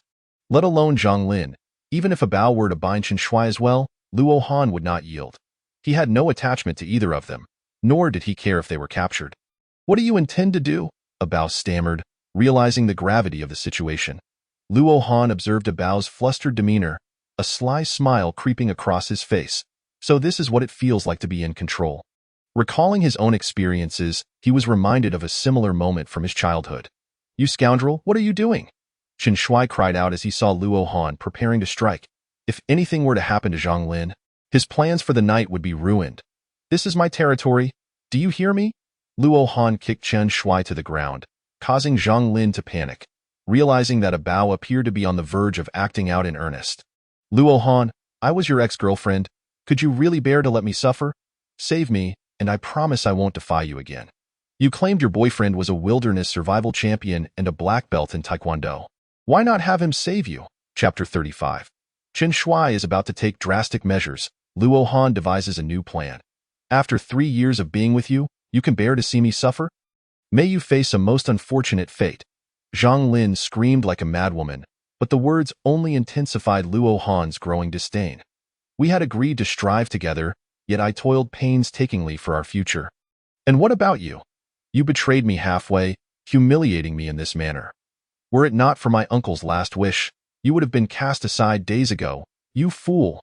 Luo Han roared, his disappointment in this woman now absolute. Had it been a peaceful separation, he would have borne it without complaint. perhaps even embraced her on their next encounter. However, she committed the unforgivable act of clinging to Chen Shuai, the wealthy heir, discarding him publicly while subjecting him to relentless humiliation. "You have trampled my dignity. Why should I not relish your suffering?" Chen Shuai, witnessing Luo Han's fury, instinctively sought to intervene, while Bao, sensing the escalating tension, discreetly maneuvered to retreat. "Where do you think you're running?" Luo Han shouted, delivering a powerful kick to Chen Shuai's chest, sending him hurtling into the river with a splash. "Bastard!" Bao forcefully shoved Zhang Lin away and hastily made his escape. Zhang Lin fell to the ground, coughing violently. Just as Luo Han intended to pursue, he noticed Bao had already fled and decided to relent. Zhang Lin rose unsteadily, her eyes filled with resentment and malice. Muttering, "I will make you pay dearly," Chen Shuai scrambled to his feet in the river, hastily returning to his tasks. Though he had been kicked, what could he do? He was no match for Luo Han. Luo Han scoured the vicinity for mineral-rich soil but regrettably found nothing containing iron. Thus far, he had only crafted 3 items and had many more tools yet to forge. It appeared that any exploration of this island would have to wait. Perhaps due to Luo Han's indifference earlier, during lunch, Ruo Lin had quarreled with him, while Su Qing also seemed to deliberately distance herself. Observing this scene, Chen Shuai was overjoyed. He had finally witnessed Luo Han being spurned by all the women. Tonight, he planned to eliminate Luo Han and then accompany these women to his uncle's side, where he could reign as a local tyrant just as he did in the company. Although he yearned to return to the modern world, exerting power here also seemed a delightful prospect. Moreover, he was eager to witness Luo Han's downfall, the moment when he would be forsaken by all and kneel in desperation. He could not let his patience go unrewarded. Luo Han, oblivious to Chen Shuai's schemes, noticed him occasionally wearing a peculiar grin when he turned away. Report: mission failed. They possessed tools like axes. Bao returned to the base of the mountain and bowed before Chun Tao. Chun Tao gazed toward the mountain. "The show is about to begin, Bao. The others need time to recover. It's unwise to act directly now. Go again, cause a bit of disruption. If you can capture someone, that would be ideal. If not, at least wear him out. We shall act tonight." Bao glanced at his comrades. Aside from a Fu, everyone else had suffered a devastating blow from Luo Han. Leaving the base, Bao ascended the mountain once more. Chun Tao observed him ascend. "I didn't expect this young man would require me to strategize against him, but it's nearly time on the mountain." Luo Han, having found nothing, was about to seek some amusement when Bao intruded upon their lives again. How dull, Luo Han thought as he approached Bao with a wooden stick, only for Bao to turn and flee. Luo Han, disinterested in pursuing, wandered nearby, feeling utterly bored. Suddenly, half an hour later, Su Qing let out a shriek. Bao was back to cause trouble. "Damn it, if he touches me, I'll break his legs," Luo Han said nonchalantly before once again chasing after Bao, who evaded him yet again, sprinting away just as Luo Han closed the distance. Again, Luo Han thought as he searched the area for half an hour before stopping, but Bao had long since disappeared. Su Qing, glancing at the surrounding woods, approached Luo Han. "He won't keep bothering us, will he?" Luo Han looked over, noticing Chen Shuai was also watching him, and lowered his hand that had been poised to ruffle Su Qing's hair. "If he dares to come again, I'll break his legs." After saying this, Luo Han reclined beneath a tree by the river, but within half an hour, Bao returned once more. Luo Han chased him again, only for Bao to repeat his evasive tactics. Growing weary of the chase, Luo Han simply lay down to rest. Throughout the day, Bao had incessantly harassed him, each time thwarting Luo Han's attempts to catch him. Just as Luo Han thought he could finally relax, Bao would re-emerge from the shadows, leaving Luo Han mentally drained by day's end. "Thank you for saving Zhang Lin today. I grilled this fish for you," Chen Shuai said, forcing a tone of feigned sincerity as he handed a grilled fish to Luo Han during dinner. Luo Han patted him on the back. "Good grandson. What has prompted such filial piety today?" Of course, Chen Shuai laughed, secretly delighted as he watched Luo Han eat the fish, into which he had infused some potent ingredients. That night, Luo Han and Su Qing returned to the cave to sleep. Lying on the ground, Luo Han reflected. No wonder primitive people preferred to form tribes. Being harassed is exhausting. As he recalled Bao's unusual behavior from earlier, a new idea began to take shape in his mind. Ruo Lin sat beside him and discreetly pinched his waist. Feeling the softness of her body next to him, Luo Han flashed a charming smile. A good show is about to unfold. Outside the cave, several dark figures approached stealthily, careful to make not a sound. Luo Han, noticing Chen Shui only a few meters away, feigned sleep and began to snore loudly after half an hour. Chen Shui waited an hour before deliberately making noise to awaken everyone. Ruolin complained, "What is going on? It's the middle of the night. Can't we get some sleep?" "Oh," Luo Han snores too loudly. "I can't sleep. If you find it noisy, go sleep outside. Don't shout," Ruolin said impatiently, turning over to continue her slumber. "All right, I'll sleep outside," Chen Shui remarked coolly, but he was not going outside to rest.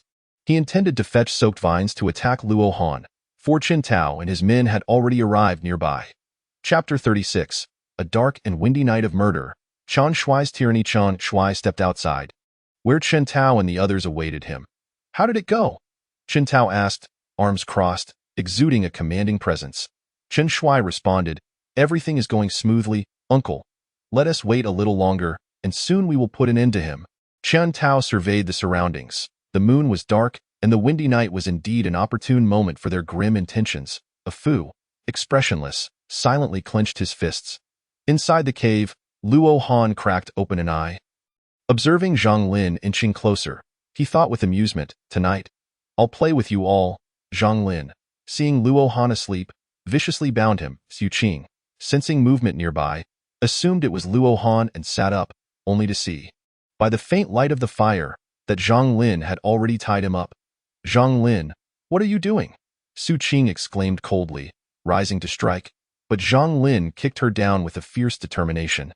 Ruolin, hearing the commotion, swiftly seized Zhang Lin from behind, restraining her movements. "Qin Shui, hurry up!" Zhang Lin shouted, and the outside figures swiftly surrounded them. Hearing this, Luo Han kicked Zhang Lin away, striving to free himself from the vine bindings. But the soaked vines were not so easily broken. The intruders rushed into the cave, prompting Luo Han to angrily shout, "Zhang Lin, you beast! Why have you betrayed me?" His face contorted with rage. He resembled a demon poised to devour its prey. Zhang Lin retorted coldly, "Betrayal? My father insisted you guide me, but when did I ever submit to you? Moreover, what wrong have I done?" Luo Han's pupils constricted. Indeed, Zhang Lin had never articulated such sentiments. If you must blame someone, blame your own ignorance. Chen Shui stepped forward, striking Luo Han across the face. Xu Qing and Ruolin attempted to speak, but a bow and a long restrained their hands, rendering them silent. Luo Han, a former Special Forces soldier, dealt with them as easily as a father would discipline a child. In contrast, Xu Qing and Ruolin were mere sheltered flowers. Facing this gang of thugs, even if their hearts burned with indignation, they dared not voice their feelings. Who knew what outrageous acts they might commit? Here, on Dinosaur Island, moral and legal constraints were non-existent, and the primal instincts of humanity would gradually surface. Since we were cast adrift on this island, you have continuously opposed me, causing me endless suffering, even injuring me internally. First, I was reluctant to work, and you denied me food. When I finally complied, you still did not allow me to eat my fill. You think you are so powerful? Come and strike me. Qin Shui raved, exposing the madness lurking within him. Luo Han's hands were bound behind his back. In the dim light, his wrists were continuously rubbing against the bindings. Xu Qing gazed at the ailing Qin Shui and retorted, "You speak nonsense. If it weren't for Luo Han guiding us, you would have starved long ago. You're someone who can't even catch fish and merely boasts. Without Luo Han, both you and Zhang Lin would have perished from hunger." Chen Tao surveyed the surroundings before finally noticing Xu Qing. Indeed, she was a rare gem, an hourglass figure, an air of aloofness and authority, and presently adorned in provocative attire. Such a woman was simply a fortuitous encounter. "Xu Qing, I am aware that you are the president of a southern region, but regardless of that, Chen Shui is my own nephew, and I am his uncle. If my nephew claims he is at fault, then he is indeed at fault. If he declares he deserves punishment, then he certainly does," Qin Tao proclaimed with an imposing presence. Xu Qing felt intimidated, realizing she dared not rebut him, fully aware of Qin Tao's vengeful and ruthless nature. "Chen Shui, how do you intend to deal with them?" Qin Tao inquired, directing his gaze toward his nephew.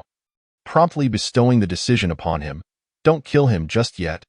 This wretched creature has caused me countless sufferings. I must certainly torment him first, Chen Shui replied, his voice laced with venomous disdain, reminiscent of an unreasonable, scorned woman. Approaching Su Qing, he continued, As for you, President Su, I offer you a chance. If you submit to me and deliver 2 slaps to that wretched creature, I shall spare your life. Do not say any more. Senior brother, take him down. With a swift stride, Luo Han dashed forward.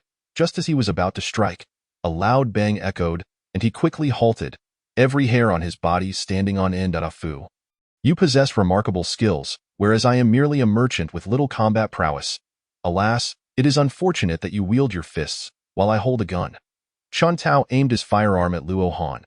Aren't you quite the formidable one? Upon witnessing this scene, Su Qing and the others were so frightened that they stumbled backward until their backs pressed against the wall. Were you not going to take me down? Come at me. Chen Tao's tone dripped with mockery as he gripped the handgun. Luo Han remained silent, his expression darkening. He hadn't anticipated that both he and Ah Fu had kept their cards close to their chests. And that Chun Tao, too, had a hidden advantage. At this moment, Chen Shui noticed Luo Han's hesitation and began to revel in his triumph, flailing about like a monkey. I never thought you'd find yourself in such a predicament. Little beast, kneel before me and bow 10 times, no, 100 times, and make it loud. Otherwise, I shall end you. As Chen Shui watched this unfold, he felt a surge of anger from the grievances he had previously suffered. Especially that time on the beach when Luo Han forced him to bow and call him father. Remembering that moment, Chen Shui wished he could peel Luo Han's skin off. Chapter 38. Luo Han cleverly outsmarts Chen Shui. Chen Tao and his nephew captured Luo Han remained silent, his gaze fixed on the gun's muzzle. Damn it, will you kneel or not? Chen Shui snatched the handgun and approached, aiming it directly at Luo Han's head. His finger poised on the trigger, ready to fire at any moment. Luo Han gritted his teeth, contemplating a way to escape. To deal with the bald men, he had forged a knife, but he hadn't expected them to possess a firearm. Chen Tao, after all, was a man who traversed both the underworld and the legitimate world, even bringing a gun while on vacation. It was no surprise. A man like him surely had countless enemies. Do you dare to kill me? You can't even keep your legs steady, Luo Han scoffed, observing Chen Shui's trembling form. Chen Shui lunged forward, gun pointed directly at Luo Han's face, while Su Qing and the others were too terrified to speak or meet his gaze. Even Ah Fu dared not make a move. Chen Shui sneered, Do you think I won tea? With that, he stepped closer. Damn it, will you kneel or not?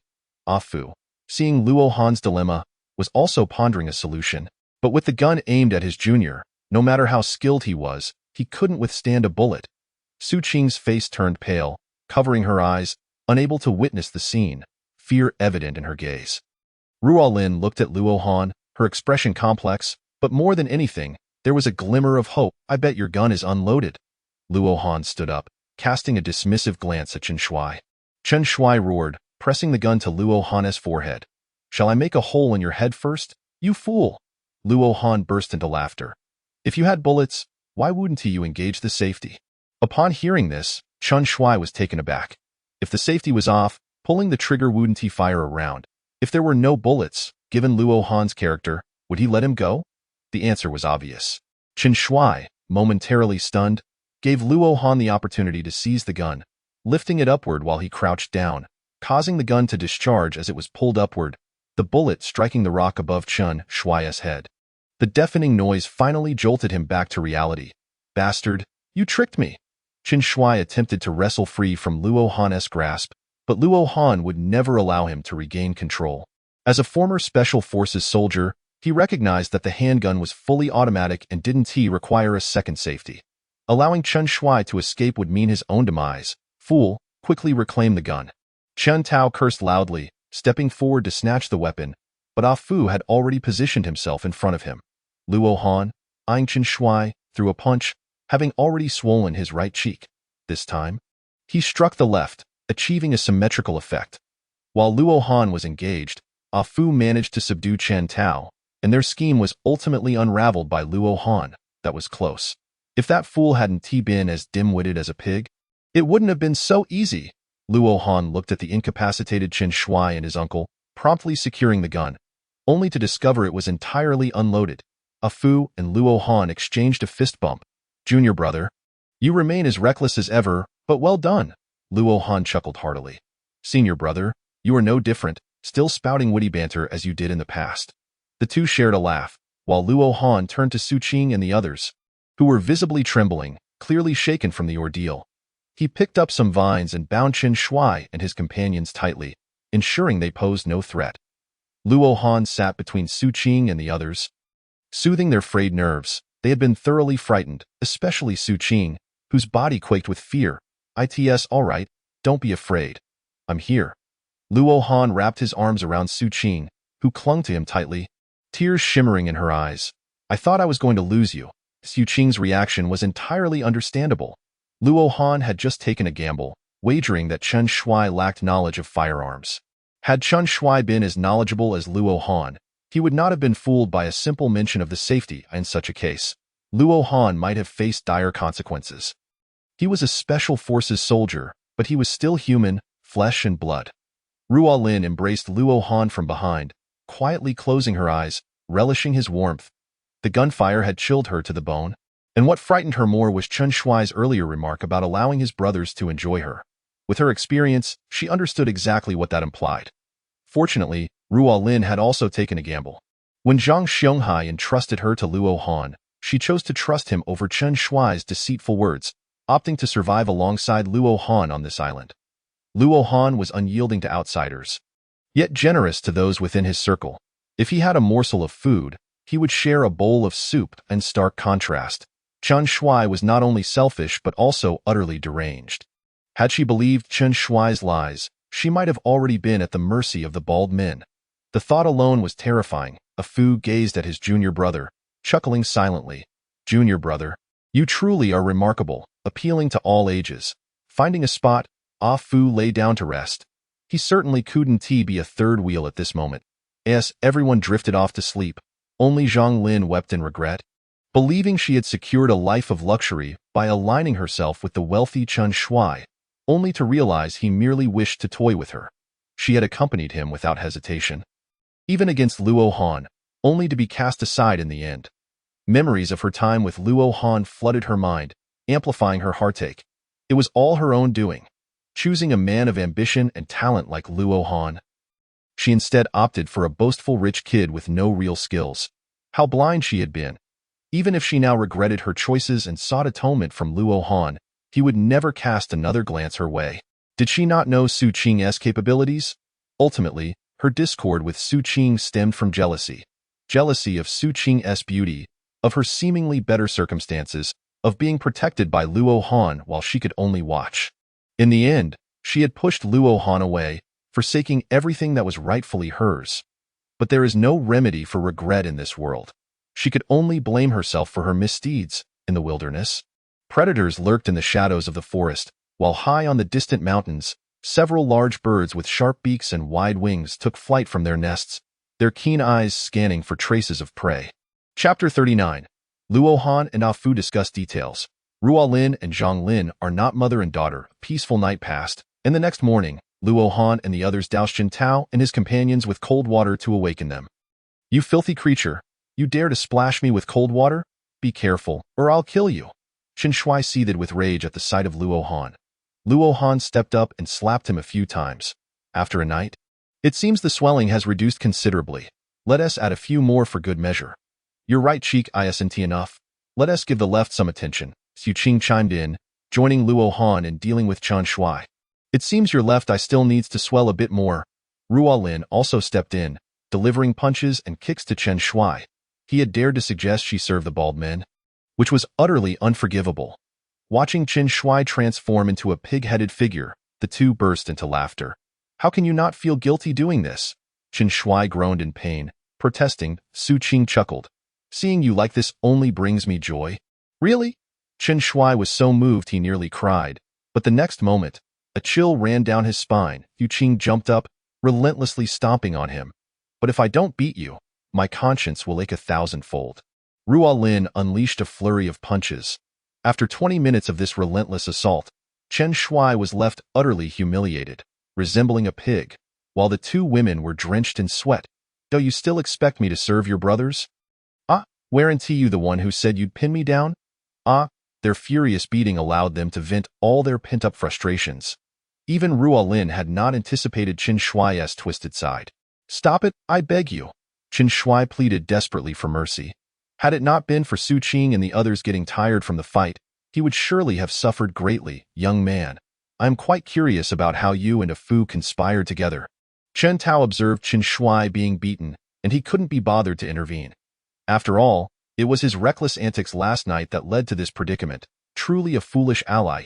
Haven't you heard the saying, focus on your development? Don't be reckless? It's ironic that you are the top leader of the northern branch of Tianshui Group, yet you failed to notice such a significant flaw while my senior brother and I were splashing water in the same spot for so long. Luo Han looked at Chen Tao speechlessly, having assumed his intelligence was far superior. After all, Chen Tao was the first trouble he encountered upon arriving here, yet he turned out to be so incompetent.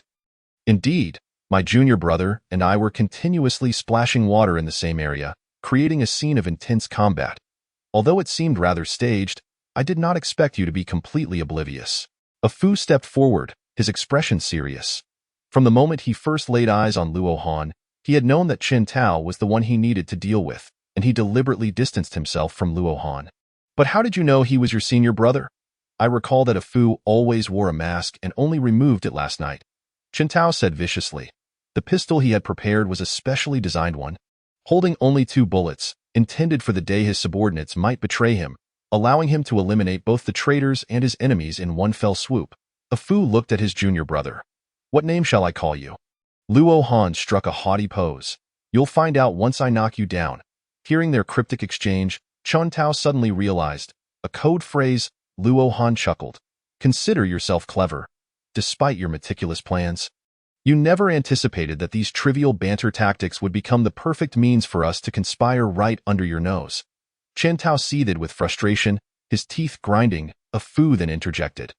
My junior brother has already informed me that this place is a dimensionally divergent dinosaur island, and we can never return. Go be frank, I approached you to bring you to justice. You have committed too many wrongdoings, and your cunning nature runs deep. Without this tactic to infiltrate your side, I truly would not know how to subdue you. Fortunately, being stranded on this island has afforded me the opportunity. Chen Tao was at a loss. He had played the game of espionage countless times, collaborating from within and without, yet here he was, outmaneuvered by a novice using the same tricks. He had been the hawk every day, only to be pecked in the eye today. Looking at Luo Han, he asked, then why weren't you poisoned? Didn't Qin Shuai put a muscle-relaxing drug in your food? It's quite simple. After eating fish for over a week, I was already nauseated. Your nephew truly lacks brains. Had he put the drug in other food, I might not have vomited it out. Eating fish for so many days, he wasn't tired of it, but I certainly was. As he spoke, Luo Han tapped Qin Shuai's head, lamenting the lack of intelligence within. But how did you know we were plotting a rebellion? Zhang Lin glared at Luo Han, her teeth clenched in disbelief. She could not fathom that Luo Han possessed the ability to read minds and see through her thoughts, especially since she had never mentioned this matter to anyone but Qin Shuai. Even her curses toward Luo Han had gone unheard. Have you forgotten? I am a tuner, highly sensitive to sound. You thought that you and Qin Shuai were speaking in ultra-low tones in the cave, and I wouldn't hear you? You really believe that a nearly 50-year-old woman, who merely maintains her appearance, is just a pretty vase? Ruolin stood before Zhang Lin, looking down at her. You are my mother.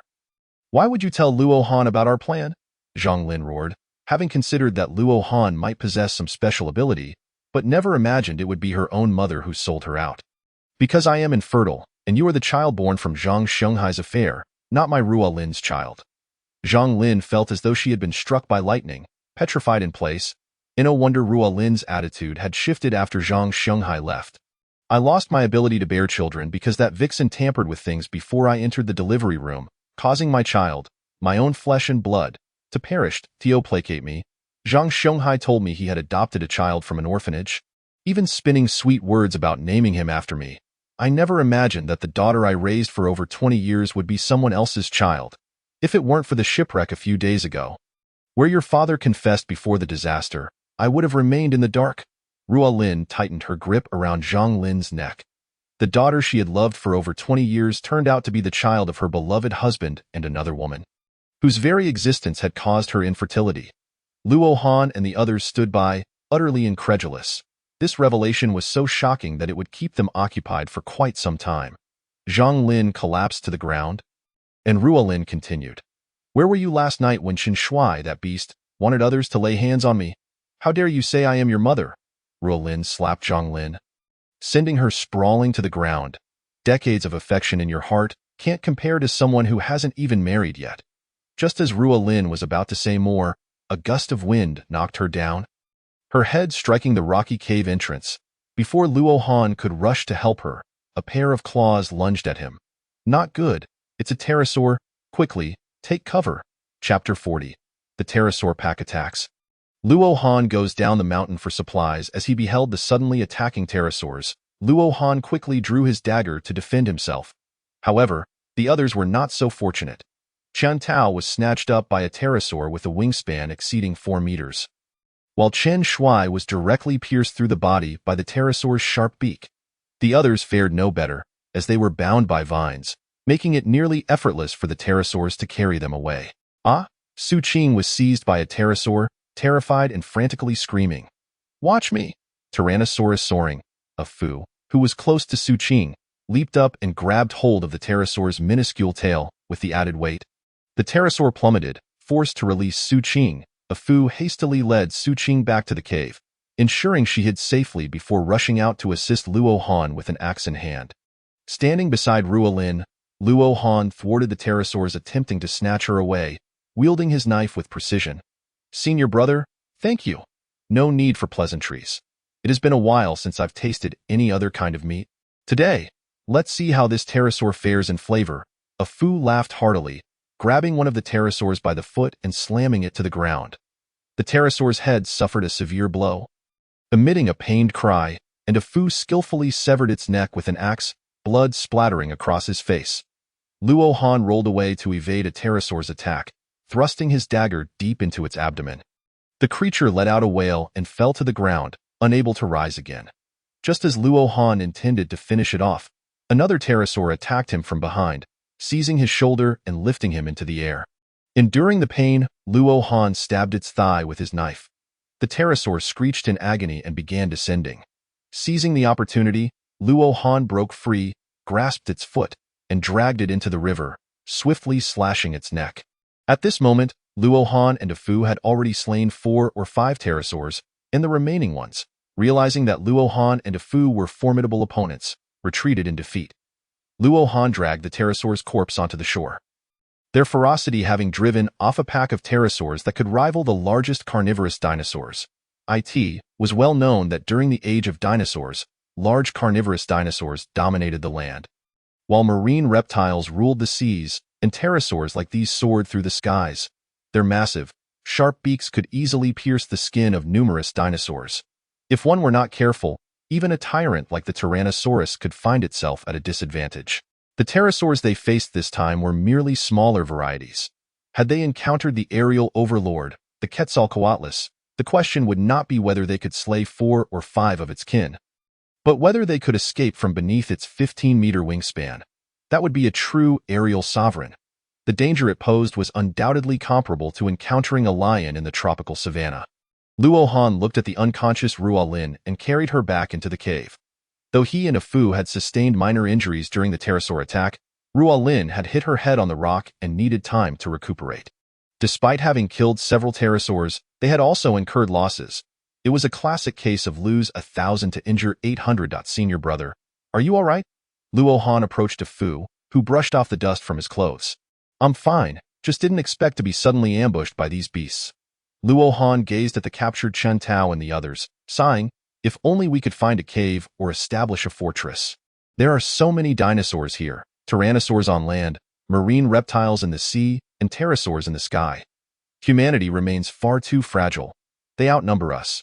Among us, only you and I, 2 special forces soldiers, possess combat capabilities.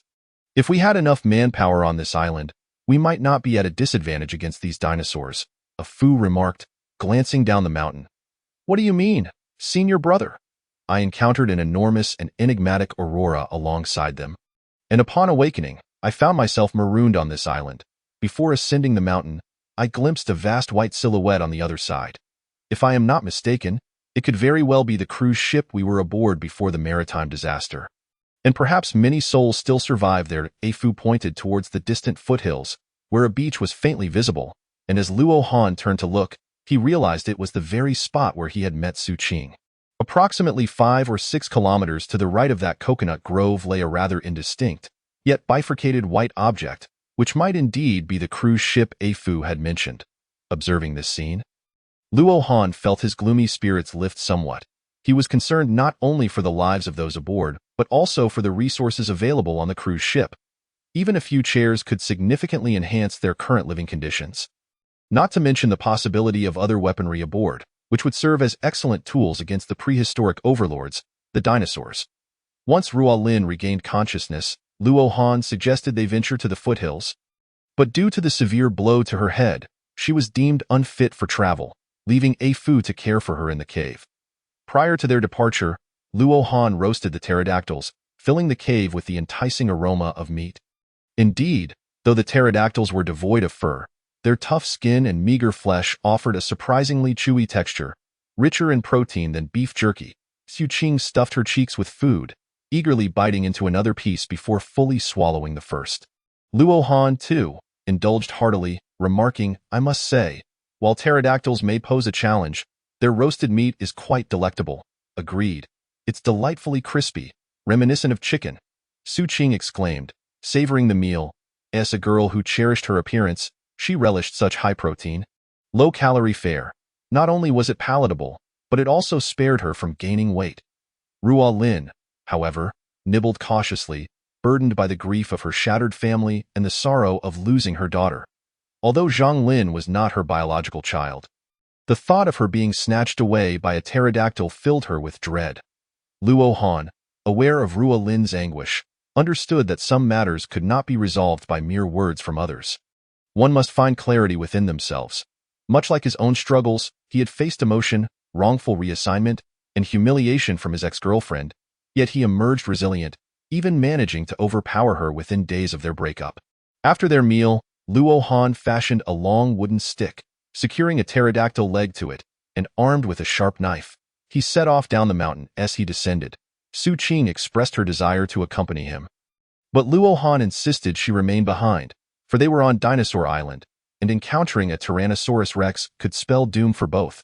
Reluctantly, Su Qing stayed in the cave, urging him, "Come back soon. I will be waiting." Unbeknownst to her, Luo Han's descent would lead to the acquisition of a new companion and the initiation of tribal construction, along with the gathering of goddess-level individuals on this dinosaur-laden island. Chapter 41. Luo Han's fortuitous encounter with Bai Yueguang. Classic words resurface as Luo Han traversed the winding path down the mountain. He reflected on the events of the past few days. First, the humiliation of a breakup, followed by being cast adrift on a deserted island after witnessing the aurora, then encountering Su Qing and her group, Zhang Xianghai's departure, and Chen Shuai's vendetta against him, culminating in the pterodactyl attack. Initially, he sought merely to find a cave for safety, but now it seemed that such an idea was impractical in this age of dinosaurs. The double-crested dinosaur and the pterodactyl had both attacked their cave, resulting in losses, including Zhang Xianghai, who had been kind to him, now regretfully lost due to his youthful recklessness. Perhaps it was guilt over Zhang Lin that led him to entrust her to his care. Or perhaps it was trust, as not everyone is worthy of such a responsibility. Regrettably, he had yet to settle the score with that vile creature. Luo Han muttered to himself, feeling a twinge of regret. Chen Shuai, with his lack of intelligence and loose tongue, had been someone Luo Han had wished to see humiliated, yet he met his end at the hands of a pterodactyl before that could happen. As for Chen Tao and Zhang Lin, Luo Han remained unaware that they were still alive and would later present him with considerable trouble. The mountain breeze whispered in his ears as he navigated the treacherous terrain. Eventually, he returned to the very beach where he had first awakened, gazing out at the azure sea before turning back to survey the plains and mountains behind him, pondering aloud, "I wonder just how vast this island truly is.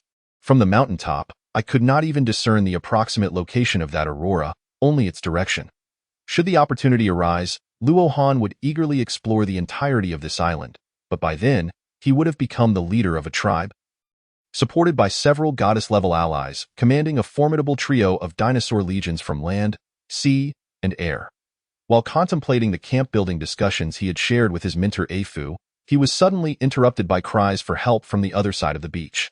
There, he witnessed a girl being pursued by two men. She appeared somewhat familiar as she ran towards him. She cried, "Luo Han, save me. They mean to do me harm." Her clothes bore several torn rips, suggesting she had fought valiantly to escape the clutches of these ruffians. "Luo Han, step aside. This does not concern you." One of the pursuers shouted. "Yes, if you let us have our fun, we might even let you join in," the other added, panting from the chase. Recognizing their voices, Luo Han stepped forward, raising his right hand to block their path. "Zhonglei, Li Yuan, go back. You are no match for me." Had it been any other girl, Luo Han would have been indifferent to her plight.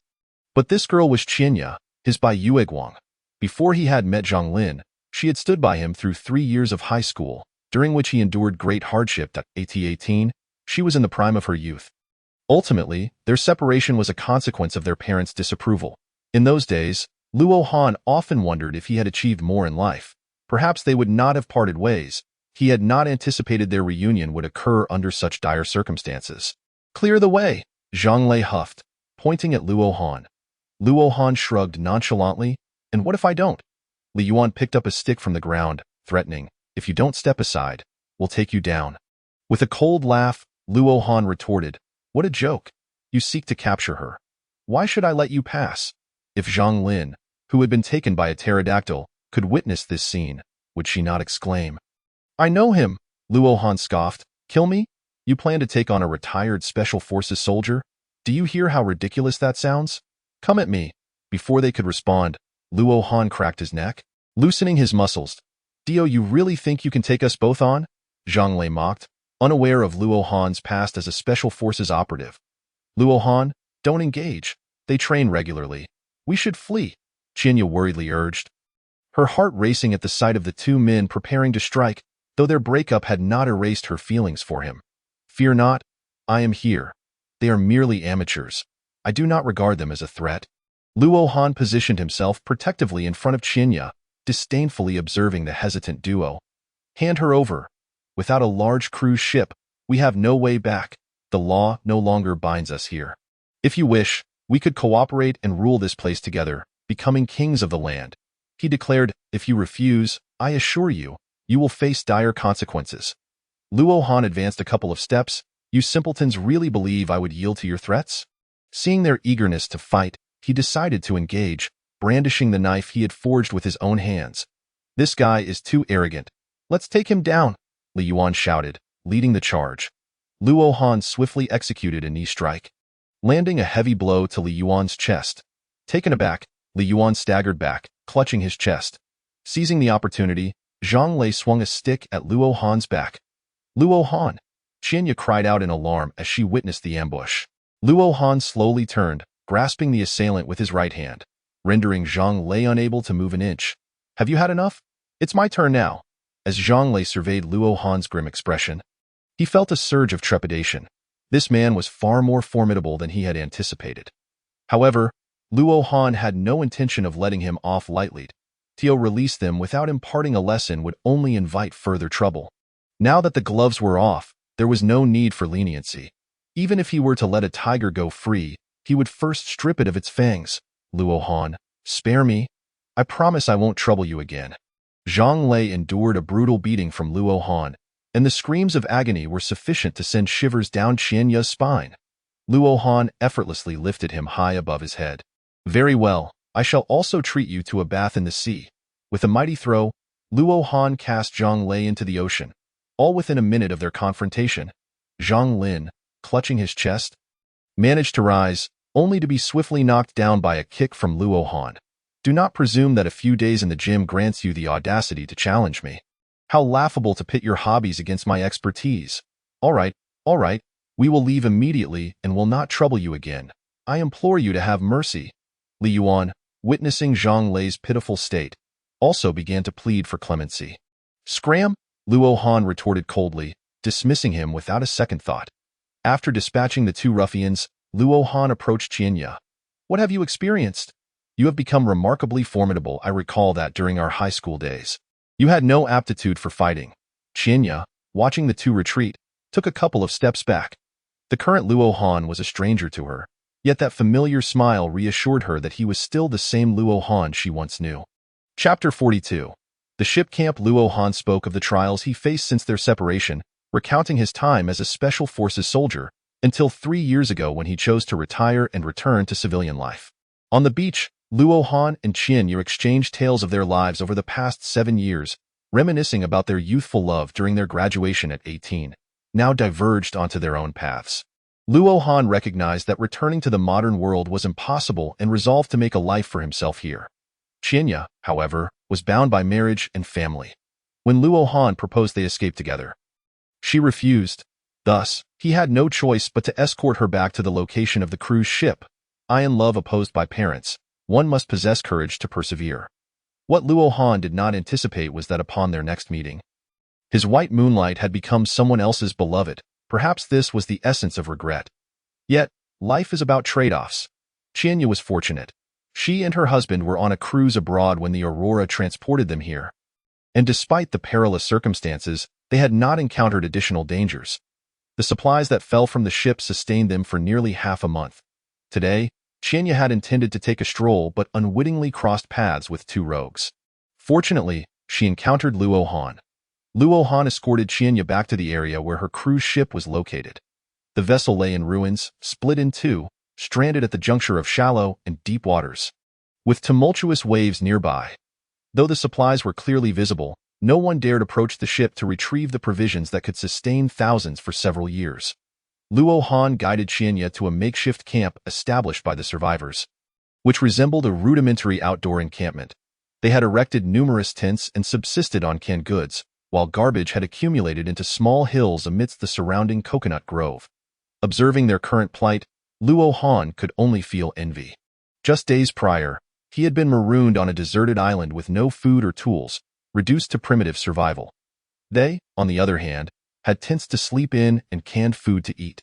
Upon their return, many eyes were upon them, and whispers circulated among the crowd. To Luo Han's dismay, he overheard someone accusing him of seducing another's wife. Truly, there are oddities aplenty, and this year seemed particularly rife with them. Such remarks made Qianya blush and lower her head. "Luo Han, please do not heed their nonsense. I fear the trouble it may bring." Luo Han merely smiled in acknowledgement. As the crowd swelled, so too did the gossip. Just as Luo Han contemplated departing, he was suddenly called out. "You little wretch, are you the one seducing my wife?" The speaker, a scrawny, somewhat short bald man, was unmistakably Qianya's husband. What a pity that such a gem as Qianya had fallen to such a swine. Many gathered around, while two figures lurked behind the distant coconut trees, muttering about Luo Han's interference ruining their plans. Luo Han regarded the bald man, unimpressed. Despite his youthful appearance suggesting he was in his 20s, his disheveled demeanor made Luo Han almost mistake him for Qianya's grandfather. Qianya nodded and addressed her husband. "Yulin? Who has been seduced? This is merely my high school classmate. Do not speak nonsense." Understanding the malice in her husband's gaze, Qianya felt compelled to intervene, hoping to prevent any escalation. Years of marriage had taught her Yulin's temperament. When angered, he became unreasonable, devoid of logic. Yulin's murderous intent toward Luo Han attracted a larger audience. The atmosphere turned tense. People were already in despair after being stranded on the island. The allure of drama was irresistible. Could it be true? Someone caught seducing another's wife at such a time. Wow, this could be a spectacle. What a pity there are no snacks to enjoy while watching the show. Someone lamented. "I recognize that woman. She is the most beautiful on our ship. If I could just have one encounter, I'd gladly forfeit a couple of years of my life." Amidst the whispers, Qianya felt her face flush with embarrassment. How had she gone from being rescued by Luo Han to being portrayed as someone seduced? The thought of revealing the bizarre circumstances she faced was mortifying. Luo Han, noticing the familiar figures lurking in the coconut grove, realized the source of the trouble. He spoke calmly.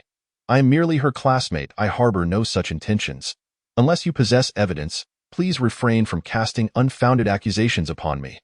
Luo Han regarded the bald man with indifference, his politeness stemming solely from his regard for Qianya. "You little wretch, dare you speak such nonsense? Believe me, I will have you carried out of here." Yu Lin's aggressive stance suggested he was ready to strike. Qianya tried in vain to restrain him. "Dio, you really think you can challenge me?" Luo Han retorted, nearly laughing. "I can take down a dinosaur. Do you think I would fear you?" As Yu Lin lunged forward, Luo Han swiftly drew a knife, placing it against his throat. The sight of Luo Han's cold, steely demeanor sent Yu Lin into retreat, collapsing onto the ground, utterly speechless. Why Yu Lin had not anticipated encountering someone as formidable as Luo Han, who was also in his 20s yet radiated an air of chilling ruthlessness. In a way, I was scared stiff by just a glance. How pathetic! The jeers from the onlookers intensified, and Qianya wished for nothing more than to vanish from sight. How had she ended up with such a weakling for a husband? Upon witnessing Yu Lin's crumpled form, Luo Han delivered a fatal blow to his pride. "You are utterly pathetic." The impact of his words shattered Yu Lin's remaining dignity. A man cannot be deemed weak, nor can he be called pathetic, and yet Luo Han's choice of words struck deep. The crowd erupted in murmurs, the scandal gaining momentum as whispers spread that Luo Han and Qianya were the true pair, while Yu Lin was the one in the wrong. There is no denying the striking physique and allure of Luo Han, which leaves everyone casting pitying and mocking glances at the disheveled Ulin. Why Yu Lin, consumed by rage, rises with the intent to retaliate, wishing fervently to eliminate Luo Han on the spot. Yet, does he dare? He does not. He can only bury this animosity deep within his heart. Observing Luo Han's disheveled appearance, Luo Han himself is disinclined to waste further time with him. With a parting remark that Qianya can reach out to him for assistance whenever needed, he strides directly towards the rocky area. The crowd gasps once more at this statement, prompting Luo Han to realize that the more he explains, the more chaotic the situation becomes. He resolves to seize an opportunity to claim Qianya as his wife, lest a good catch be squandered. Upon reaching the rocky area, Luo Han surveys the cruise ship, now fractured in two and stranded in the water. Its towering height nearly reaches 50 meters, akin to a 12-story building. He can only enter from the break and search the cabins for supplies to salvage. Luo Han aspires to establish a tribe, but his tribe shall not harbor any refuse. The water's surface has gradually calmed, and Luo Han wades into the sea, making his way towards the cruise ship to gather resources. Even if he cannot carry everything away, acquiring some tools like a fire axe would be advantageous. Iron ore is scarce, and with ready-made tools at hand, why not take advantage of the situation? Furthermore, he must search for any medical supplies, as survival in this environment inevitably entails injuries. Just as when he encountered the double-crowned dragon. A single bite could lead to infection and fever, and without medication, one would be left to await death. Upon boarding the cruise ship, Luo Han climbs directly into the cabin, discovering that the ship's interior consists of only 7 levels, with the bottom 2 layers supplies having long been submerged in seawater and spoiled. Currently, only 5 layers remain unexplored. Entering one of the rooms, he finds an abundance of condiments, predominantly withered vegetables like garlic and scallions, most of which have wilted, with only a few unspoiled. As he gazes at the adjacent box, he pries it open with a sharp knife, nearly retching at the sight. What on earth is that hideous mess? Peering inside, he is met with the sight of durians that have decayed into a putrid mush.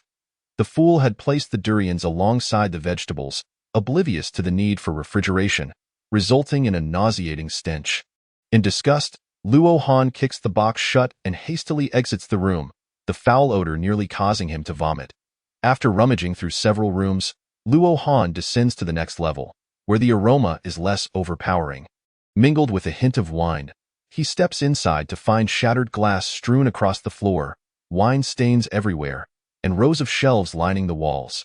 It appears to be a bar, designed for patrons to revel. Luo Han scours the entire establishment, finally discovering a large chest filled with liquor. Although much of the contents have shattered, some remain intact in the center. After indulging in a few sips, he nods in satisfaction. Having subsisted on grilled fish and mountain spring water for days, he had long forgotten the flavor of alcohol. Regrettably, after searching the premises thoroughly, he finds only 3 bottles of wine. He promptly locates a cart and embarks on a zero-cost shopping spree, gathering various beverages, including joy-inducing soda and mineral water, but refrains from taking the latter, as the mountains abound with it. The soda, however, brings joy. Having satiated his thirst and hunger, Luo Han ascends to the 5th level, where he discovers a kitchen. To his dismay, this kitchen is devoid of even a single pot or spatula, utterly shattering his hopes of utilizing modern tools for a moment of ease. Indeed, survival in the wild relies on discipline and a stroke of luck. That fool cleared out the kitchen, leaving no remnants for him. Frustrated, he ventures to the next level, where he finds a clothing area. Moreover, it is filled with anime costumes. Countless cosplay outfits abound. He picks up a complete set, his mind wandering to the image of Su Qing donning the attire, which appears quite alluring. Especially the short skirt that clings to the hips. Indeed, it is quite enticing. After lingering for a few minutes, Luo Han decides to move on to the next level, as the subsequent displays consist entirely of tantalizingly cool garments. Spending too long here makes him feel bashful. After all, he is a respectable individual. Well, just moments ago, he was contemplating claiming Qinya as his wife. Luo Han casts only a fleeting glance at these garments, his cheeks flushed. There are tens of thousands of outfits, both male and female, sufficient to last them decades. Furthermore, there are the types of attire that Su Qing mentioned men universally adore, all piled high, despite the shipwreck leaving them scattered on the ground. The packaging is intact. Reflecting on Su Qing's earlier statement, "You said you like to watch, so wear it for me," he murmurs, "then you could wear these every day without running out."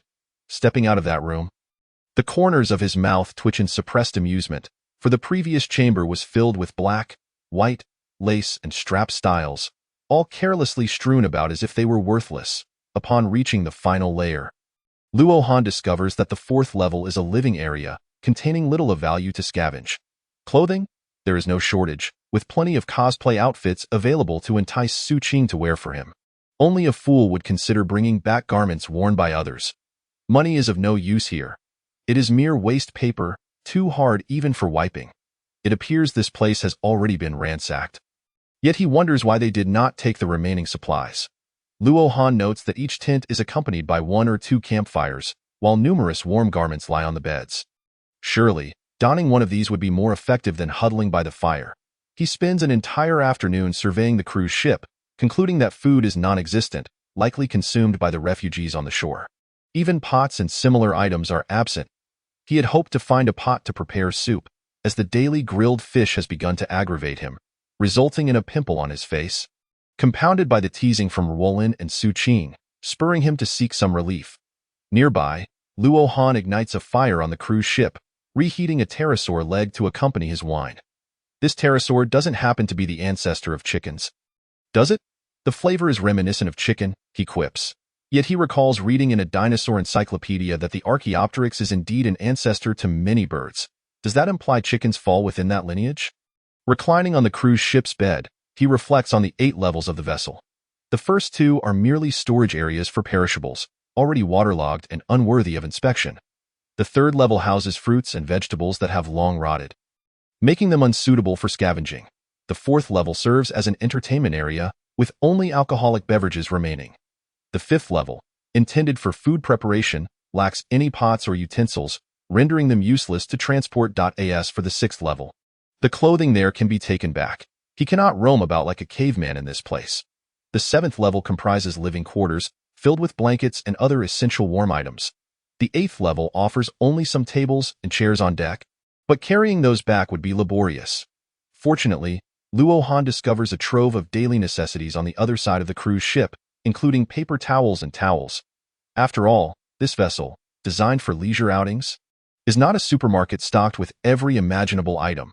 Additionally, he finds 2 axes, tools that would prove beneficial for him. It seems that the vast majority of supplies on this cruise ship have already fallen into the hands of those refugees, leaving him with only clothing and the vessels discovered in the entertainment areas. Luo Han reclines on a deck chair, savoring the sea breeze, uncertain of the last time he enjoyed a proper sleep. While scavenging the wreckage of the other ship, he spots an intact jet ski, which would facilitate transporting supplies back to shore. However, transporting them up the mountain poses a challenge. He cannot make endless trips back and forth. Although the cave is only about 10 kilometers away, hauling clothing and cups over such a distance would be quite taxing. He decides to address that later. After spending some time aboard the ship, Luo Han resolves to return to the cave, where his senior brother and sister await. He cannot indulge in luxury alone. Blessings are meant to be shared. Meanwhile, Qinya gazes at the 2 remaining cans in the tent, her delicate face reflecting a sense of despondency. Those cans were intended for her dinner that evening. Most of the supplies had either fallen into the sea during the crew's mishap or been distributed among the others, leaving each person with only a meager portion, sufficient to last half a month at best. Yet Yulin, having arrived only a few days ago, had consumed all the cans, including her share, having been unemployed for 6 months and idling at home playing video games. Qianya had spared no expense to bring him on this trip, hoping that the marine scenery would inspire him to regain his confidence and not continue his downward spiral. Who would have thought that even after being stranded on this desolate island, this fellow still treats her as a servant? Not only does he indulge in laziness day in and day out, but he also occasionally erupts in anger, berating her. Now, he has even consumed the food she had painstakingly saved for herself. Yulin, do you realize that this is the canned food I managed to reserve through frugality?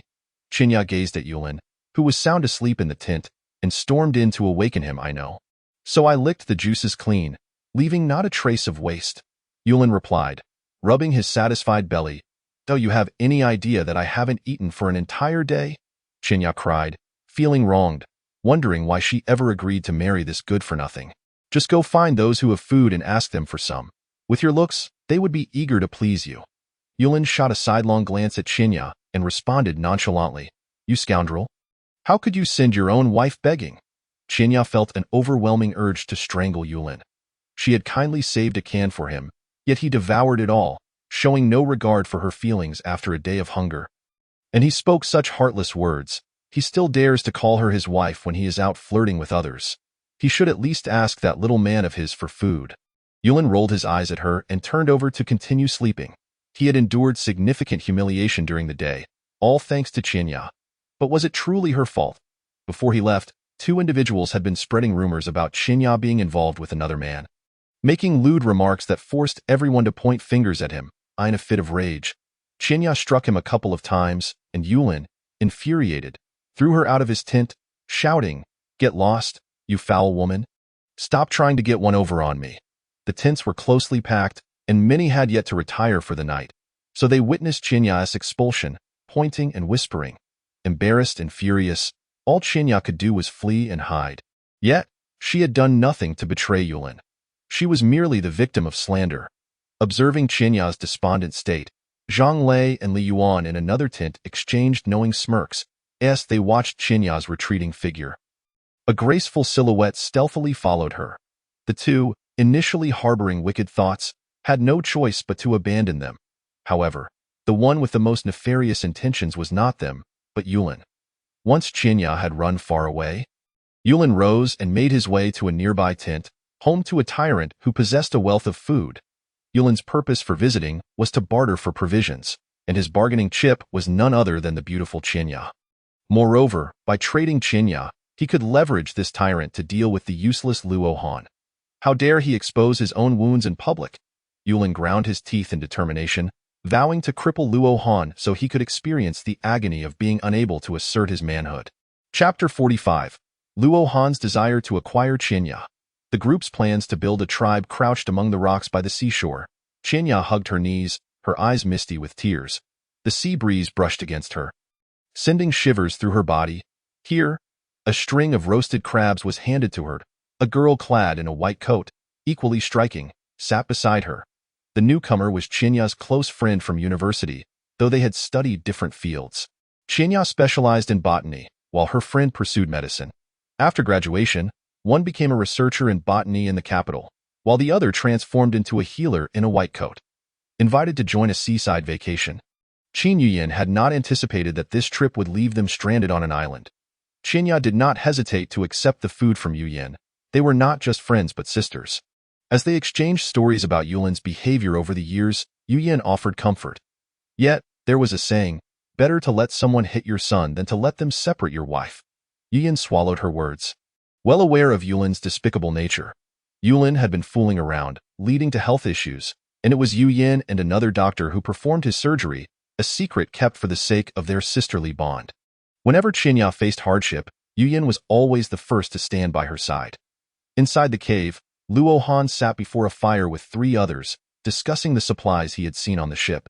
Sharing his thoughts, "The remaining supplies on the boat are just some blankets and clothes that we can use. I plan to head down the mountain in the next few days to retrieve them. We set off in early October, and according to the timeline, we have about a month before the temperature begins to drop. Without a greenhouse effect here, it will only get colder." Afu looked at Luo Han and said, "I think that's a good idea. Moreover, junior brother, you could try rallying those refugees and see if you can bring them over. This way, we can begin construction and establish a tribe to defend against dinosaur attacks." Luo Han recounted his experiences of the day, including Chinya's encounter with a rogue and his own issues with Yulin. Upon hearing that there were dozens of people involved, Afu thought of the plan he had discussed with Luo Han about forming a tribe. "I want to establish a super tribe capable of withstanding dinosaur attacks, but among those people, there are all sorts of characters. Not to mention the likes of Zhang Lei and Li Yuan, those lecherous scoundrels. How can we guarantee that there aren't scheming individuals like Chen Shui among them? Dinosaurs possess physical strength and combat prowess far exceeding that of humans. To build a tribe, we need to find a location akin to a natural fortress to serve as our stronghold. Additionally, we must consider our means of travel, food, and water sources." Luo Han expressed his views, determined to bring Qinya into the fold. When he returned her home today, he learned of her expertise in botany. On this island, she possessed knowledge surpassing anyone else's. Furthermore, she had once been his classmate, so there was no need to worry about her harboring ulterior motives. Besides, this was Dinosaur Island, isolated from the world. Since there was no turning back, why not follow Zhang Lei's suggestion and gather a few more goddesses here, becoming a mountain king? Once things developed, he could establish his own rules and civilization. Living like an ancient emperor. Doesn't that sound appealing? Although this is Dinosaur Island, we are civilized people. Naturally, we should have our aspirations for those refugees. If they are willing to be loyal, then taking them in wouldn't hurt. As for the others, I can hardly take care of myself. How can I be responsible for saving you? This is a survival scenario in the Jurassic era. Who knows what will happen next? Survival of the fittest is the law of nature. Luo Han's ideas were met with agreement from Su Qing and Ruo Lin, especially from Su Qing, who urged Luo Han to bring Qinya over after hearing the story about her. Even Ruo Lin was somewhat taken aback. Just days ago, she had felt jealous over Su Qing's closeness to Luo Han, and now she was being so proactive. Su Qing was well aware of this dynamic. But someone as formidable as Luo Han would undoubtedly become a dominant figure on Dinosaur Island, surrounded by women. Given that she possessed only basic survival skills, it was better to accept the situation rather than quarrel with him.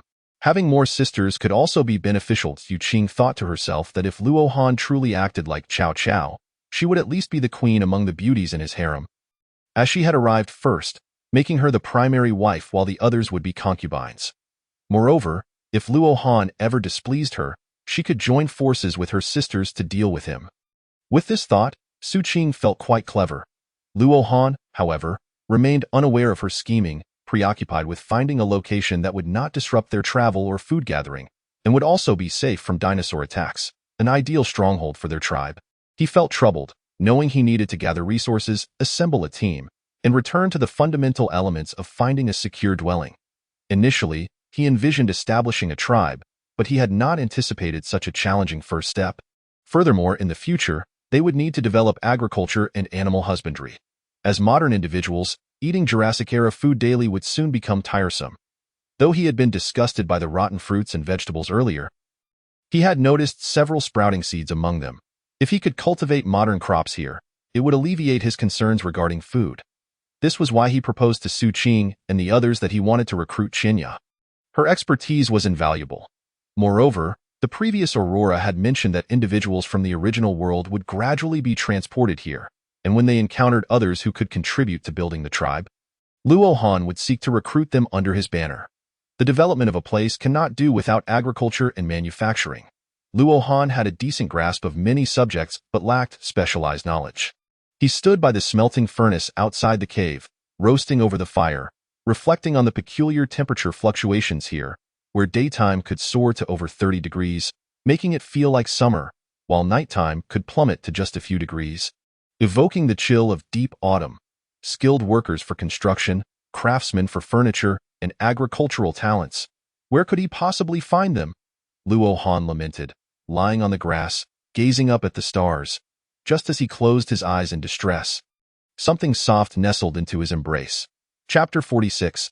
Luo Han secures the first blood of Su Qing. Encountering a Tyrannosaurus Rex in the dead of night. Why are you still awake at this hour? Luo Han forcefully pulled Su Qing into his embrace, greedily inhaling the faint fragrance of pear blossoms that lingered on her. I wish to descend the mountain with you. Su Qing, wrapped in his arms, leaned in for a kiss. Though she had convinced herself that Luo Han would undoubtedly have numerous women around him, she still longed to possess him whenever she had the chance. She did not wish to lose her rightful place in his heart. Luo Han felt Su Qing's softness. Compared to her previous reluctance and their last clumsy encounter, she seemed far more at ease this time. Gazing at the beauty in his arms, Luo Han's hands became restless. Before long, Su Qing's body grew weak under his affections. He not only kissed her but also deliberately sought out her sensitive spots, her neck, her earlobes. His hands, unrestrained, ventured beneath her clothing. Luo Han's hand slipped beneath her skirt. Su Qing's face flushed. Wait, if you continue like this, I fear I may lose control and cry out. Breathing heavily, her eyes brimmed with tears. They were so close to the cave, and if Ah Fu were to see them, it would be utterly mortifying. Following her gaze, Luo Han spotted the cave's entrance, his face turning crimson as he hoisted Su Qing onto his shoulder, striding downstream at its fine. Shout as loud as you wish. No one will come. Su Qing, her heart racing with panic, lightly pounded her fists against Luo Han's back, her long legs clad in black silk kicking about. An hour later, by the pool they had visited earlier. The moonlight danced upon the water, and a gentle breeze whispered through the air. Exhausted, Su Qing lay on the ground, her limbs aching, the black silk on her long, delicate legs torn. Luo Han stood in the water, feeling invigorated. Since arriving here, he had been preoccupied with thoughts of survival, dealing with Chen Shui and his companions, and crafting tools, feeling an immense weight of pressure. At that moment, he truly wished to exclaim, I have never felt so rejuvenated. After an intimate conversation with the little wildcat Su Qing, he confided in her the reason he desired to bring Qianyu along, not solely because she was his ideal, but also due to her knowledge of botany. On this island of dinosaurs, devoid of modern vegetables, having Qianyu would enable a comfortable existence. Would they still need to compete with dinosaurs for food? In that case, they could even butcher the dinosaurs for a feast. Su Qing understood that following Luo Han would afford her a remarkably comfortable life amidst the apocalyptic landscape of this Jurassic dinosaur island. While the initial days might be strenuous, she knew that in the long run, it would far surpass the hardships faced by others. Just considering the time spent assisting in charcoal production, her role merely involved adding dry twigs to maintain the furnace's heat, essentially a job that allowed her to lay back and relax. In contrast, Chen Shui spent his days either chopping wood or hauling stones to construct bridges, and the rations provided were hardly sufficient to satiate hunger. This stark contrast was not lost on Su Qing. Could you take me down the mountain tomorrow? Su Qing nestled against Luo Han, playfully squeezing his solid muscles. Though the ship is broken in two, I examined it this afternoon. It is completely grounded in the water. Its waterline 5 meters above the surface. There is no need to worry about it sinking. Tomorrow, we shall bring tools and head to where we can reside comfortably, where there are beds to sleep on. Luo Han embraced Su Qing, gazing at the distant beach below, where clusters of faint fireflies flickered. Next time, could you be gentler? You've ruined my black silk stockings, Su Qing remarked shyly, glancing at her torn stockings. Luo Han ruffled her hair. No worries. There are plenty of replacements on the ship. Black silk, white silk, lace, all brand new, just for you to choose. Su Qing fell silent for a moment before weakly asking, Do you like me wearing them? Of course, he replied. You are quite naughty, she teased, squeezing his waist. Luo Han caressed her softness in return. And do you like it? Su Qing buried her head in his embrace. I like it very much. After a while, Su Qing said softly, If you like it, I will wear it for you every day. Just as Luo Han was about to respond, a sudden commotion erupted from the forest, accompanied by violent tremors. They quickly stood up. Is it an earthquake? Su Qing inquired, her voice tinged with panic. Luo Han peered into the darkness of the jungle, spotting a robust saber-toothed tiger racing overhead. Fleeing in fright. This is bad. A terrifying creature is approaching. as dinosaurs began to dash past them. Luo Han instinctively shielded Su Qing, guiding her beneath a massive tree. Quickly, climb up. Even the dinosaurs, the apex predators, were fleeing in terror. What kind of monster could incite such fear? Su Qing, paralyzed with fear, could scarcely move. Seeing her distress, Luo Han climbed up first, then used a grappling technique to pull her up. They ascended to a branch several meters high, concealing themselves among the leaves. By moonlight, Luo Han peeled back a few leaves, observing the panicked dinosaurs fleeing below. His heart raced as he witnessed two colossal Tyrannosaurus rexes pursuing a smaller creature, a ceratosaurus, and savagely biting its neck until it succumbed. Luo Han gasped. He had initially thought the island was only home to scattered smaller dinosaurs, never expecting to encounter the predatory might of the T-Rex. This night, Yu Qing clung tightly to Luo Han's back, seeking solace in his presence. He looked at the two Rexes, his hand instinctively reaching for his waist, only to remember he had not brought his weapon.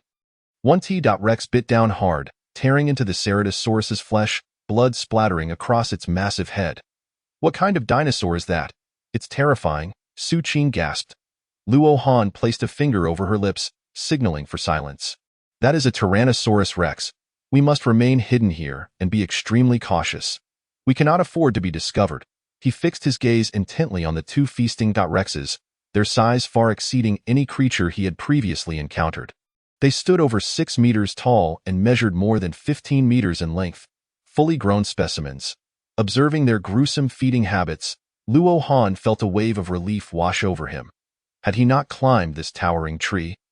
Facing those two Rexes directly would have spelled doom for them both, even without considering his duty to protect Su Qing. Fortune favored them as one of the T-Rexes, having finished its meal, departed the area rather than heading up the mountain, sparing Luo Han's companions from potential peril. Chapter 47. The four set out for the cruise ship. Li Yuan and Zhang Lei plot mischief. The two remained in the tree throughout the night. Su Qing had initially wished to return, but Luo Han refused, explaining that if the T-Rex had not wandered far and caught their scent, they would be unable to escape. Reluctantly, Su Qing spent the night in the tree alongside him. As dawn broke, Luo Han guided Su Qing back, disheartened. After explaining their situation to his companions, Luo Han decisively chose to abandon their cave. The T-Rex's immense strength posed a grave threat. Should they face an attack, even the rocks could crumble under its might, potentially burying them alive. Rather than risk such a fate, it was wiser to relocate to the grounded ship, which stood 30 meters high in the water, beyond the reach of the T-Rex. The four sealed the cave's entrance, storing the charcoal they had produced inside, knowing these supplies would be vital for survival come winter. Though they relinquished their refuge, they refused to abandon their hard-won resources. Armed with tools, they set out down the mountain, taking a lengthy detour along the waterway to avoid a T-Rex, consuming an additional hour before reaching the beach. Yu Qing held Luo Han's hand like a little girl, following closely.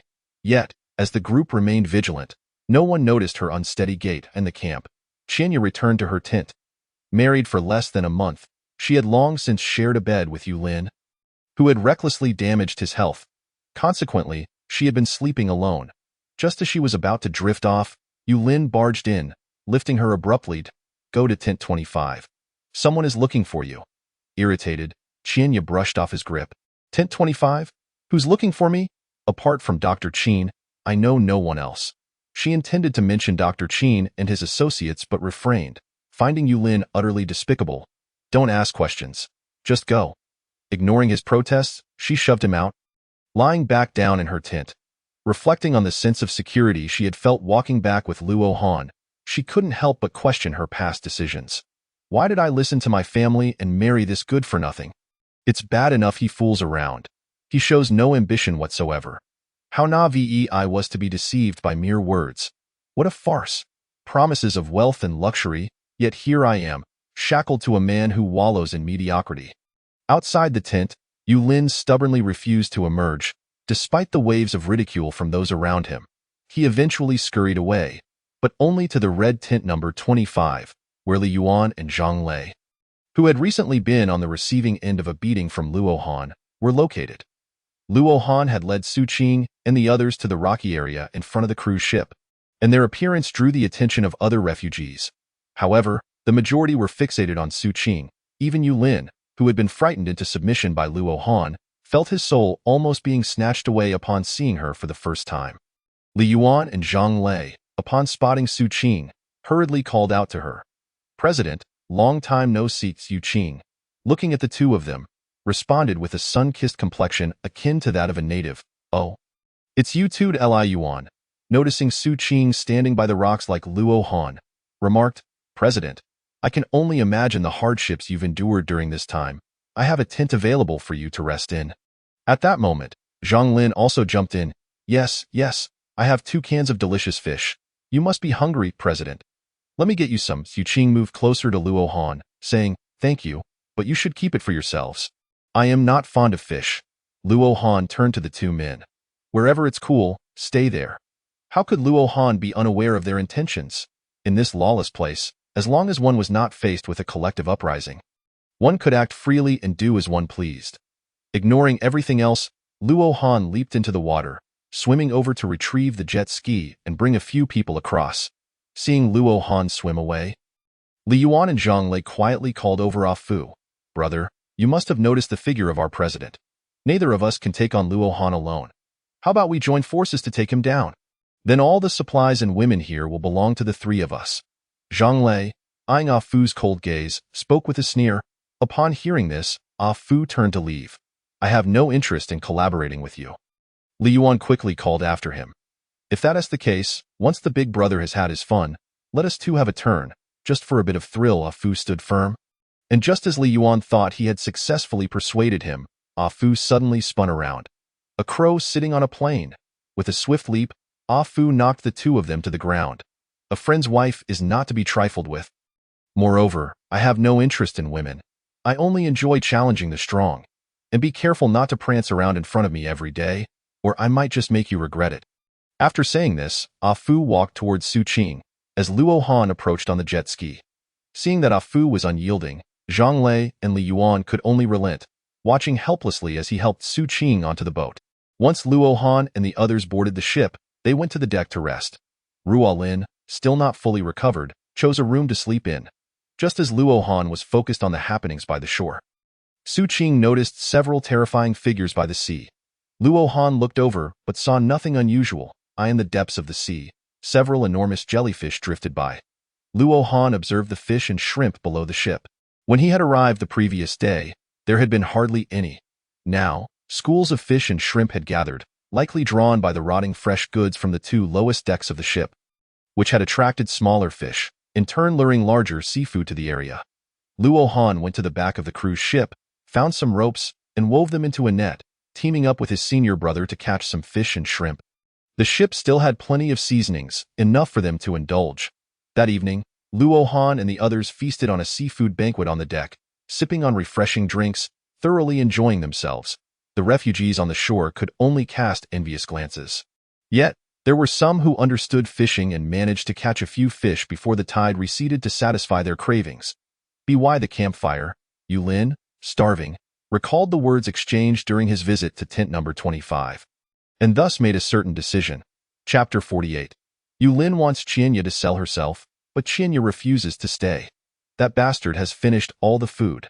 Qianya slumped in her tent, gazing at the 2 skewers that were devoid of any oil. They had been saved for her by her good friend Qin Yu Yin, who, despite her identity as a doctor, received only a limited supply of food each day. Just enough for herself. It was already a challenge for her to spare some for Qianya. Initially, Qianya had planned to ration her food to reduce consumption and help out nearby in exchange for some provisions to last a bit longer. She had intended to save the skewers for lunch today, only to have them stolen by Yu Lin. With supplies already scarce, and even she was tightening her belt to survive, Yu Lin, demonstrating utter disregard, had stolen her food.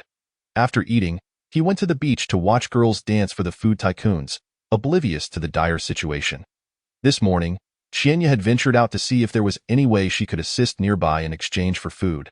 But the waves were too strong where they were fishing, and lacking swimming skills, she could not help. Starving, Qianya thought about returning to eat something before going out again, only to find that the food she had painstakingly saved had been stolen once more. Moreover, the skewers had been carelessly discarded within her tent. No man would behave like this, yet Yu Lin did. shamelessly going to watch girls dance. Thinking of this, Qianya stormed over to the beach and kicked him to the ground. Do you not realize this is what I saved after starving for a day and a night? You don't lift a finger to earn food, yet you devour all of mine. Now we are stranded on this deserted island with nothing. How do you expect me to wait for rescue? Do you intend to starve me to death before you feel satisfied? As she spoke, tears streamed down her beautiful face. Faced with Qianya's fury, Yulin, who was watching the girls dance, remained indifferent. Even annoyed that her cries disrupted his enjoyment. Why shout so loudly? Can't you see I'm watching the girls dance? You don't even dance for me. After so many years of marriage, aside from sleeping at home, I hardly see you at all. Why, Yulin grumbled, criticizing Qianya without offering a word of comfort, his attention entirely on the beauties dancing for the food tycoons. Not sparing her a glance. Wiping away her tears, Qianya trembled with anger. She even considered stabbing Yulin with a skewer to rid herself of this scoundrel. She felt utterly disappointed and deeply regretted following her parents' wishes to arrange a marriage with this good-for-nothing. After being dismissed due to some undisclosed matters, Yulin spent his days gaming at home or gallivanting outside, often taking out his frustrations on her, drinking excessively, and demanding money. He was selfish, treating her with no respect as a wife. Qianya had tolerated all this, yet she too had had enough of this life. Many suitors had pursued her, not just Luo Han.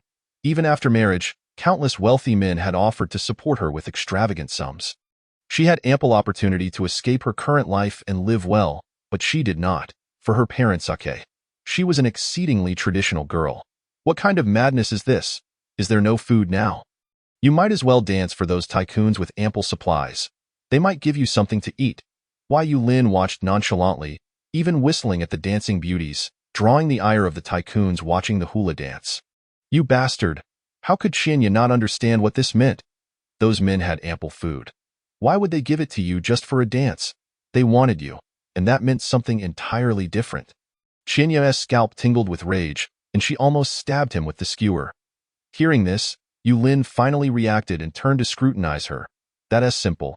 Just go charm that little man of yours. If all else fails, use your beauty to seduce him. Isn't that easy? If you have to take a hit, kiss him a few times, and lead him around like a puppy. Make him willingly give you food. And ideally, get all of his supplies. Then he'll have nothing, and we can demand he help us. I'll get to humiliate him properly, Yulin sneered, still bitter about the humiliation Luo Han had inflicted on him, eagerly awaiting a chance to get back at him. Hearing Yulin's despicable words, Qianya was driven to madness and stabbed downwards with the skewer. Why, Yulin? Are you even human? How could you suggest your wife seduce someone else? Even as a means of revenge? Qianya could hardly believe those words were coming from Yulin's mouth. Did he think of her as some kind of escort? What does it matter? Everyone here knows about your relationship with that wild man.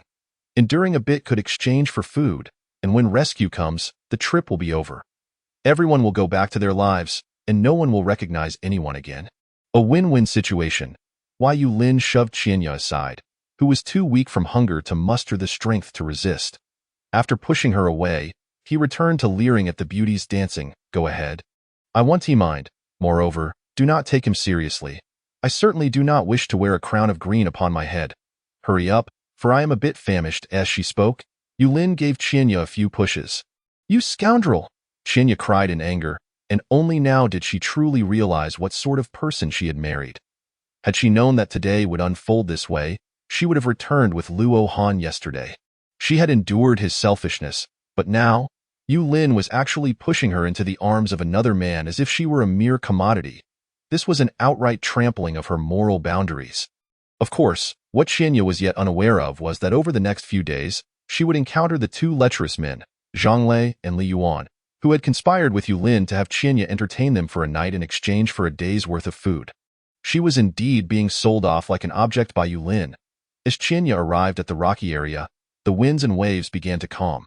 Initially, she had harbored some reservations, even spotting the predatory sharks from a distance. Yet now, those concerns seemed trivial. You accused me of enticing others, did you? Pushing me towards him, is that it? I shall oblige. With that, Qianya plunged into the sea, swimming towards the cruise ship where Luo Han was. There are sharks in the water. Are you courting death? The fishermen on the shore shouted anxiously, But regardless of their cries, Qianya swam on without looking back. She would rather be devoured by sharks and end her life than remain beside that scoundrel.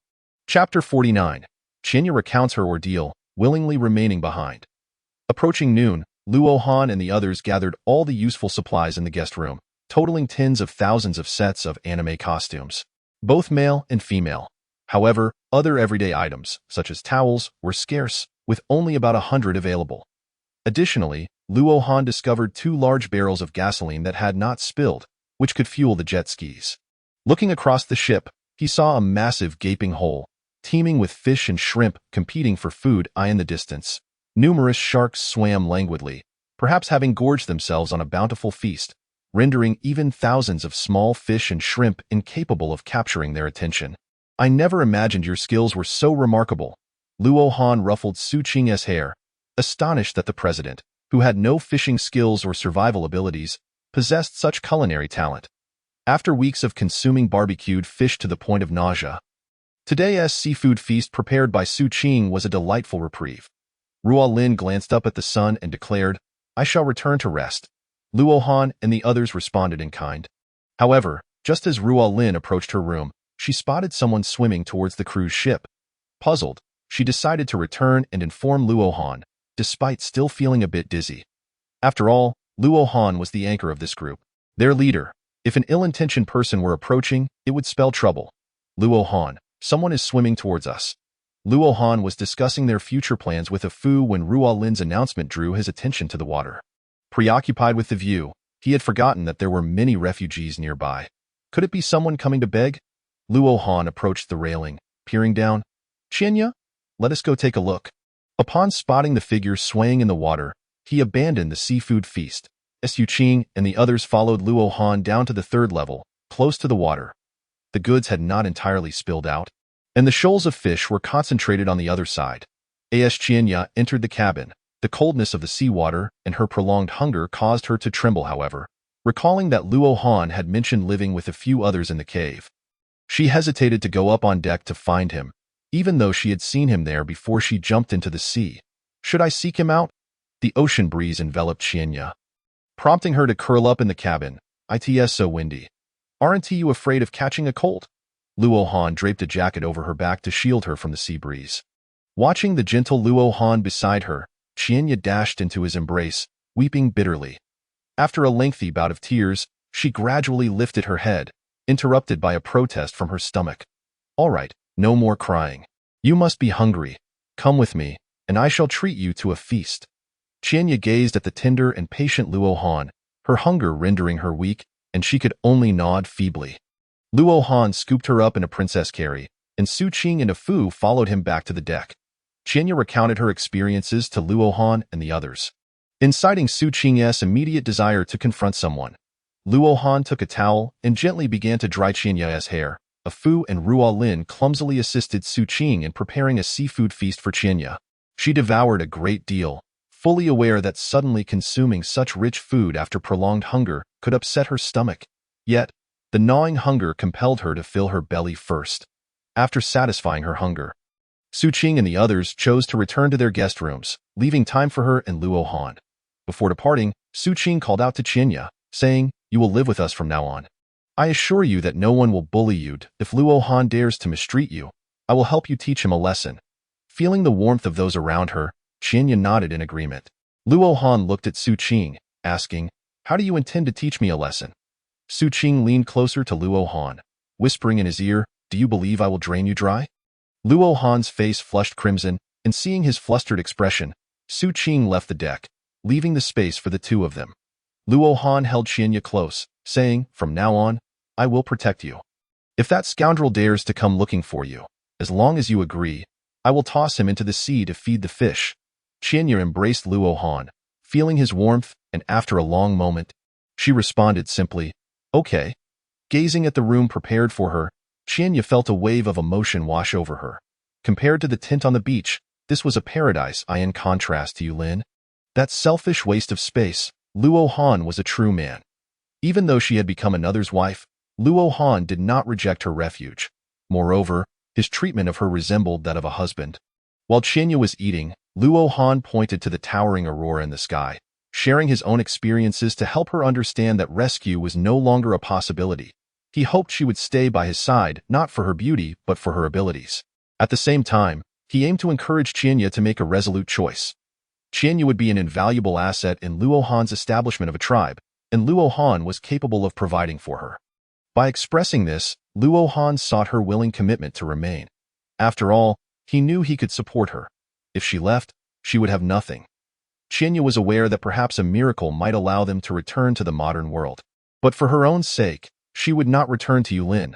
That waste was not worth it. You little brat, come here. Perhaps after waiting for a long time without seeing Qianya return. Yulin's hunger drove him to search for her nearby. Eventually, he learned from a fisherman that Qianya had indeed gone to find Luo Han. Although he did not care for Qianya, he was concerned about his own reputation. If something were to happen between Qianya and Luo Han, he would find himself in quite the predicament. Luo Han approached the railing and soon spotted that frail bald head he had seen before. Well, well, my dear grandson, do you miss your grandfather so soon? He called out across the distance, quickly gathering a crowd on the shore to watch the spectacle. Qianya tugged on Luo Han's shirt from behind, urging, don't pay him any mind. Seeing Yulin like that, Qianya turned her head away. She had no desire to return, especially since it was Yulin who had summoned her. Now that he had come, he expected her to go back. He could dream. Luo Han looked down from his elevated position at Yulin, eager to teach him a lesson. You wait here. I'll deal with him. Qianya had initially intended to caution Luo Han against causing trouble. After all, her reputation had already been tarnished by Yulin's accusations of her being a seductress. It was better to let it be. Surviving peacefully was far more important than reputation. Only by ensuring one's survival could one even consider reputation, honor, and other matters. If survival were not guaranteed, who would care about their name? Those women dancing the hula before food tycoons had already sacrificed their reputations for a chance to live. Chapter 50. Yulin stirs trouble with Luo Han. Luo Han retaliates against the gangsters. Arriving beside the jet ski, Luo Han strode through the waves, coming to within 10 meters of the shore. Well, my dear grandson, grandfather has arrived. Luo Han remarked, observing the pale and emaciated Yulin. I wonder, is my wife Qianya with you? Yulin replied indignantly, his belly jiggling with anger. Indeed, did you not summon her to find me?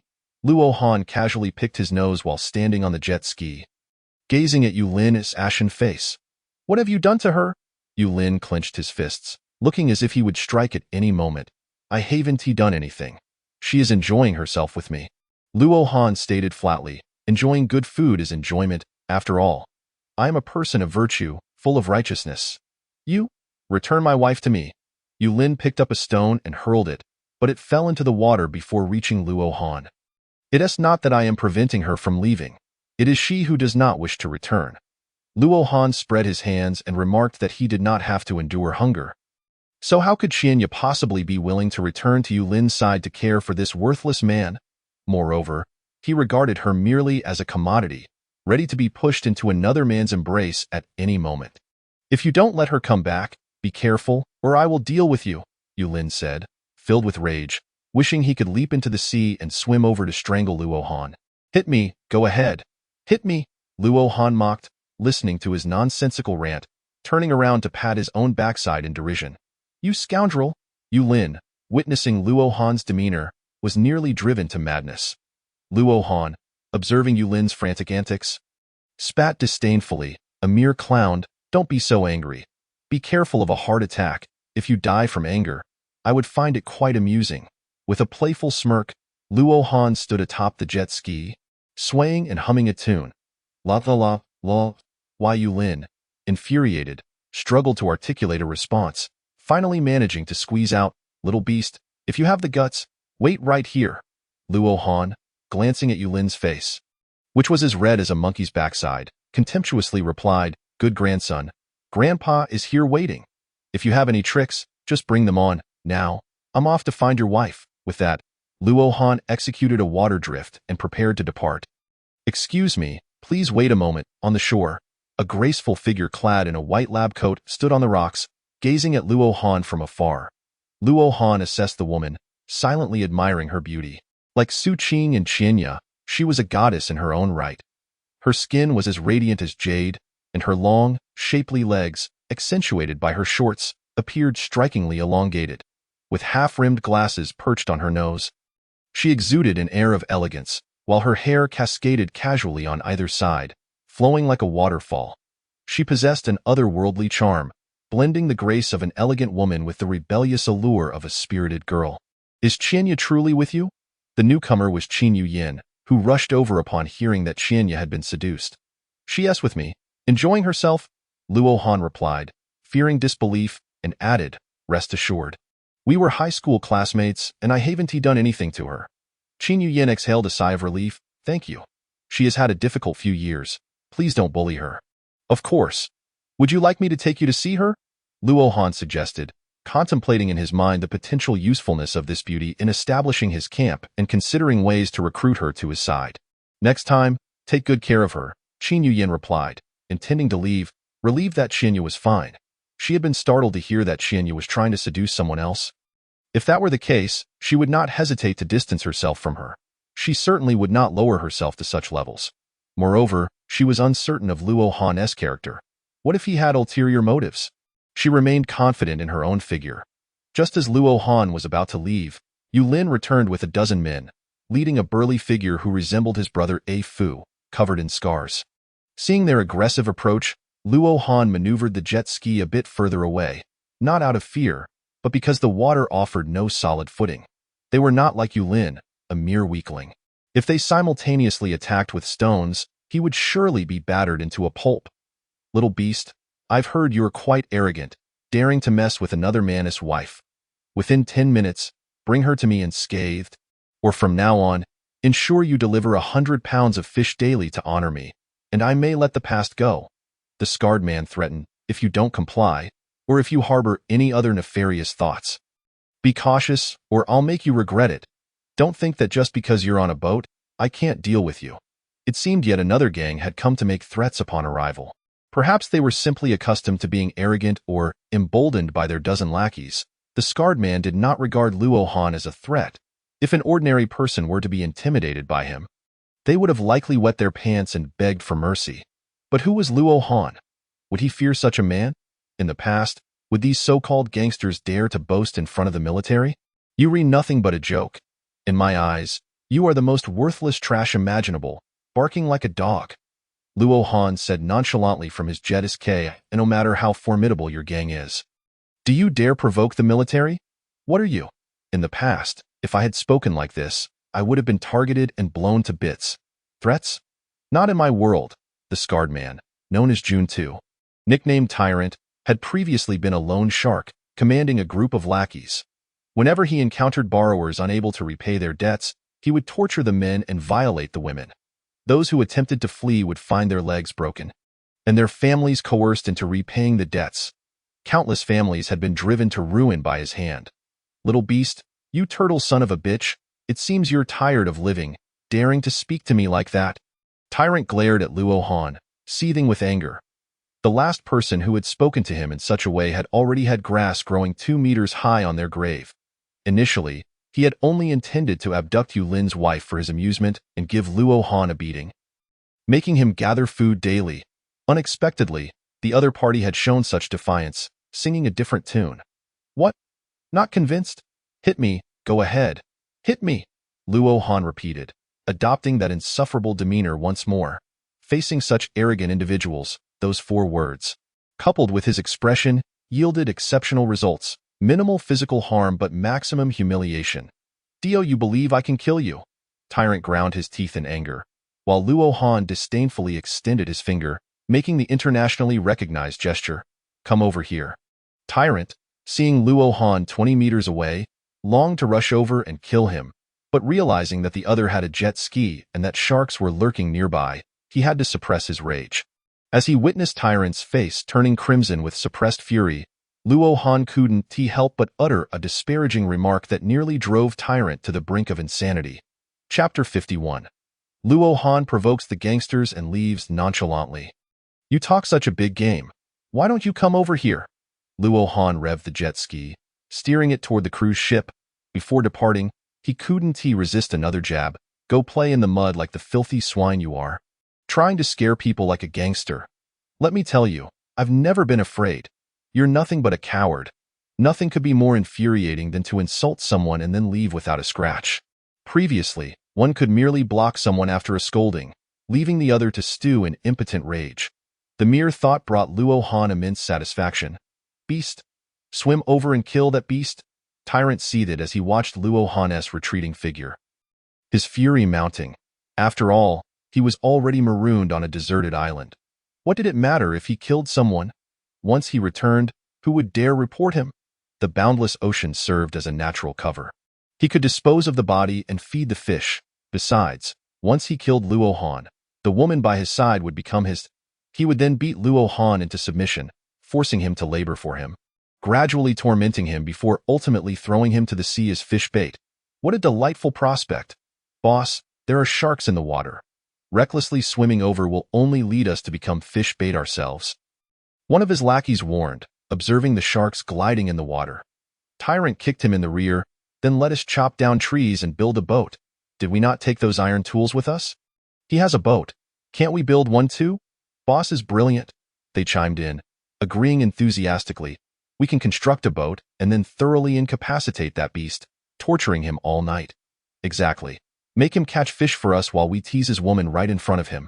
Although the lackeys were somewhat reluctant to labor on the boat, they were eager to please their boss and display their loyalty, each one eager to flatter him with vicious remarks. After all, this was a deserted island, free from the constraints of law. Moreover, they had been doing as they pleased for half a month without anyone daring to resist. The women who danced the hula for them had all been dealt with. Yulin, that impotent fool, had naturally been dragged into servitude, along with those women. The commotion stirred nearby onlookers, leading them to believe a riot had erupted. One by one, they retreated to their tents, fearing they would be captured and forced into labor. Some even wrapped themselves in blankets, hoping to protect themselves from the chaos. After eavesdropping for a considerable time, they learned that Yulin had sent his wife, Qianya, to seduce Luo Han for food. However, Qianya had followed his instructions and remained there, leading to Yulin's furious shouts on the shore, only to be humiliated by Luo Han in return. Unable to contain his frustration, Yulin had summoned the ruthless tyrant to suppress Luo Han's arrogance, unaware that Luo Han, with his jet ski, would mock them both. Yet, one had to wonder how Yulin had managed to enlist Tyrant's help. Perhaps he had sold his wife to do so. Otherwise, what interest would Tyrant have in him?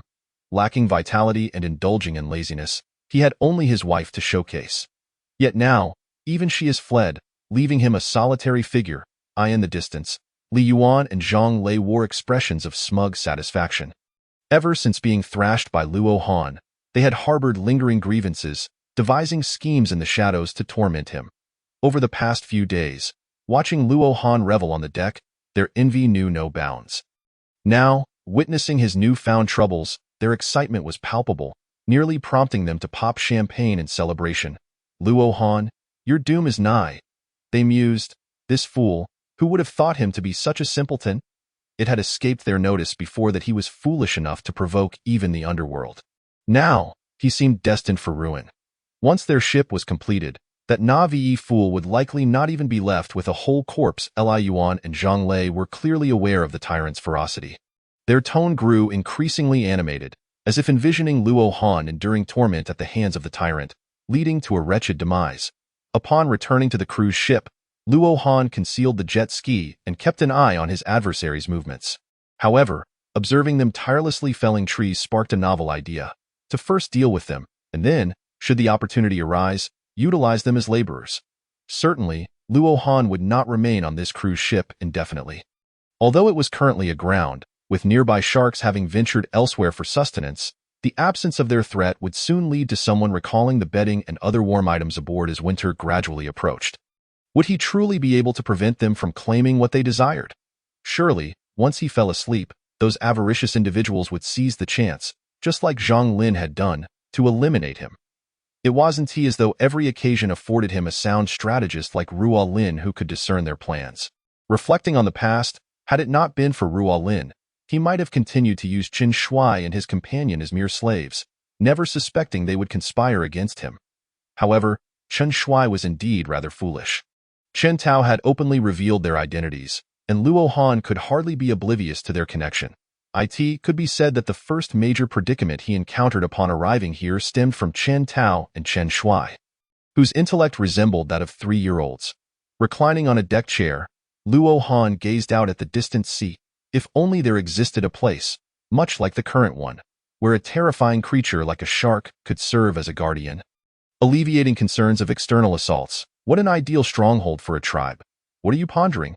Qianya, having just emerged from a hot shower and donned a set of anime-inspired attire, approached Luo Han.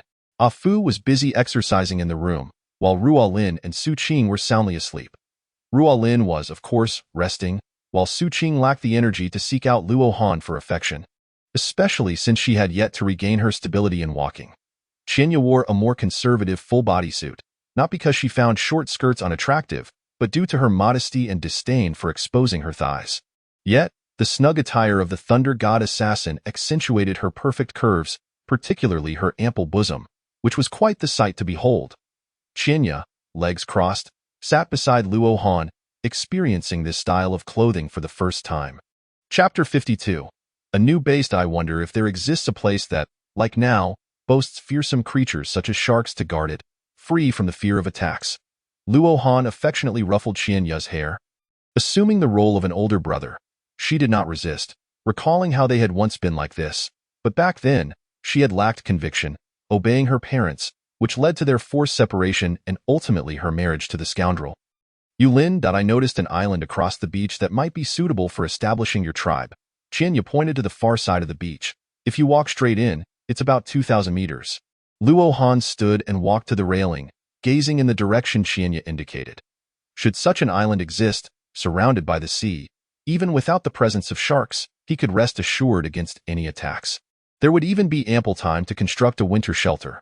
Furthermore, he could attempt to build houses and cultivate agriculture, thereby establishing his own empire. At that point, not even the tyrant and his ilk, nor the likes of a T-Rex, would dare to disrupt his life. He could eventually lead a life akin to that of an ancient emperor with countless beauties in his harem. What a notion of survival in an apocalyptic world. He was merely on vacation, relishing this thought. Should Yulin become aware of it, he would likely be infuriated to the point of spitting blood. Luo Han disregarded such concerns, focusing instead on these priorities, establishing a secure residence and gathering several goddess-level individuals, not for their physical allure, but for their skills. Admittedly, there was a hint of desire. Yet if those skilled individuals happened to be women, particularly of goddess caliber, he wouldn't mind expanding his harem. With no way to return, why fret over rumors? His happiness here was paramount. Why concern himself with others? Moreover, with Yulin audaciously treating his wife as merchandise, who could guarantee that among these refugees, there weren't cunning old foxes or scoundrels who viewed women merely as tools for release? Why should he play the benevolent savior, the deluded saint attempting to rescue the world? When he was busy fishing to support Chen Shui and the others, how had they treated him? Constantly seeking to shirk responsibility, opposing him and eventually plotting against him. Until he could ensure his own safety, Luo Han would not easily take anyone in. Survival of the fittest prevailed. He had no desire to invite wolves into his home. The tyrant will inevitably seek to trouble me. Who knows if the newcomers are spies? Let us inspect the island you mentioned. Luo Han pondered briefly before deciding to investigate the island Qianya had pointed out. If suitable, he would establish it as his stronghold and begin crafting his tribe. Aren't you afraid? You just mentioned that the tyrant is constructing a ship to come after you. Qianya expressed her concerns. Luo Han glanced dismissively in the direction of the tyrant. Not at all. They won't manage to complete it. The wood here is dense and offers little buoyancy. To support a vessel for a dozen individuals, they would need hundreds of logs. Besides, my senior brother is here, and his combat prowess surpasses mine. Luo Han led Qianya towards the jet ski, paying little mind to the tyrant and his crew. Starting the jet ski, Qianya settled behind him, wrapping her arms around his waist. Perhaps it was a trait of women. Su Qing also liked to cling to him, claiming it provided her with a sense of security. As Luo Han sped away on the jet ski, Yulin chased after them, calling out for Qianya. Ignore him. Qianya firmly tightened her grip around Luo Han, coldly asserting her indifference. She had no intention of being involved with that good-for-nothing. Had it not been for the absence of a civil affairs bureau, she would have divorced him on the spot. Upon hearing her words, Luo Han twisted the throttle and sped away. He had originally intended to flaunt Xinya in front of Yulin, but since she had spoken, attending to business took precedence. Luo Han accelerated the jet ski, relishing the thrill of speed and adventure. After about 10 minutes, he spotted a vast island approximately 200 meters into the sea. Anchoring the jet ski behind the windbreak, he ventured onto the island. At first glance, trees obscured his view, but it stretched nearly 1,000 meters in length, with a slightly shorter width of only a few hundred meters. Surrounded by the sea, the island rose at least 7 to 8 meters above sea level, ensuring safety from tidal surges or dinosaur attacks, save for the occasional threat from a pterosaur. The island boasted towering spruce trees, some reaching 20 to 30 meters, along with numerous pines, ideal materials for constructing wooden shelters. Should he establish his tribe's stronghold here, he would no longer need to worry about carnivorous dinosaurs, except for the pterosaurs, unless those creatures could swim across the 200-meter-wide sea to land here. Thus, this place represented a natural sanctuary, rich in timber resources, negating the need to laboriously gather wood from the neighboring island. In truth, this island was far safer than the previous cave, with only one minor drawback. Surrounded by the sea, fresh water would need to be sourced anew. "What is that?" Luo Han questioned, observing a distant boulder emitting steam. Few trees surrounded it, and even the vegetation was scarce. As Luo Han and Xinya approached, they discovered it was a hot spring. Scooping some water to wash his face, Luo Han felt ecstatic. This was indeed a natural refuge. Venturing further, he also spotted ample red clay, suitable for brickmaking, though not in abundance. "Here, I shall forge my tribe." Luo Han extended his arms wide, inhaling deeply. With abundant timber, ample water resources, and mineral deposits at hand, he need not worry about the threat of wild beasts. This place was nothing short of a natural campsite. If he failed to make the most of it, it would be a sheer waste of resources die in due time. Here, with men tilling the land and women weaving, they could cultivate agriculture, achieving self-sufficiency in resources, while others engaged in mere survival on a dinosaur island. Why not simply vacation on the dinosaur island? Later, he could procure some saltpeter to manufacture explosives, and even the dinosaurs would bow in deference to him. All fears stem from insufficient firepower. As long as he thrived,